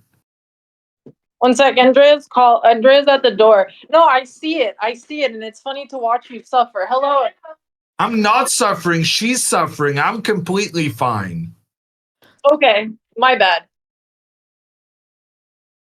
It's great. This guy, I was walking out after my win, and this kid goes, "Botez immortal," and I go, "Yeah, Botez immortal." That's the energy we're giving. That's Hello, great. everybody. That's great. Hello. Botez Immortal. Just a bunch of bros here, just doing bro things. Beating up the big boys. Well, he was 11, and he had a juice box. But Oh I'm my still god, a I big boy. laughed so hard when he took his juice box out and Hey, started drinking the apple juice. I know many adults who drink apple juice, okay? We do not judge a choice of beverage. Skill is skill. 1969 is 1969 in my book. Doesn't matter if you drink a juice box. No, that's very accurate. But yes, he was drinking a little juice box, and he had the saddest little look when I was winning, but I can't say I felt any mercy. Aw. Yeah, no, he gave you his hand so sadly. I know. Like but he was not ready to resign. it's better to lose to me than the other big dogs, you know? Is it? He's got to learn some way around. Is that true? Yes. Yes. And you crushed. We crushed. It's a good day. It is a good It's a day. good day. Congratulations, both of you. Thank you. Thank you. It's the So- best gift you could give to your father, who is having I a know. birthday today. Sing for him. Did you wish him happy birthday? I did last night. I did last night, too. At 11:55 p.m. I was the first one to do it. Oh, were you between you? Yes. Yeah, I but think you got his cheese. you wished him before it was even his birthday, so it Yeah, doesn't because count. I told him I waited. wanted to be the first one to I do it. waited. So I did it early because I wanted him to know that I would remember. But then it's technically early birthday, not a. Yeah, but I'm the first who wished it on his birthday. That's not true. Yes, it is. Doesn't work like that. That's how it works. But okay, we'll call him later. I hope he got his cheese platter. We sent him a bunch of stinky cheese that was very expensive that I know our mom will probably argue about because she always hates when there's too much stinky cheese in the fridge, and we're hoping that his birthday present doesn't start an argument, but I think he'll enjoy the stinky cheese. What's with everyone having birthday early May? Was it Anna Kamling's birthday yesterday? Yes. Yes, It was also my sister's birthday yesterday. I'm going to her birthday party on Sunday. Aw, well, happy birthday to her. Are I you had going to any birthday parties? Are you going to have a party after the end of this We're tournament? going to America. That's better than anything. Andrea wants to throw a Botez Sisters Are Back party in I'm LA, going and I was to. like, it's a little obnoxious, but if you It's want not. to, we can. It's not more obnoxious than when we threw a fake going away party and then we didn't even move to New York. We did So- throw a going away It's not party and then really stayed in some air LA, in so here, that by was the way. maybe worse. It's really hot in here. Yeah, that was more embarrassing for sure. But that's we were hosting initially going to the move. America party. Everyone needs to know that Botez is back, and then we're gonna leave back to Norway in 2 weeks. But everyone must know we're returning. To Are you going to Norway? potentially? We might be there, We don't Hammer. know yet. But what's the point if you can't commentate? True. Well, winning chess games. No, that's true. Are you? Is Hammer playing in the tournament? I I'm think doing he's- commentary. For Magnus. Who? Omega Lel. Who? We're Botez Immortal. I don't know Yeah, how Magnus Magnus. is immortal. What are you talking about? When's the last time Magnus went? Oh yeah. 7.5 You think out of Magnus 9. beats an 11-year-old drinking a juice box? I don't think so. Wait, what are you saying, Alexandra? Out of 9? 7.5 out of 8. Sorry.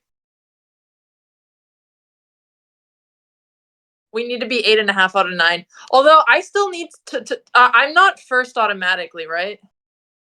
No. Sag.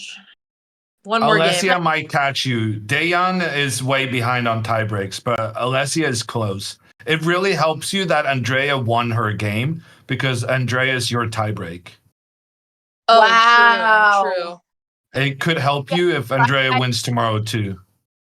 I'm like Jesus Christ resurrected, but just a 1900 But underrated. this is plan C. Yes. Plan A is winning and getting 2,000. And plan B is drawing and winning the tournament. Yes. You're gonna gain so much elo. Well, assuming I keep it up tomorrow. I mean, come on, you can draw. You could literally just, but you'll go for the win.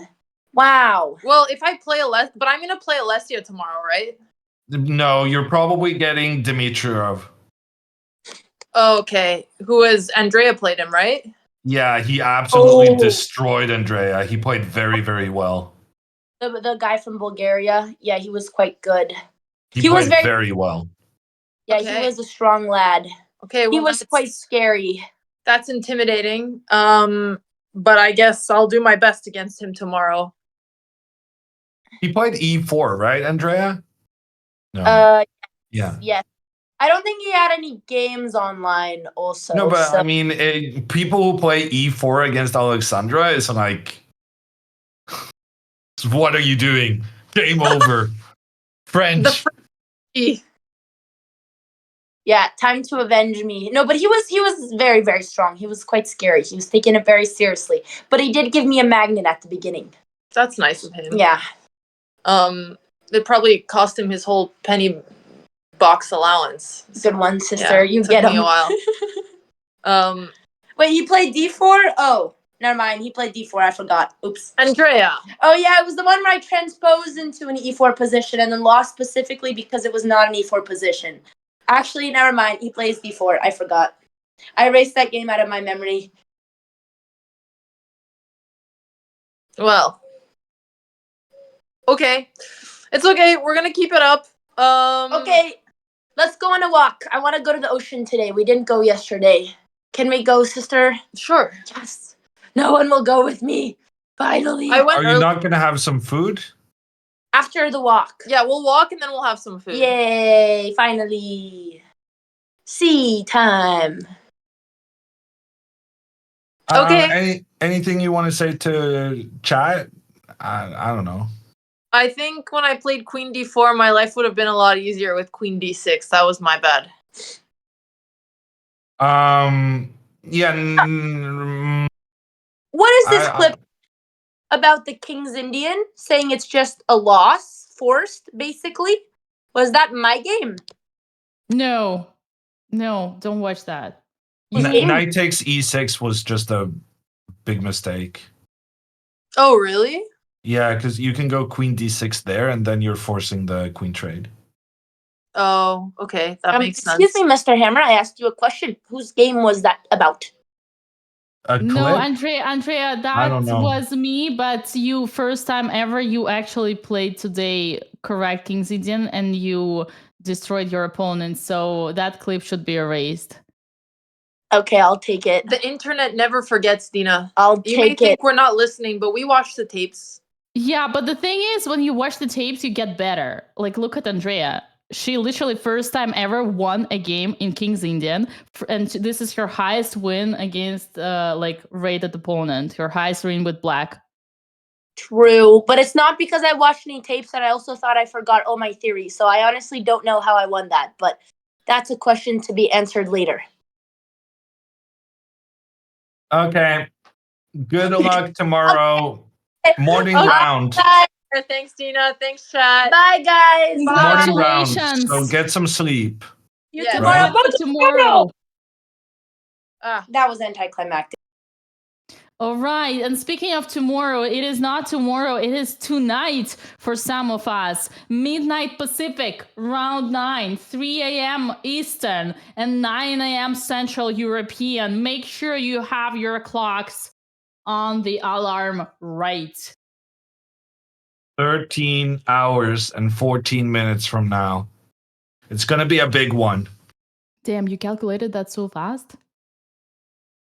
Well, I mean, I know how many hours there are from 9 p.m. to 9 a.m. Okay. Yes. Big day for the family. Girls are so happy.